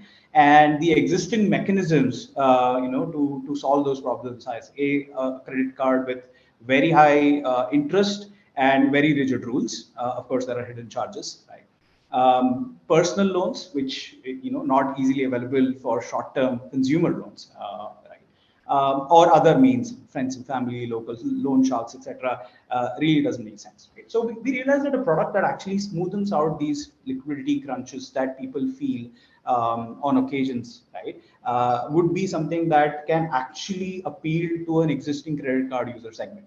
And that's just the genesis of our product portfolio, right? And of course, we're going to launch products for more consumer segments. Today, we have a pay 1/3 card, which basically splits all your transactions into 3 parts to be paid over 3 months at no interest, right? What that does is that it helps you smoothen out your spends over the months, makes it easy for you to makes you smarter in terms of cash flow.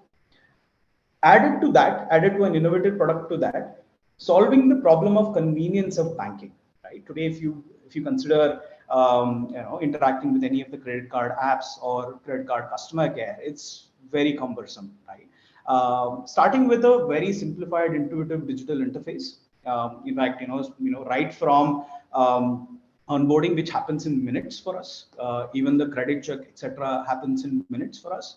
A delightful onboarding kit that we provide to the consumers. From there on 24/7 WhatsApp support and a promise of no hidden charges backed by money back guarantee, right, actually has created a product that appeals existing credit card users, right? Even the top 10 million, right, among them would go for Uni. And today we've seen Uni being used for high value transactions for gadgets and jewelry, but we've also seen very quickly within month 2, month 3, adoption on high frequency spends like food delivery also happens for our consumers, right?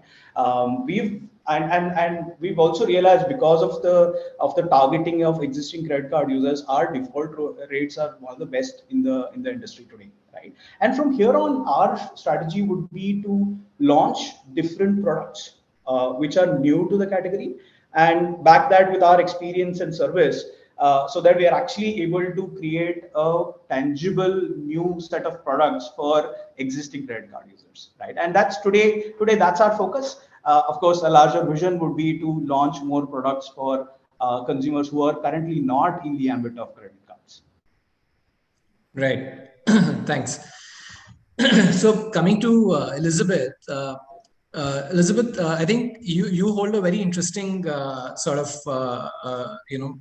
mandate here, because on the one hand you have the regular traditional credit cards, etc., at Kotak. And on the other hand, I think you also have an EMI card, which sort of competes in a sense with those traditional cards. So how do you look at this offering, and what is your outlook on the market as well as your marketing strategy when it comes to building out this category for Kotak?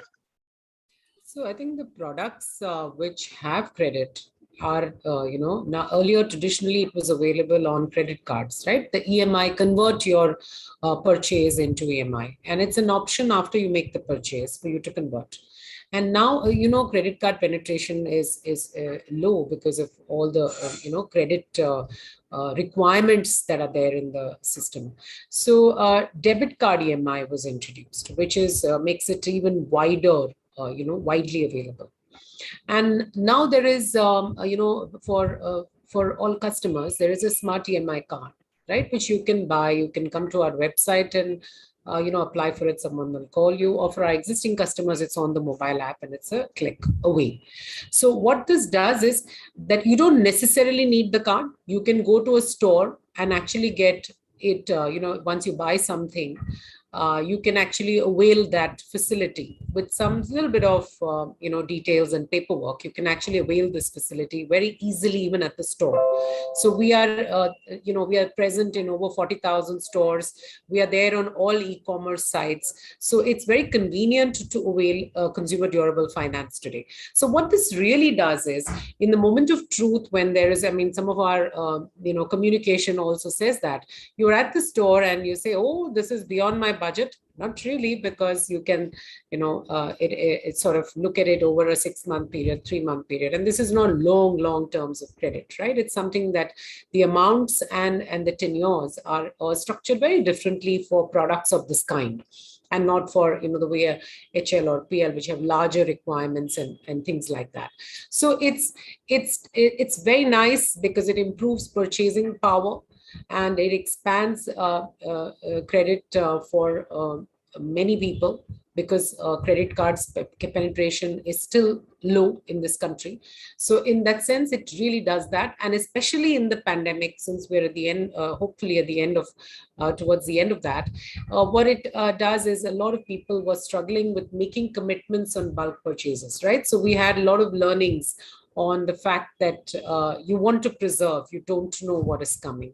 So with that insight as well, I think if people continue to make purchases, then they did use this facility just to be a little careful on, what could be, that you need to save for the future. So this facility even became popular even then. So some of our research says that the pandemic accelerated the need for EMI facility as well. So from a customer perspective, I think a lot of things, I think Vivek, a lot of, it was already covered, that the need has gone up.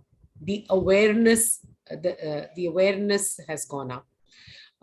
However, sometimes people say that, is it as good? It's too good to be true. So I think the marketing conversation really needs to be about taking the message to the consumer, making it very clear what is the product and what are the terms, the transparency, aspect of what is the exact deal, because customers are also, there's too much going on. Like in credit, it's exploding. There are so many terms, and while as professionals and as the industry representatives, we are very conversant with all of that. And credit card and debit card, I think in a way has been around for so many years. So I think the task is to create awareness, usage, and some level of transparency in what exactly some of these things do. And so therefore trust will play some fairly good important role in making for the consumer in some segments to make consumer decisions. Right. Thanks for that.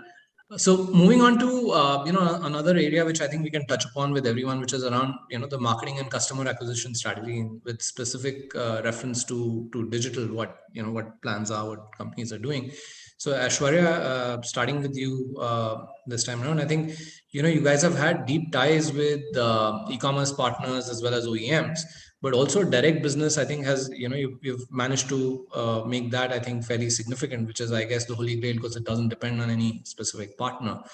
So could you give us some insights on how significant that is now, and what is the marketing strategy that works for you when it comes to building the direct business?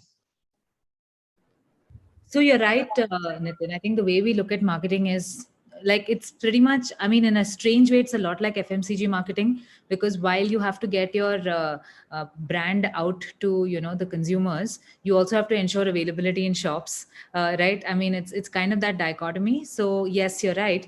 I think while it's important to have um, you know. A really deep merchant presence, otherwise you don't get, like, what's the point of sort of getting the brand out there. It's important to also build some love and recognition of zest in consumers mind space, because of course at checkout, at the moment of truth, you want them to consider you. So that's really how we've sort of looked at it. And the way we look at marketing is we look at it in three fronts. We look at the pure play brand marketing as one aspect of things. We look at how that translates into direct digital marketing, which is performance, and the really hardworking thing, which is based on getting us our impressions and our reach, and therefore our funnels and share and CAC, etc. So that's the second way we look at it. And the third is the category way, of sort of ensuring that at the moment of truth, whether it is at checkout or whether it's at that inventory space, we're sort of present. So that's how we sort of have divided up the entire piece. Now the thing is that brand marketing is something that helps everything, right? It doesn't, irrespective of whether it's an acquisition which is through digital or it is an acquisition through a merchant or a category. Brand serves the cause of just jumping us to higher top of mind mind space in some way or form. And that's sort of what we've starting last year, towards the end of last year. What we've seen is, and when we did the campaign, and we saw that while there was a lot of consideration for zest, and that played out in performance as well. What happened was, even after all the festive and the sale and all of that period, which is of course how big consumption is in October, November and December, we still had that brand recall and recognition when we measured our organic traffic, or we measured even our brand track metrics, etc. So I think that's what the brand does for you. It lifts you up into a level of recognition that sort of helps, and that is a long burn, right? It's not short burn. We still have a lot of distance to go as we keep building it brick by brick. On performance, what we do is we do the usual. We sort of acquire whom we think are high intent consumers, not necessarily merchant led or people who are going to buy today or tomorrow or now, but we know that they are in the market for consumption. We know that they're in the market for something, so we target them. And we've seen good successes there. We've actually, because of two things. One is that we're picking intent-based consumers. And secondly, of course, we know how advanced like Facebook and Google are in terms of just recommending right audiences to you basis what we already know. So that has helped us a lot sort of build our funnel processes. Having said that, the third part, which is category marketing, is also very critical. And we've started that as well, because that's pure play intent, right? If somebody's coming to Amazon, they're going to shop. They're not coming there to browse. Of course, some people do browse, but that they're coming to shop, right? The only thing is that ad tech in these platforms aren't as advanced as possibly, your Google and Facebook. So the advantage of intent gets offset in some way by the algos that these folks provide. So, but in some level, that also gives us a good good results. So, I mean, the truth is always somewhere in between. Brand for overall recognition, performance for, hardworking, intent-based audiences to get through the funnel and consider us, and category for, ensuring that our really, really high intent folks are sort of seeing us as checkout visibility and cart abandon, etc., and sort of jumping back to us. So that's how we sort of have thought of digital acquisition. Right. Arvind, could you please shed some light on your marketing strategy as well? Because I think you are predominantly or only digital.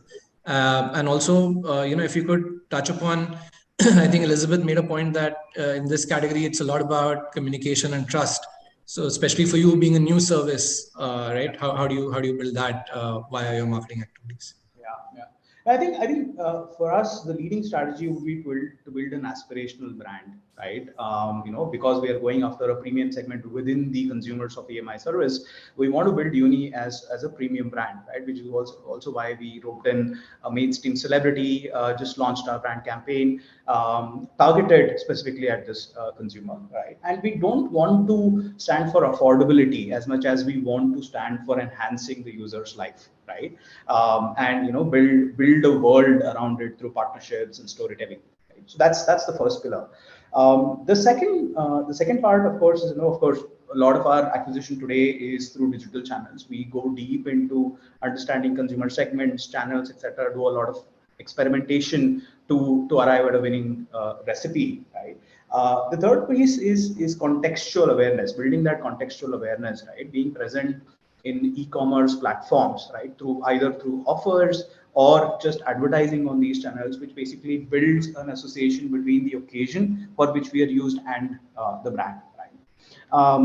And that's largely how we are going about acquisition today. We have activities offline and online at purchase centers, whether it's shopping malls or e-commerce platforms, right? Which basically builds that contextual awareness, right? In terms of building trust and transparency, right? In fact, this is one of the things we realized very early, right? And being a new entrant is also sort of, there are pros and cons to it. One of the pros is that you already know what's working, what's not for the industry.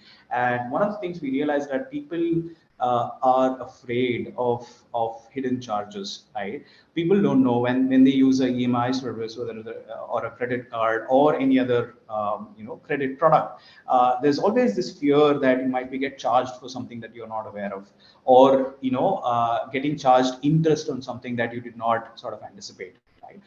So we took away that problem by creating a very transparent billing schedule, right? And this was one of the most important sort of aspects of our product today, right? Our charges are flat. We don't charge interest on interest. We don't, in fact, even charge interest from the date of transaction. Every month, if you want to pay a minimum due and revolve, you actually pay a flat fee, right? And that basically takes away the friction, the fear that the consumer had about using a service like this, right? And of course, we also claim that there are no hidden charges. If anybody does find a hidden charge beyond what we shared in the billing schedule with them, we actually give the money back, right? And so far, nobody has claimed that. I think we are building trust and transparency through a transparent billing schedule, and of course the 24/7 WhatsApp support makes it accessible for them, right? If there is a doubt, if there is a question around any of those charges, they can reach out to us, right? So by making it more relatable, bringing the brand closer, bringing the customer service closer to the consumer, right? We are able to address the trust and transparency issue, and I agree with Elizabeth, right? Building trust is very important, and that happens through building transparency. Right. That note, I think the uni ads are brilliant, Arvind. I just love the Vicky Kaushal, roaming around in space and trying to play the piano. It's really well done. Thank you, Aishwarya. We wanted to drive the message of pay in 3 parts really hard, and we took a bit of a risk with our creative revise, and I think it worked out brilliantly in retrospect. Yes, extremely well. Yeah. Yeah, I think you don't need to point out which celebrity you did the review. I think it's one campaign that's reached a lot of people. Vivek, your marketing strategy, I think so far has been fairly offline, but I think you also have plans for digital. So, please talk us through what it has been and what it will be.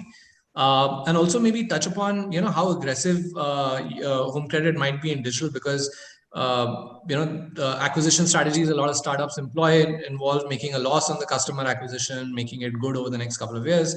Is that the sort of aggression that you would go with as well when it comes to digital? So you rightly said, yes. Our so far, right, as I said, right, for us business, I will divide it to consumer durables and the personal loan, right? Consumer durables, yes, it's largely driven through my offline partnerships, right? So we are today present in more than 50,000 merchants, right? And it takes a lot of time and effort to actually be present on that large universe, right? It takes years of work to get yourself present out there, right? So obviously, Are we going to get rid of the offline presence? No, we are going to build further on it. So you might see that from 50,000, we might go to 100,000 this year, right? So that's the plan. So offline, are we going to leave the offline? No, we are not going to leave the offline. But does it mean that are we going to not look at the digital channel? No, that's also not true. Because at the end of the day, today, this is how the industry is behaving, right? See, if you look at the home credit, our genesis, right, and the way we do the business, we actually try to serve the customers who are traditionally not served by the traditional NBFCs and the traditional banks as well, right? So these are the customers today. Well, there are many new players who have come up and started talking that we are making credit available to them, but this is where we started. This is how we actually, did business. We always had more than 50% customers acquiring that we were acquiring were new to credit, right? They had no civil history, they had no credit history at all, right? And our processes have always been very simple, right? We never asked for income document. We said, okay, just give your ID proof and address proof. We will underwrite. We have our own, proprietary algorithm to underwrite a customer. We do that. We underwrite. We give the credit, right? And we have been doing good so far in that, right? Second part to it, digital. Yes, we are also have a digital first approach, right? And when you say digital first approach, what we are doing is in the consumer durables, while we continue to be the offline percent, but we'll make the journey right for the customer. It's a hybrid journey. Customers want to come at the POS and do the offline journey with the merchant. Merchant will still do the offline journey, but without any paper, right? Customer, we have a merchant app. We have an app for the merchant. Merchant actually logs into the app, does the entire journey straight away without any paper document to be signed by the customer, right? Or customers do not want to go to the POS on the first go, wants to avail the consumer durables approval done, and then want to go and pick up the product. We also have that option. Customers can come to our app, customers can apply for our EMI card, get the loan approved, choose the merchant where he wants to go and pick the product. He chooses the nearby merchants, he goes there, he picks the product, he goes out, right? So for a consumer, I have the digital journey, I have the physical journey, I have the hybrid model, everything possible, right? So whichever way customers are comfortable, not the way I am comfortable to serve. Now coming to the personal loan segment. In the personal loan segment, we are always very heavy on telesales, where we used to call customers and offer the product. Now that is a shift that we are bringing in. Today, we offer, as we said initially, we offer more than 50% of our personal loan end-to-end digitally. It means no physical interaction whatsoever, not even calling our call center for any clarification. I'm saying that level of digitally, right? So we offer more than 50%. And mind you, when we say our loan, we are not the small ticket 5,000, 10,000 personal loan player. So for us, it's a big overall loan amount is quite large, right? So we are still among, in consumer durables, we are not the number one, but it's still among the top NBFCs in India, right? Similarly, in the personal loan, we are not the number one, but after the large bank where the average ticket size is 3.5 lakh, 4 lakhs, if I remove the traditional banks, we are once again in the top, right? So even in that, we do digitally end to end. Now, when we do that, are we going to burn the money to really do business at loss to get some high valuation? Answer would be no, because see, we are not behind valuation, right? We are behind doing a business where we give credit to the customers, but at the same time, do a business which is profitable as well for us as well, where we have a number of employees working for us, shareholders making money out of the business. At the same time, like what Elizabeth said, our business model was always, not today, even 10 years back, was based on trust and transparency. For the simple reason being, the segment that we operate in, those segments do not understand anything. They don't understand interest rate. They don't understand IRR. They don't understand APR. For them, all they understand, I have taken is a certain amount, how much of amount that I'm going to pay you back. So if you look at our entire marketing campaign, we spend equal amount of, or equal focus on financial literacy, then, and the amount that we spend on the product marketing. So we are, very responsible as a, we are you can say kind of responsible lender, where we spend equal focus on, making customer literate about what this financial jargons are all about, and what does it mean to you by availing a loan, and what does it mean to you by paying it back on time to get the next loan better. And similar focus we also spend on digital marketing, right? So we have the brand campaign, right? We do digital marketing, but at the same time we do a lot of financial literacy. At the same time, we also do all the entire offline, zing bang as well. Right. Thanks. So, Elizabeth, quickly, could you please give us some insight into your TG and customer acquisition strategy as well? How it might change when your plans for digital become more aggressive, and beyond yours, what do you think is the right mix for growing this category? So I think that the requirement for credit is there across age groups. The behavior may be different, the usage may be different. They are across age groups, Gen Z, millennial, and beyond that, right? The traditionalists, as we may want to call them. The requirement is across metros and mini metros. So there's a geographical, deepening in terms of the credit requirement. The usage, we see difference.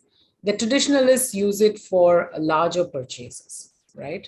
But I think the willingness in the younger segment, Gen Z and millennial, is they are willing to use credit for you live only once, right? Their philosophy is YOLO. So they have a different approach to how they want to live their life, what kind of purchase decisions they make. And we see them being far more open to credit. So in that sense, target audience wise, I think that we are straddling a larger, a very large audience where there is a requirement for credit. The other aspect here is, of course, that people who are building their credit score, who are new to credit, some of these EMI cards can be very useful because you have a pre-approved limit and you can swipe that like a credit or debit card in any store and it automatically converts into EMI, right? You don't have to purchase it and convert it. So it's an EMI card, it's a smart EMI card. And the other aspect of the angle is that, credit is available on a lot of categories. So there is a lack of awareness. And as an industry, I think it's important to tell everybody on what all. I think Vivek spoke about health. Appliances are known. There are many, many areas in which you can use some of these products. And it's available at point of purchase.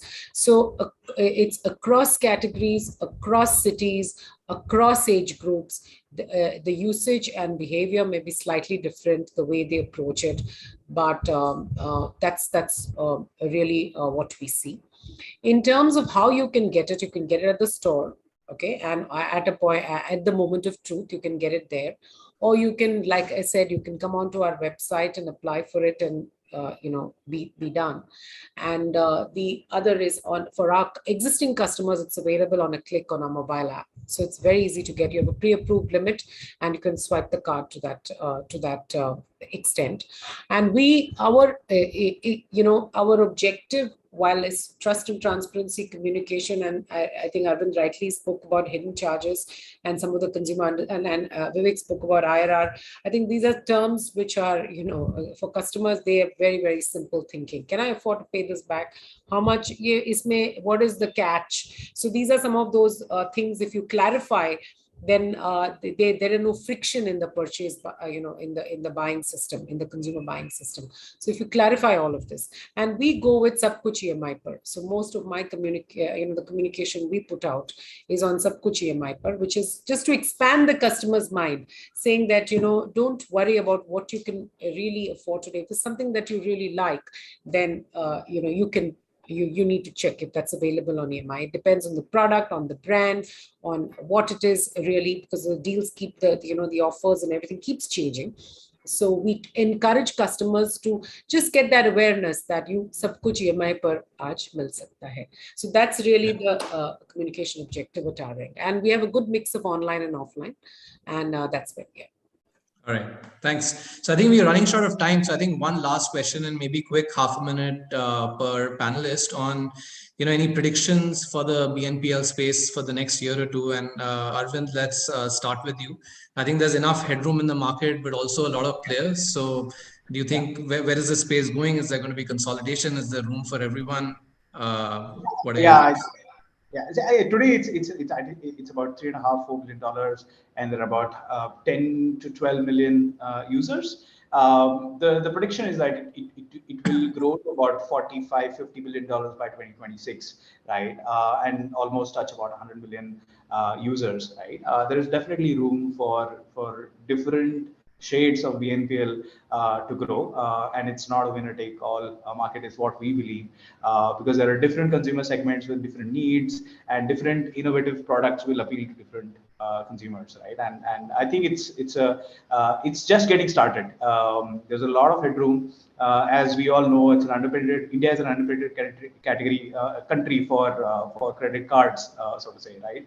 And BNPL is sort of pushing the envelope on that. And I think it's an exciting journey that we are all sort of part of. It's just getting started. Thanks. Ashwarya, a quick take from you. I think, like I said, Zest's been around for a while. Is this sudden onslaught of new players, has it been a problem, or has it opened up the market, and where do you see things going from here? I think that if you have anything, have 400 million households, I think there's enough, room, the giant room to play for everybody. So for sure, I think this has just helped. The category will explode like how it has, in the past. Every other category that has seen this kind of influx, the category has just exploded. And I think everyone's trying to pretty much solve the same problem. And I think the way at which everyone is coming is just slightly different. For some, it's cards. For some, it's a very good digital product. For some, it's trying to do a bunch of all of it put together. For some, it's just a smart card split into an EMI. So I think there's enough headroom, and I think different people have different ways of consuming credit, and they'll just sort of settle into what they think suits their purpose and floats their boat and sort of consume it. But having said that, I think trust is super critical. The reason why the Indian financial system is so strong is because there's a bunch of trustworthy brands out there and a bunch of trustworthy banks out there whose fundamentals are very strong. I think that's the one to watch out for in the next 5 or 6 years, as to how the principles of the strong financial ethos in the country sort of applies to this new age kind of online banking trendy space that's sort of come out, right? I think that's the one to wait and watch. But no doubt, I think this is like the Robin Hood of the grand equalizer, right? Give to the the poor and the people who cannot afford, if their standard of living moves up because of this. That's what I see happening, in the next 3 to 4 years. And like you said, a 3-4 billion industry today, but I think it's more poised to look more like a 40, I think, in the next 2 to 3 years. So I think that's really what's exciting about the space. Enough players, enough room for all of the players to sort of have their share of the pie, I think. Yeah. Vivek, quick closing comments on trends that you see going forward. I actually totally agree with everyone, because this is the market that we are going to see. This is just started. This is not the explosion. Okay, to be honest, this is not the explosion. This is just the start point. See, I am a card person, payment industry guy for entire life. So when I started selling credit card, I used to say credit card. Actually, when I look at it, it's a BNPL, right? That's what I sold many years back. But today, BNPL has just taken the new shape and form. But at the same time, it's appealing to a customer who otherwise will not get a credit card, and at the same time also willing to the customer who already have a credit card as well, right? So it's just starting, which will explode, and which will not explode to one segment, but explode to both the segments of the customers. Customers who have a credit card, customers who don't have a credit card as well. It's gonna grow big, that's for sure. Is there something more to watch out for? I would say yes. In the next couple of years, we might see regulators coming little differently on this segment, because this segment is now opening up. So we will see little regulations coming into digital lending, and while white paper is there, but you will see regulations coming on the BNPL as well. And you'll also see regulation on BNPL reporting. But will that hamper the growth? No, will that not? But that will only help the end customer. Right. And Elizabeth, if you could please close the session out for us with your closing thoughts on trends. I would say it from the customer's perspective. I think there's going to be a lot of credit, but everything to be looked at with real caution and with some level of responsibility, because that is important for the the entire financial system, and it sort of is important for the backbone that everybody approaches credit with a fair amount of responsibility, while there will be a lot of options around. And I think for all market players, like everybody said on this thing, is to be as transparent, as very clear, to explain to the customer exactly what we're doing, because you do have a very, very eager customer on the other end, but they must all be guided correctly. And I think we have a lot of responsibility as marketeers to take the message, build the right kind of awareness, communicate clearly, so that the customer, as we build a new and very new category, which will, like everybody said on this panel, will explode, I think there should be responsibility on both sides. All right. Thanks a lot, everyone. Bhavna, handing back to you. I think we overshot our time by a bit. No, absolutely. Thank you so much, Nitin. What a fabulous discussion that was, and thank you for curating it so well. I'd like to humbly thank all our panelists for your time. We'll definitely stay connected with you. Thank you once again. Thank you, everyone. It was nice connecting with you all. Thank you. Thank you. Thank you. So, ladies and gentlemen, what a great discussion this turned out to be, and we hope you are having a great time. Well, this evening is still young, ladies and gentlemen, and our theme for this edition of the Pitch CMO Summit is building brand trust, the ultimate currency. And our next brand is one that the word trust embedded in its own logo. With summer setting in and the rising temperature, this is one category that is anticipated to be much in demand. Please join me in welcoming our keynote speaker, Mr. V. Tyagarajan, the Managing Director, Blue Star Limited, in conversation with Ruhail Amin, a Senior Editor, Exchange for Media, on the topic, Blue Star Built on Trust. With this, I'd like to humbly welcome Mr. V. Tyagarajan. Thank you so much for your valuable time. And of course, Ruhail, it's so great to have you back on the screen. And I'm sure this conversation is going to be really good. We look forward to the nuggets of wisdom being shared now on the screen. Over to you, Ruhail, to take it forward. Thank you. Thank you, Bhavna. And thank you, Mr. Tyagarajan, for joining us. Really thrilled to be doing this session and this conversation with you. I just want to put a small context before I start my first question. You know, in a world where, thanks to technology, clients have more choice than ever before, conversely, choosing a product or service has become a lot more challenging. You know, buyers are certainly willing to put in the research, but what everyone really wants is a shorthand, a shortcut, something to make those decisions faster and easier. And that's where the trust factor comes in. And of course, your brand has done it very well. I mean, it's a research in itself, you know, to understand how you have built trust over the years. And my first question, Mr. Tyagarajan, is also your tagline for Blue Star is, you know, built on trust.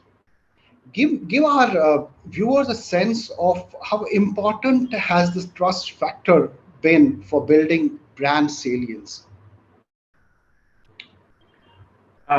Thank you. First of all, I'll begin by complimenting Exchange for Media Group and the entire marketing fraternity for giving me an opportunity. This is a very important event. I don't think in marketing we have a larger event than this. Many youngsters look forward to that. And over the years, how you have reinvented yourself in this particular format is indeed impressive. I am very grateful and privileged to talk to you. I also would like to begin this by, you know, in one of the posters here, I have got Mahatma Gandhi's quote. But till today, I wasn't aware that this has got something to do with our brand itself. Okay, yeah, it was lost in many of the posters that is there. I know that is there. The quote is, "I believe in trusting." This is Mahatma Gandhi. I believe in trusting. Trust begets trust. Suspicious is spotted and only stings. He who trusts has never lost in the world. That is his quote, and it is remarkable that he had figured that out many decades ago. Now, Blue Star was not a B2C brand. It was a B2B brand. We were in central air conditioning and commercial refrigeration to begin with. So if you look at before 90s, we believed in leadership. While communicating to the audience, it was like that we are leaders in central air conditioning. That is how our brand building activity began. But prior to that, it was all in actions. The founder, Mohanty Advani, subsequently, Mr. Sunil Advani, Mr. Ashok Advani, they all believed in one particular element of the values and beliefs, is that putting companies' interest ahead of the personal ones. And in that context, actually putting the customer's interest first. They were not interested in enhancing their profits or seeking glory by proclaiming something what they cannot deliver. In the founder's own words, that I take pride in getting the job done well. So this was the beginning of that journey, that we all took pride in getting the job done well. So within Blue Star, even I joined Blue Star only in 1998. And from that on, I have seen that the question is that what you want to promise to the customer, please promise what you can deliver. This is the first principle. The second principle is that even today, Mr. Sunil Advani and Mr. Ashok Advani will ask, look, you stated this in the media, are you sure you will deliver? Every interview, they will, if they pick up something that I have promised, they will be picking up the phone or send a WhatsApp message, are you sure you will deliver? That is very important to them. So this whole thing is also the credo of Blue Star, that I am Blue Star. I take pride in delivering a world-class customer experience, though I empower the people and ensure that you are able to deliver what you promise. This is where the journey began. Now, we went on to migrate to a different communication, that we are customer-focused professionals. That was in the year 2001. So that translated into Blue Star Breathe Easy, where you are in the hands of the experts. And if you give something to Blue Star, you can relax. That is how that brand was built. Then we migrated to that if I am working with a customer, if a customer has trusted me, I should benefit him. So that migrated into another value proposition. This was from 2003 onwards, where we said that cooling solutions to help your business do better. So therefore, in designing a cooling solution, every business, whether it's IT or retail or healthcare or hotel, every customer segment, we started building competence or the domain knowledge there so that my solutions will help them do the business better, whether it is air conditioning or refrigeration. We got into the residential space. Now multinationals came in and we were new to B2C space. We went ahead and migrated the same strength we had in the B2B part into take office like cooling home, which means that superior air conditioning solution I will deliver for a residence itself. Now, when these businesses were growing, we also got into other businesses like MEP, where plumbing, electrical. There is one professional electronics business in which we are leaders in certain segments like the data security solutions and all. So we wanted one common thing which defines Blue Star, that the consumer insight studies across, whether it is a focus group discussion or individual discussions, it revealed that it is the trust which is helping Blue Star to shine. Even in a highly competitive environment, multinationals had come in and we are dealing in high-tech products. So therefore, we went ahead and said 3-4 years ago, it was that Blue Star built on trust will be the proposition. It is the overarching value proposition that comes from Blue Star. That is how the journey began. Right. Well, absolutely. I think it's a fair amount of, it takes time to set up those expectations and then constantly deliver on that. I mean, that's the critical point of building that trust, where Blue Star has done exceedingly well. So I also want to understand that in today's digital world, where the memory span is short, it's in seconds, I guess, we're hopping from one platform to another.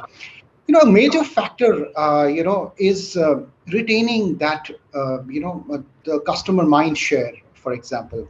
Give me a sense of what are the bigger challenges in sustaining brand trust in such a context where people are just having a 2 or a 5 second attention span for a legacy brand such as yours? Yeah, very pertinent question. And I think it is a challenge which we are continuing to deal with. I will tell you, it is not only the advertising or promotion part of it.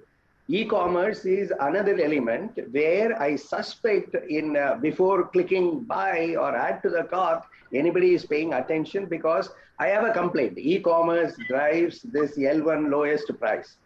So that is another challenge. I don't mind accepting that.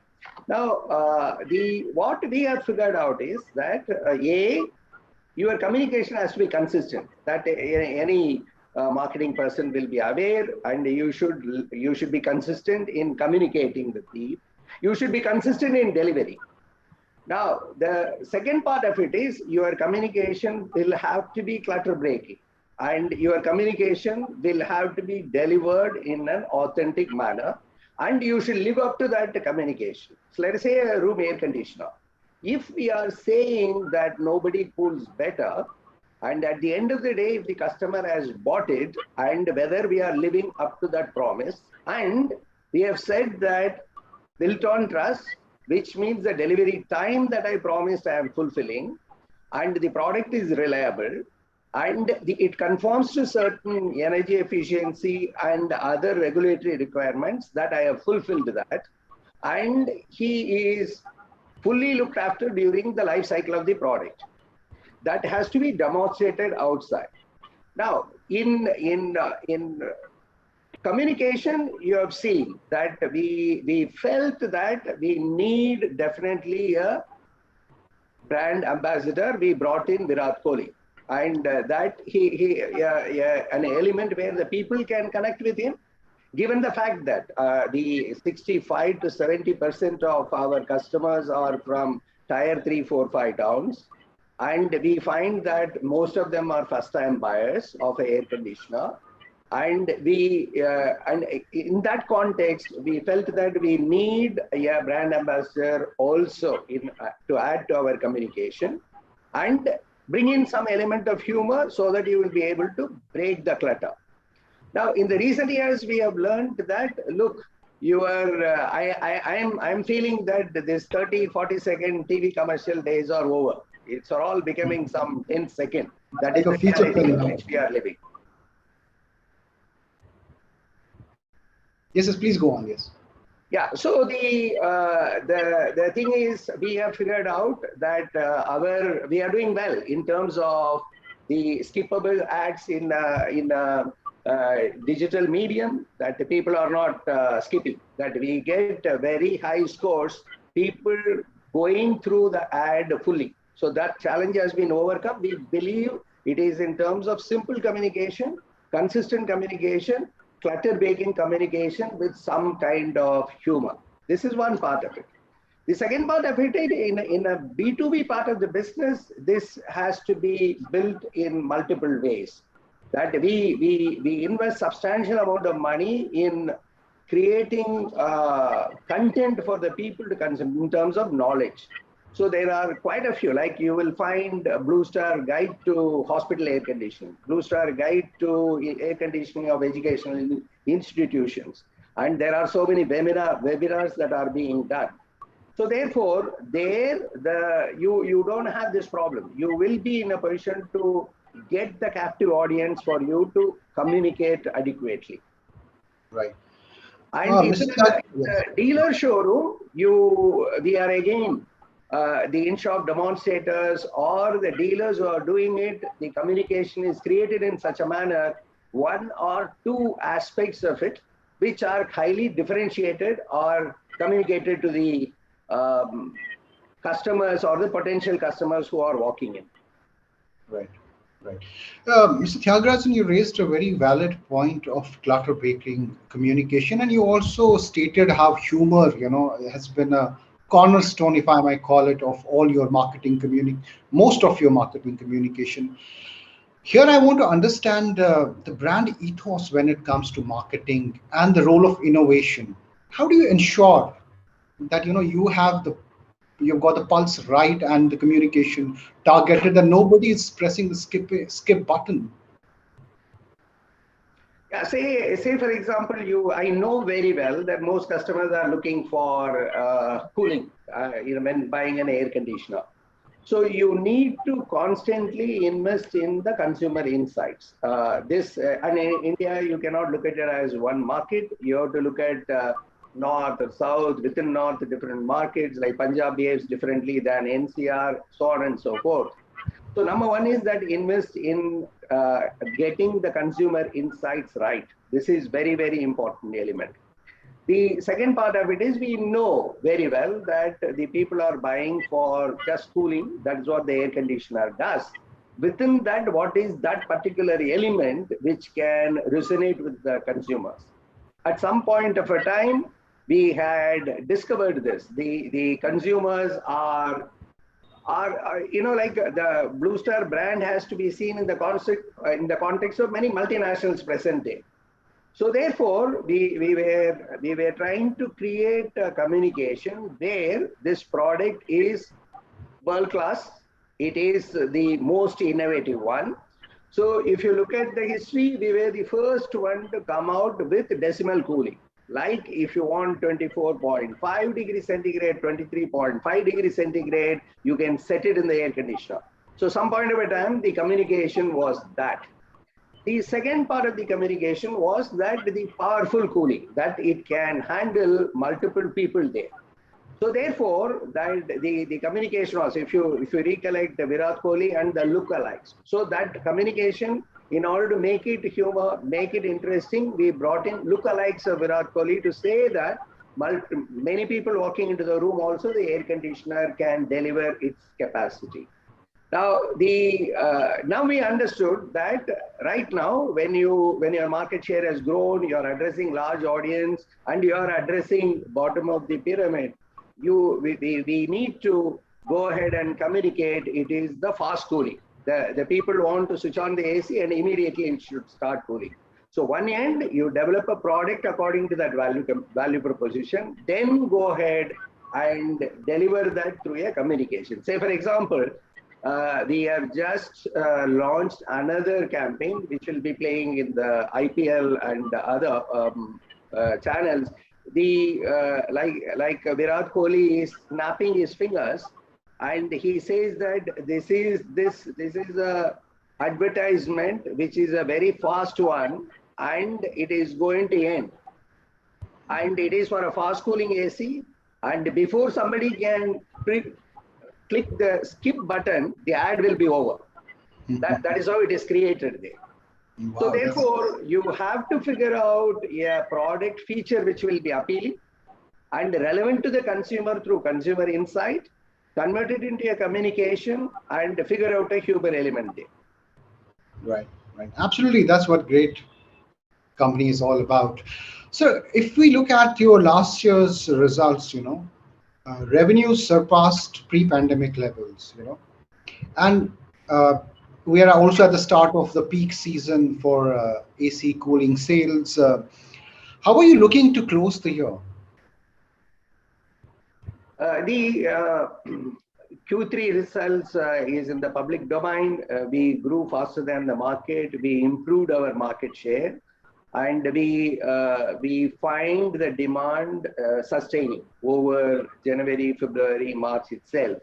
Now, the forthcoming summer season will be after 2 summer seasons having got washed out, 2020 summer as well as 2021 summer. So the build up to the summer season, the primary sales as well as the secondary sales are good. Now, we are on a pursuit to improve our market share by 2024 to 15%, which is somewhere around 13.25% now. We will improve it to 14 in the coming year. We will improve it to 15. Now, the whole growth story is happening despite disproportionate or unprecedented price increase due to commodities. As we are speaking now, every day some element of the cost is going up. Now, I think the growth is happening because of the penetration levels and the severity of summer. And the other element is that people are spending more time at home and they are going ahead and equipping themselves. Air conditioner as a category is, the penetration level is just 7%. And I think next 4 to 5 years, this will rapidly grow. And it is in that particular stage as it had happened for refrigerators or washing machines at some point of time. So if you want to look at one category that will rapidly grow, it will be air conditioners. Now, what we are trying to do, therefore, in order to grow our market share to that 15%, it is important for us to address the belly of market, therefore make the product more affordable. Therefore, the entire product range has been rejigged completely. So there is some element of cost increase due to commodities, but at the same time, through design innovation, we have made the products affordable. So one hopes that this summer season is an exciting one after 2 years of washout. Right. I want to come to this commodity price that you raised, in your response. We have seen an increase as high as 30%. So far, of course, Blue Star has not passed this cost to its consumers. But are we likely to see an increase in price if it stays the same way? Blue Star has passed on to the consumers. My board will sack me if you are saying we have not passed on. The price increase was on March 1, 2021, again in July 1, 2021, again in October 2021. So there were 3 price increases. Now, we were the first one to do in the market. And there was huge resistance. You can imagine it's a year of pandemic and you are coming out of wave 2 and the market is opening up and the prices are going up when people are trying to buy.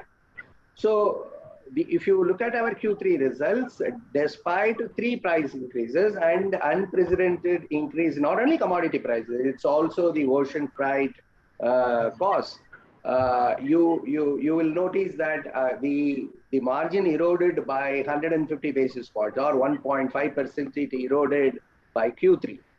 Now, our stated objective was that by in the Q4, we will maintain the same margin levels as Q3.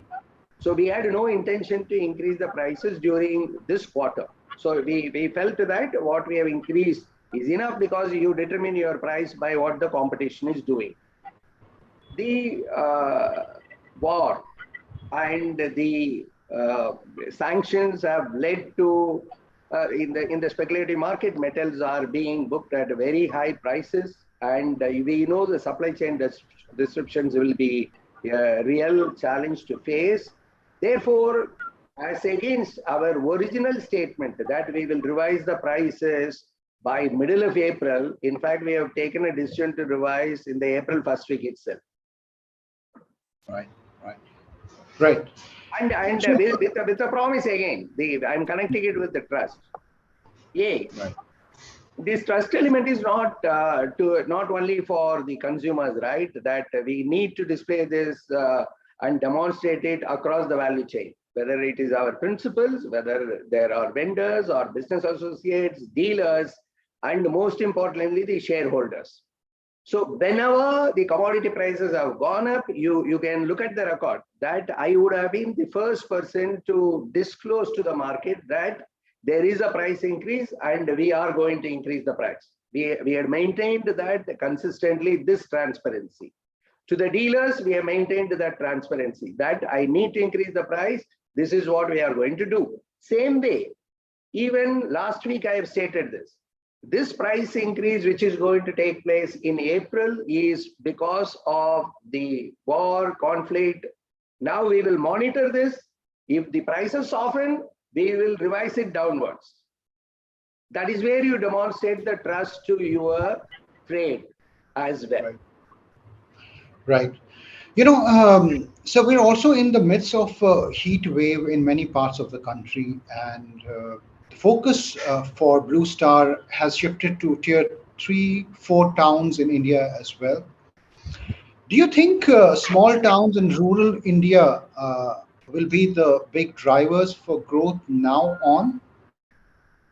It had been for the past 3 years that steadily the share of business for Blue Star increasing, now 65% of the sales coming from tier 3, 4, 5 markets. So if you look at a dealer award ceremony, the dealers who win the awards will be from small towns. That is another indicator. There is another indicator is they are all first-time buyers. The consumer finance scheme close to 45% of the consumers are buying through that 0% finance scheme. So it is very clear. I am of the opinion, not only in this category, in most categories, that the growth is going to be driven by aspirational middle class. Growth is going to be driven by tier 3, 4, 5 towns in case of B2C. Growth will be driven by MSMEs in case of B2B. So I think the marketeers should keep in mind this particular factor in deciding their marketing strategy or the marketing communication strategy. Right. So when it comes to your brand, there's another observation, which is that the brand strategy of mass premium with a proposition of affordable yet best-in-class differentiated ACs has seen product expansion, right? Particularly in the affordable category. So what is the next, if I may say, product expansion, in the pipeline on this front? Are there any more? Could you please share some of those details with us? But if you one, we have figured out in markets such as Punjab or basically Uttar Pradesh and the Northern Belt in general, they are looking for heavy duty AC. So therefore, we are launching quite a few models which are heavy duty in nature, in the sense that even at 55 degrees centigrade, without derating. So what happens in an air conditioner is when the ambient temperature goes up, it delivers lesser capacity. It gets derated. But at 55 degrees centigrade, it can deliver full capacity. This is one particular area which we are covering in our product range. The second one is with regard to the energy label change. Once in 2 years, the energy label changes. Like what is 5-star today, post the energy label will become a 4-star or 3-star. So the next energy label change is going to be on 1st July 2022. So consumer buying now before the summer, he may buy a 5-star. He should not wonder that post 1st July it has become 4-star like that. Yeah, because in the perception, the energy label norms have changed. So therefore, we are launching quite a few products which are future ready. So that is taken into account, that is being done. The next one is with regard to when you are moving to tier 3, 4, 5 towns, it should withstand the voltage fluctuations. Of course, the power quality is improving. So why somebody should spend some 4,000 rupees or 3,000 rupees for a voltage stabilizer? And therefore, the products are being redesigned for handling a very wide range of something like 155 volts to 270 volts, that voltage fluctuation. That is the next part of it. Take the elite urban customers like Delhi, Mumbai, where they are concerned about purified air or virus protection. The air conditioners, there are quite a few models which will eliminate the air purifier. It has got an inbuilt air purifier. Right. Then we are finding that the average age of a buyer over the years are coming down. You know, that in the 80s, the average age would have been some 50 plus. Today, the average age of a buyer has come down to 30 to 35.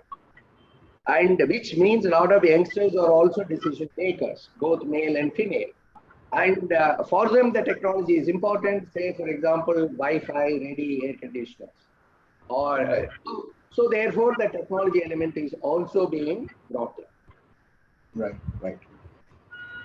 Please go on. Yes, you want to add to it? So therefore, the fact of the matter is that go ahead with the consumer insight studies and they keep on introducing products relevant to the consumers. Right. At the same time, make it affordable. This is our philosophy and the direction. Great. So I have a couple of more questions. One is, while we are at this point of expanding, into what is lined up on the product front, while the cooling segment is a major contributor for you, what is the uptick seen for air purifiers and also commercial refrigeration cold storages so far? Air purifier is not a happy story. The market size continues to be rupees 200 to 250 crores. You know that there is a lot of noise for about 2-3 weeks. Post Diwali, some stubble burning, and it will be all over the news. And once that is over, everybody forgets about the purified air. So that's why we felt that we should go ahead and integrate air purifiers with air conditioner. That is the direction we have taken. Now, commercial refrigeration, we are the leaders. In terms of range, it starts with some bottled water dispenser or a water cooler, a deep freezer or a bottle cooler or cold storage solution for any commodity, whether it is an ice cream or a fruit or vegetable or meat or sericulture, floriculture, everything that we have got. And we are investing heavily in that area. And India will grow in that space as well. For your information, in quite a few markets, the commercial refrigeration market size will be higher than air conditioning. You take Europe or the United States. In India, it is still in its infancy stage. The Blue Star's own growth story, next to air conditioning, it will come from commercial refrigeration. A lot of investments are going on in that area. Right. There's a lot of focus on sustainability, social initiatives, and of course, brands, leading brands like yours are playing a huge role in it. Give me a little bit of some insights into what all is happening in that regard at your brand. I would not like to burden the audience with technical stuff, but in a very simple language, this air conditioner as a product is highly regulated. It is regulated more than cigarettes, for example. And number one, the GST is 28%. Okay, number one, it is still seen as a luxury. The second part is there is an energy labeling program. Every 2 years, the energy efficiency norms are increased. Now, India will be one of the countries insisting on very high energy efficiency norms. Okay, Blue Star has been ahead of the curve, and we have been always ready. I told you that future-ready products are being launched now. And right. we are even aware that what will be the next energy level will change after a couple of years, and we have gone ahead and invested there. The next part is connected with global warming and ozone depletion. So ozone depletion, the industry has met with, and everyone has migrated to other refrigerants. But the problem is the ozone-friendly refrigerant will cause global warming. So therefore, everyone have moved to low GWP. The next phase is to move towards zero GWP. So Blue Star is ready. It is investing there. There is a e-waste program, and you are supposed to comply with that. And we are going ahead and ensuring that we are one of the top compliant companies in terms of e-waste management and in terms of recycling as well. In case of B2B businesses, we do hell a lot of refurbishment and revamping of the existing system so that the life of an equipment like a chiller is increased by at least 3, 4, 5 years, depending on the condition. So people can, in a Western country, in 6, 7 years, they will replace. We as a responsible player, ensure that the customer can use it for 10 to 12 years of time in a commercial air conditioner. Now, electric vehicles is the answer to the automobile. A breakthrough technology is not yet available in the world for air conditioner. We believe at some point of a time that will come. So within Blue Star, one team is working on that, what that could be.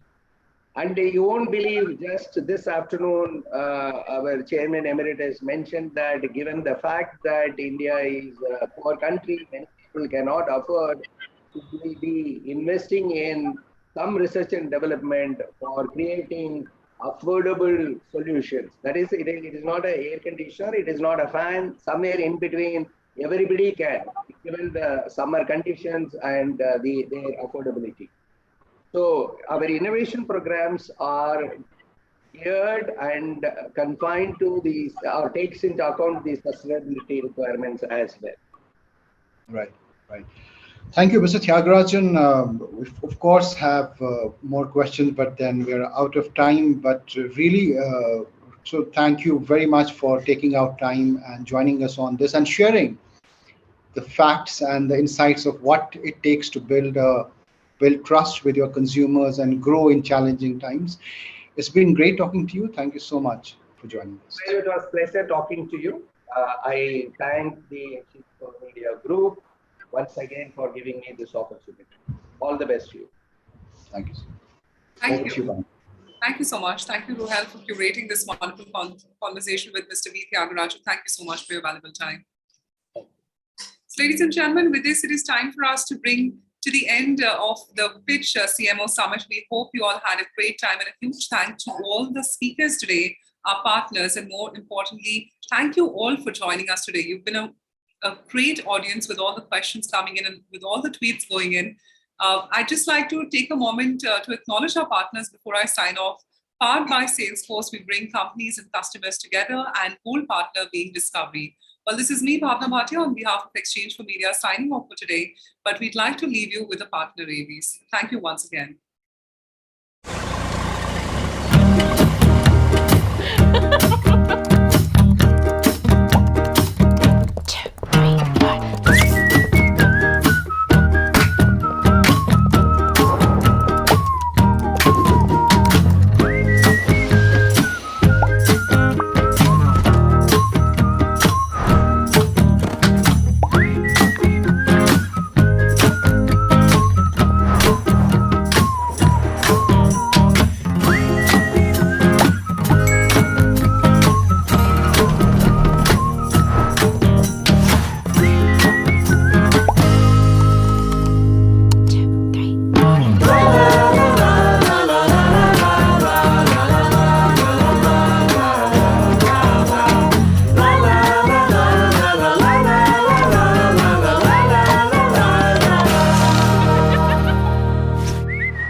All my girls with me.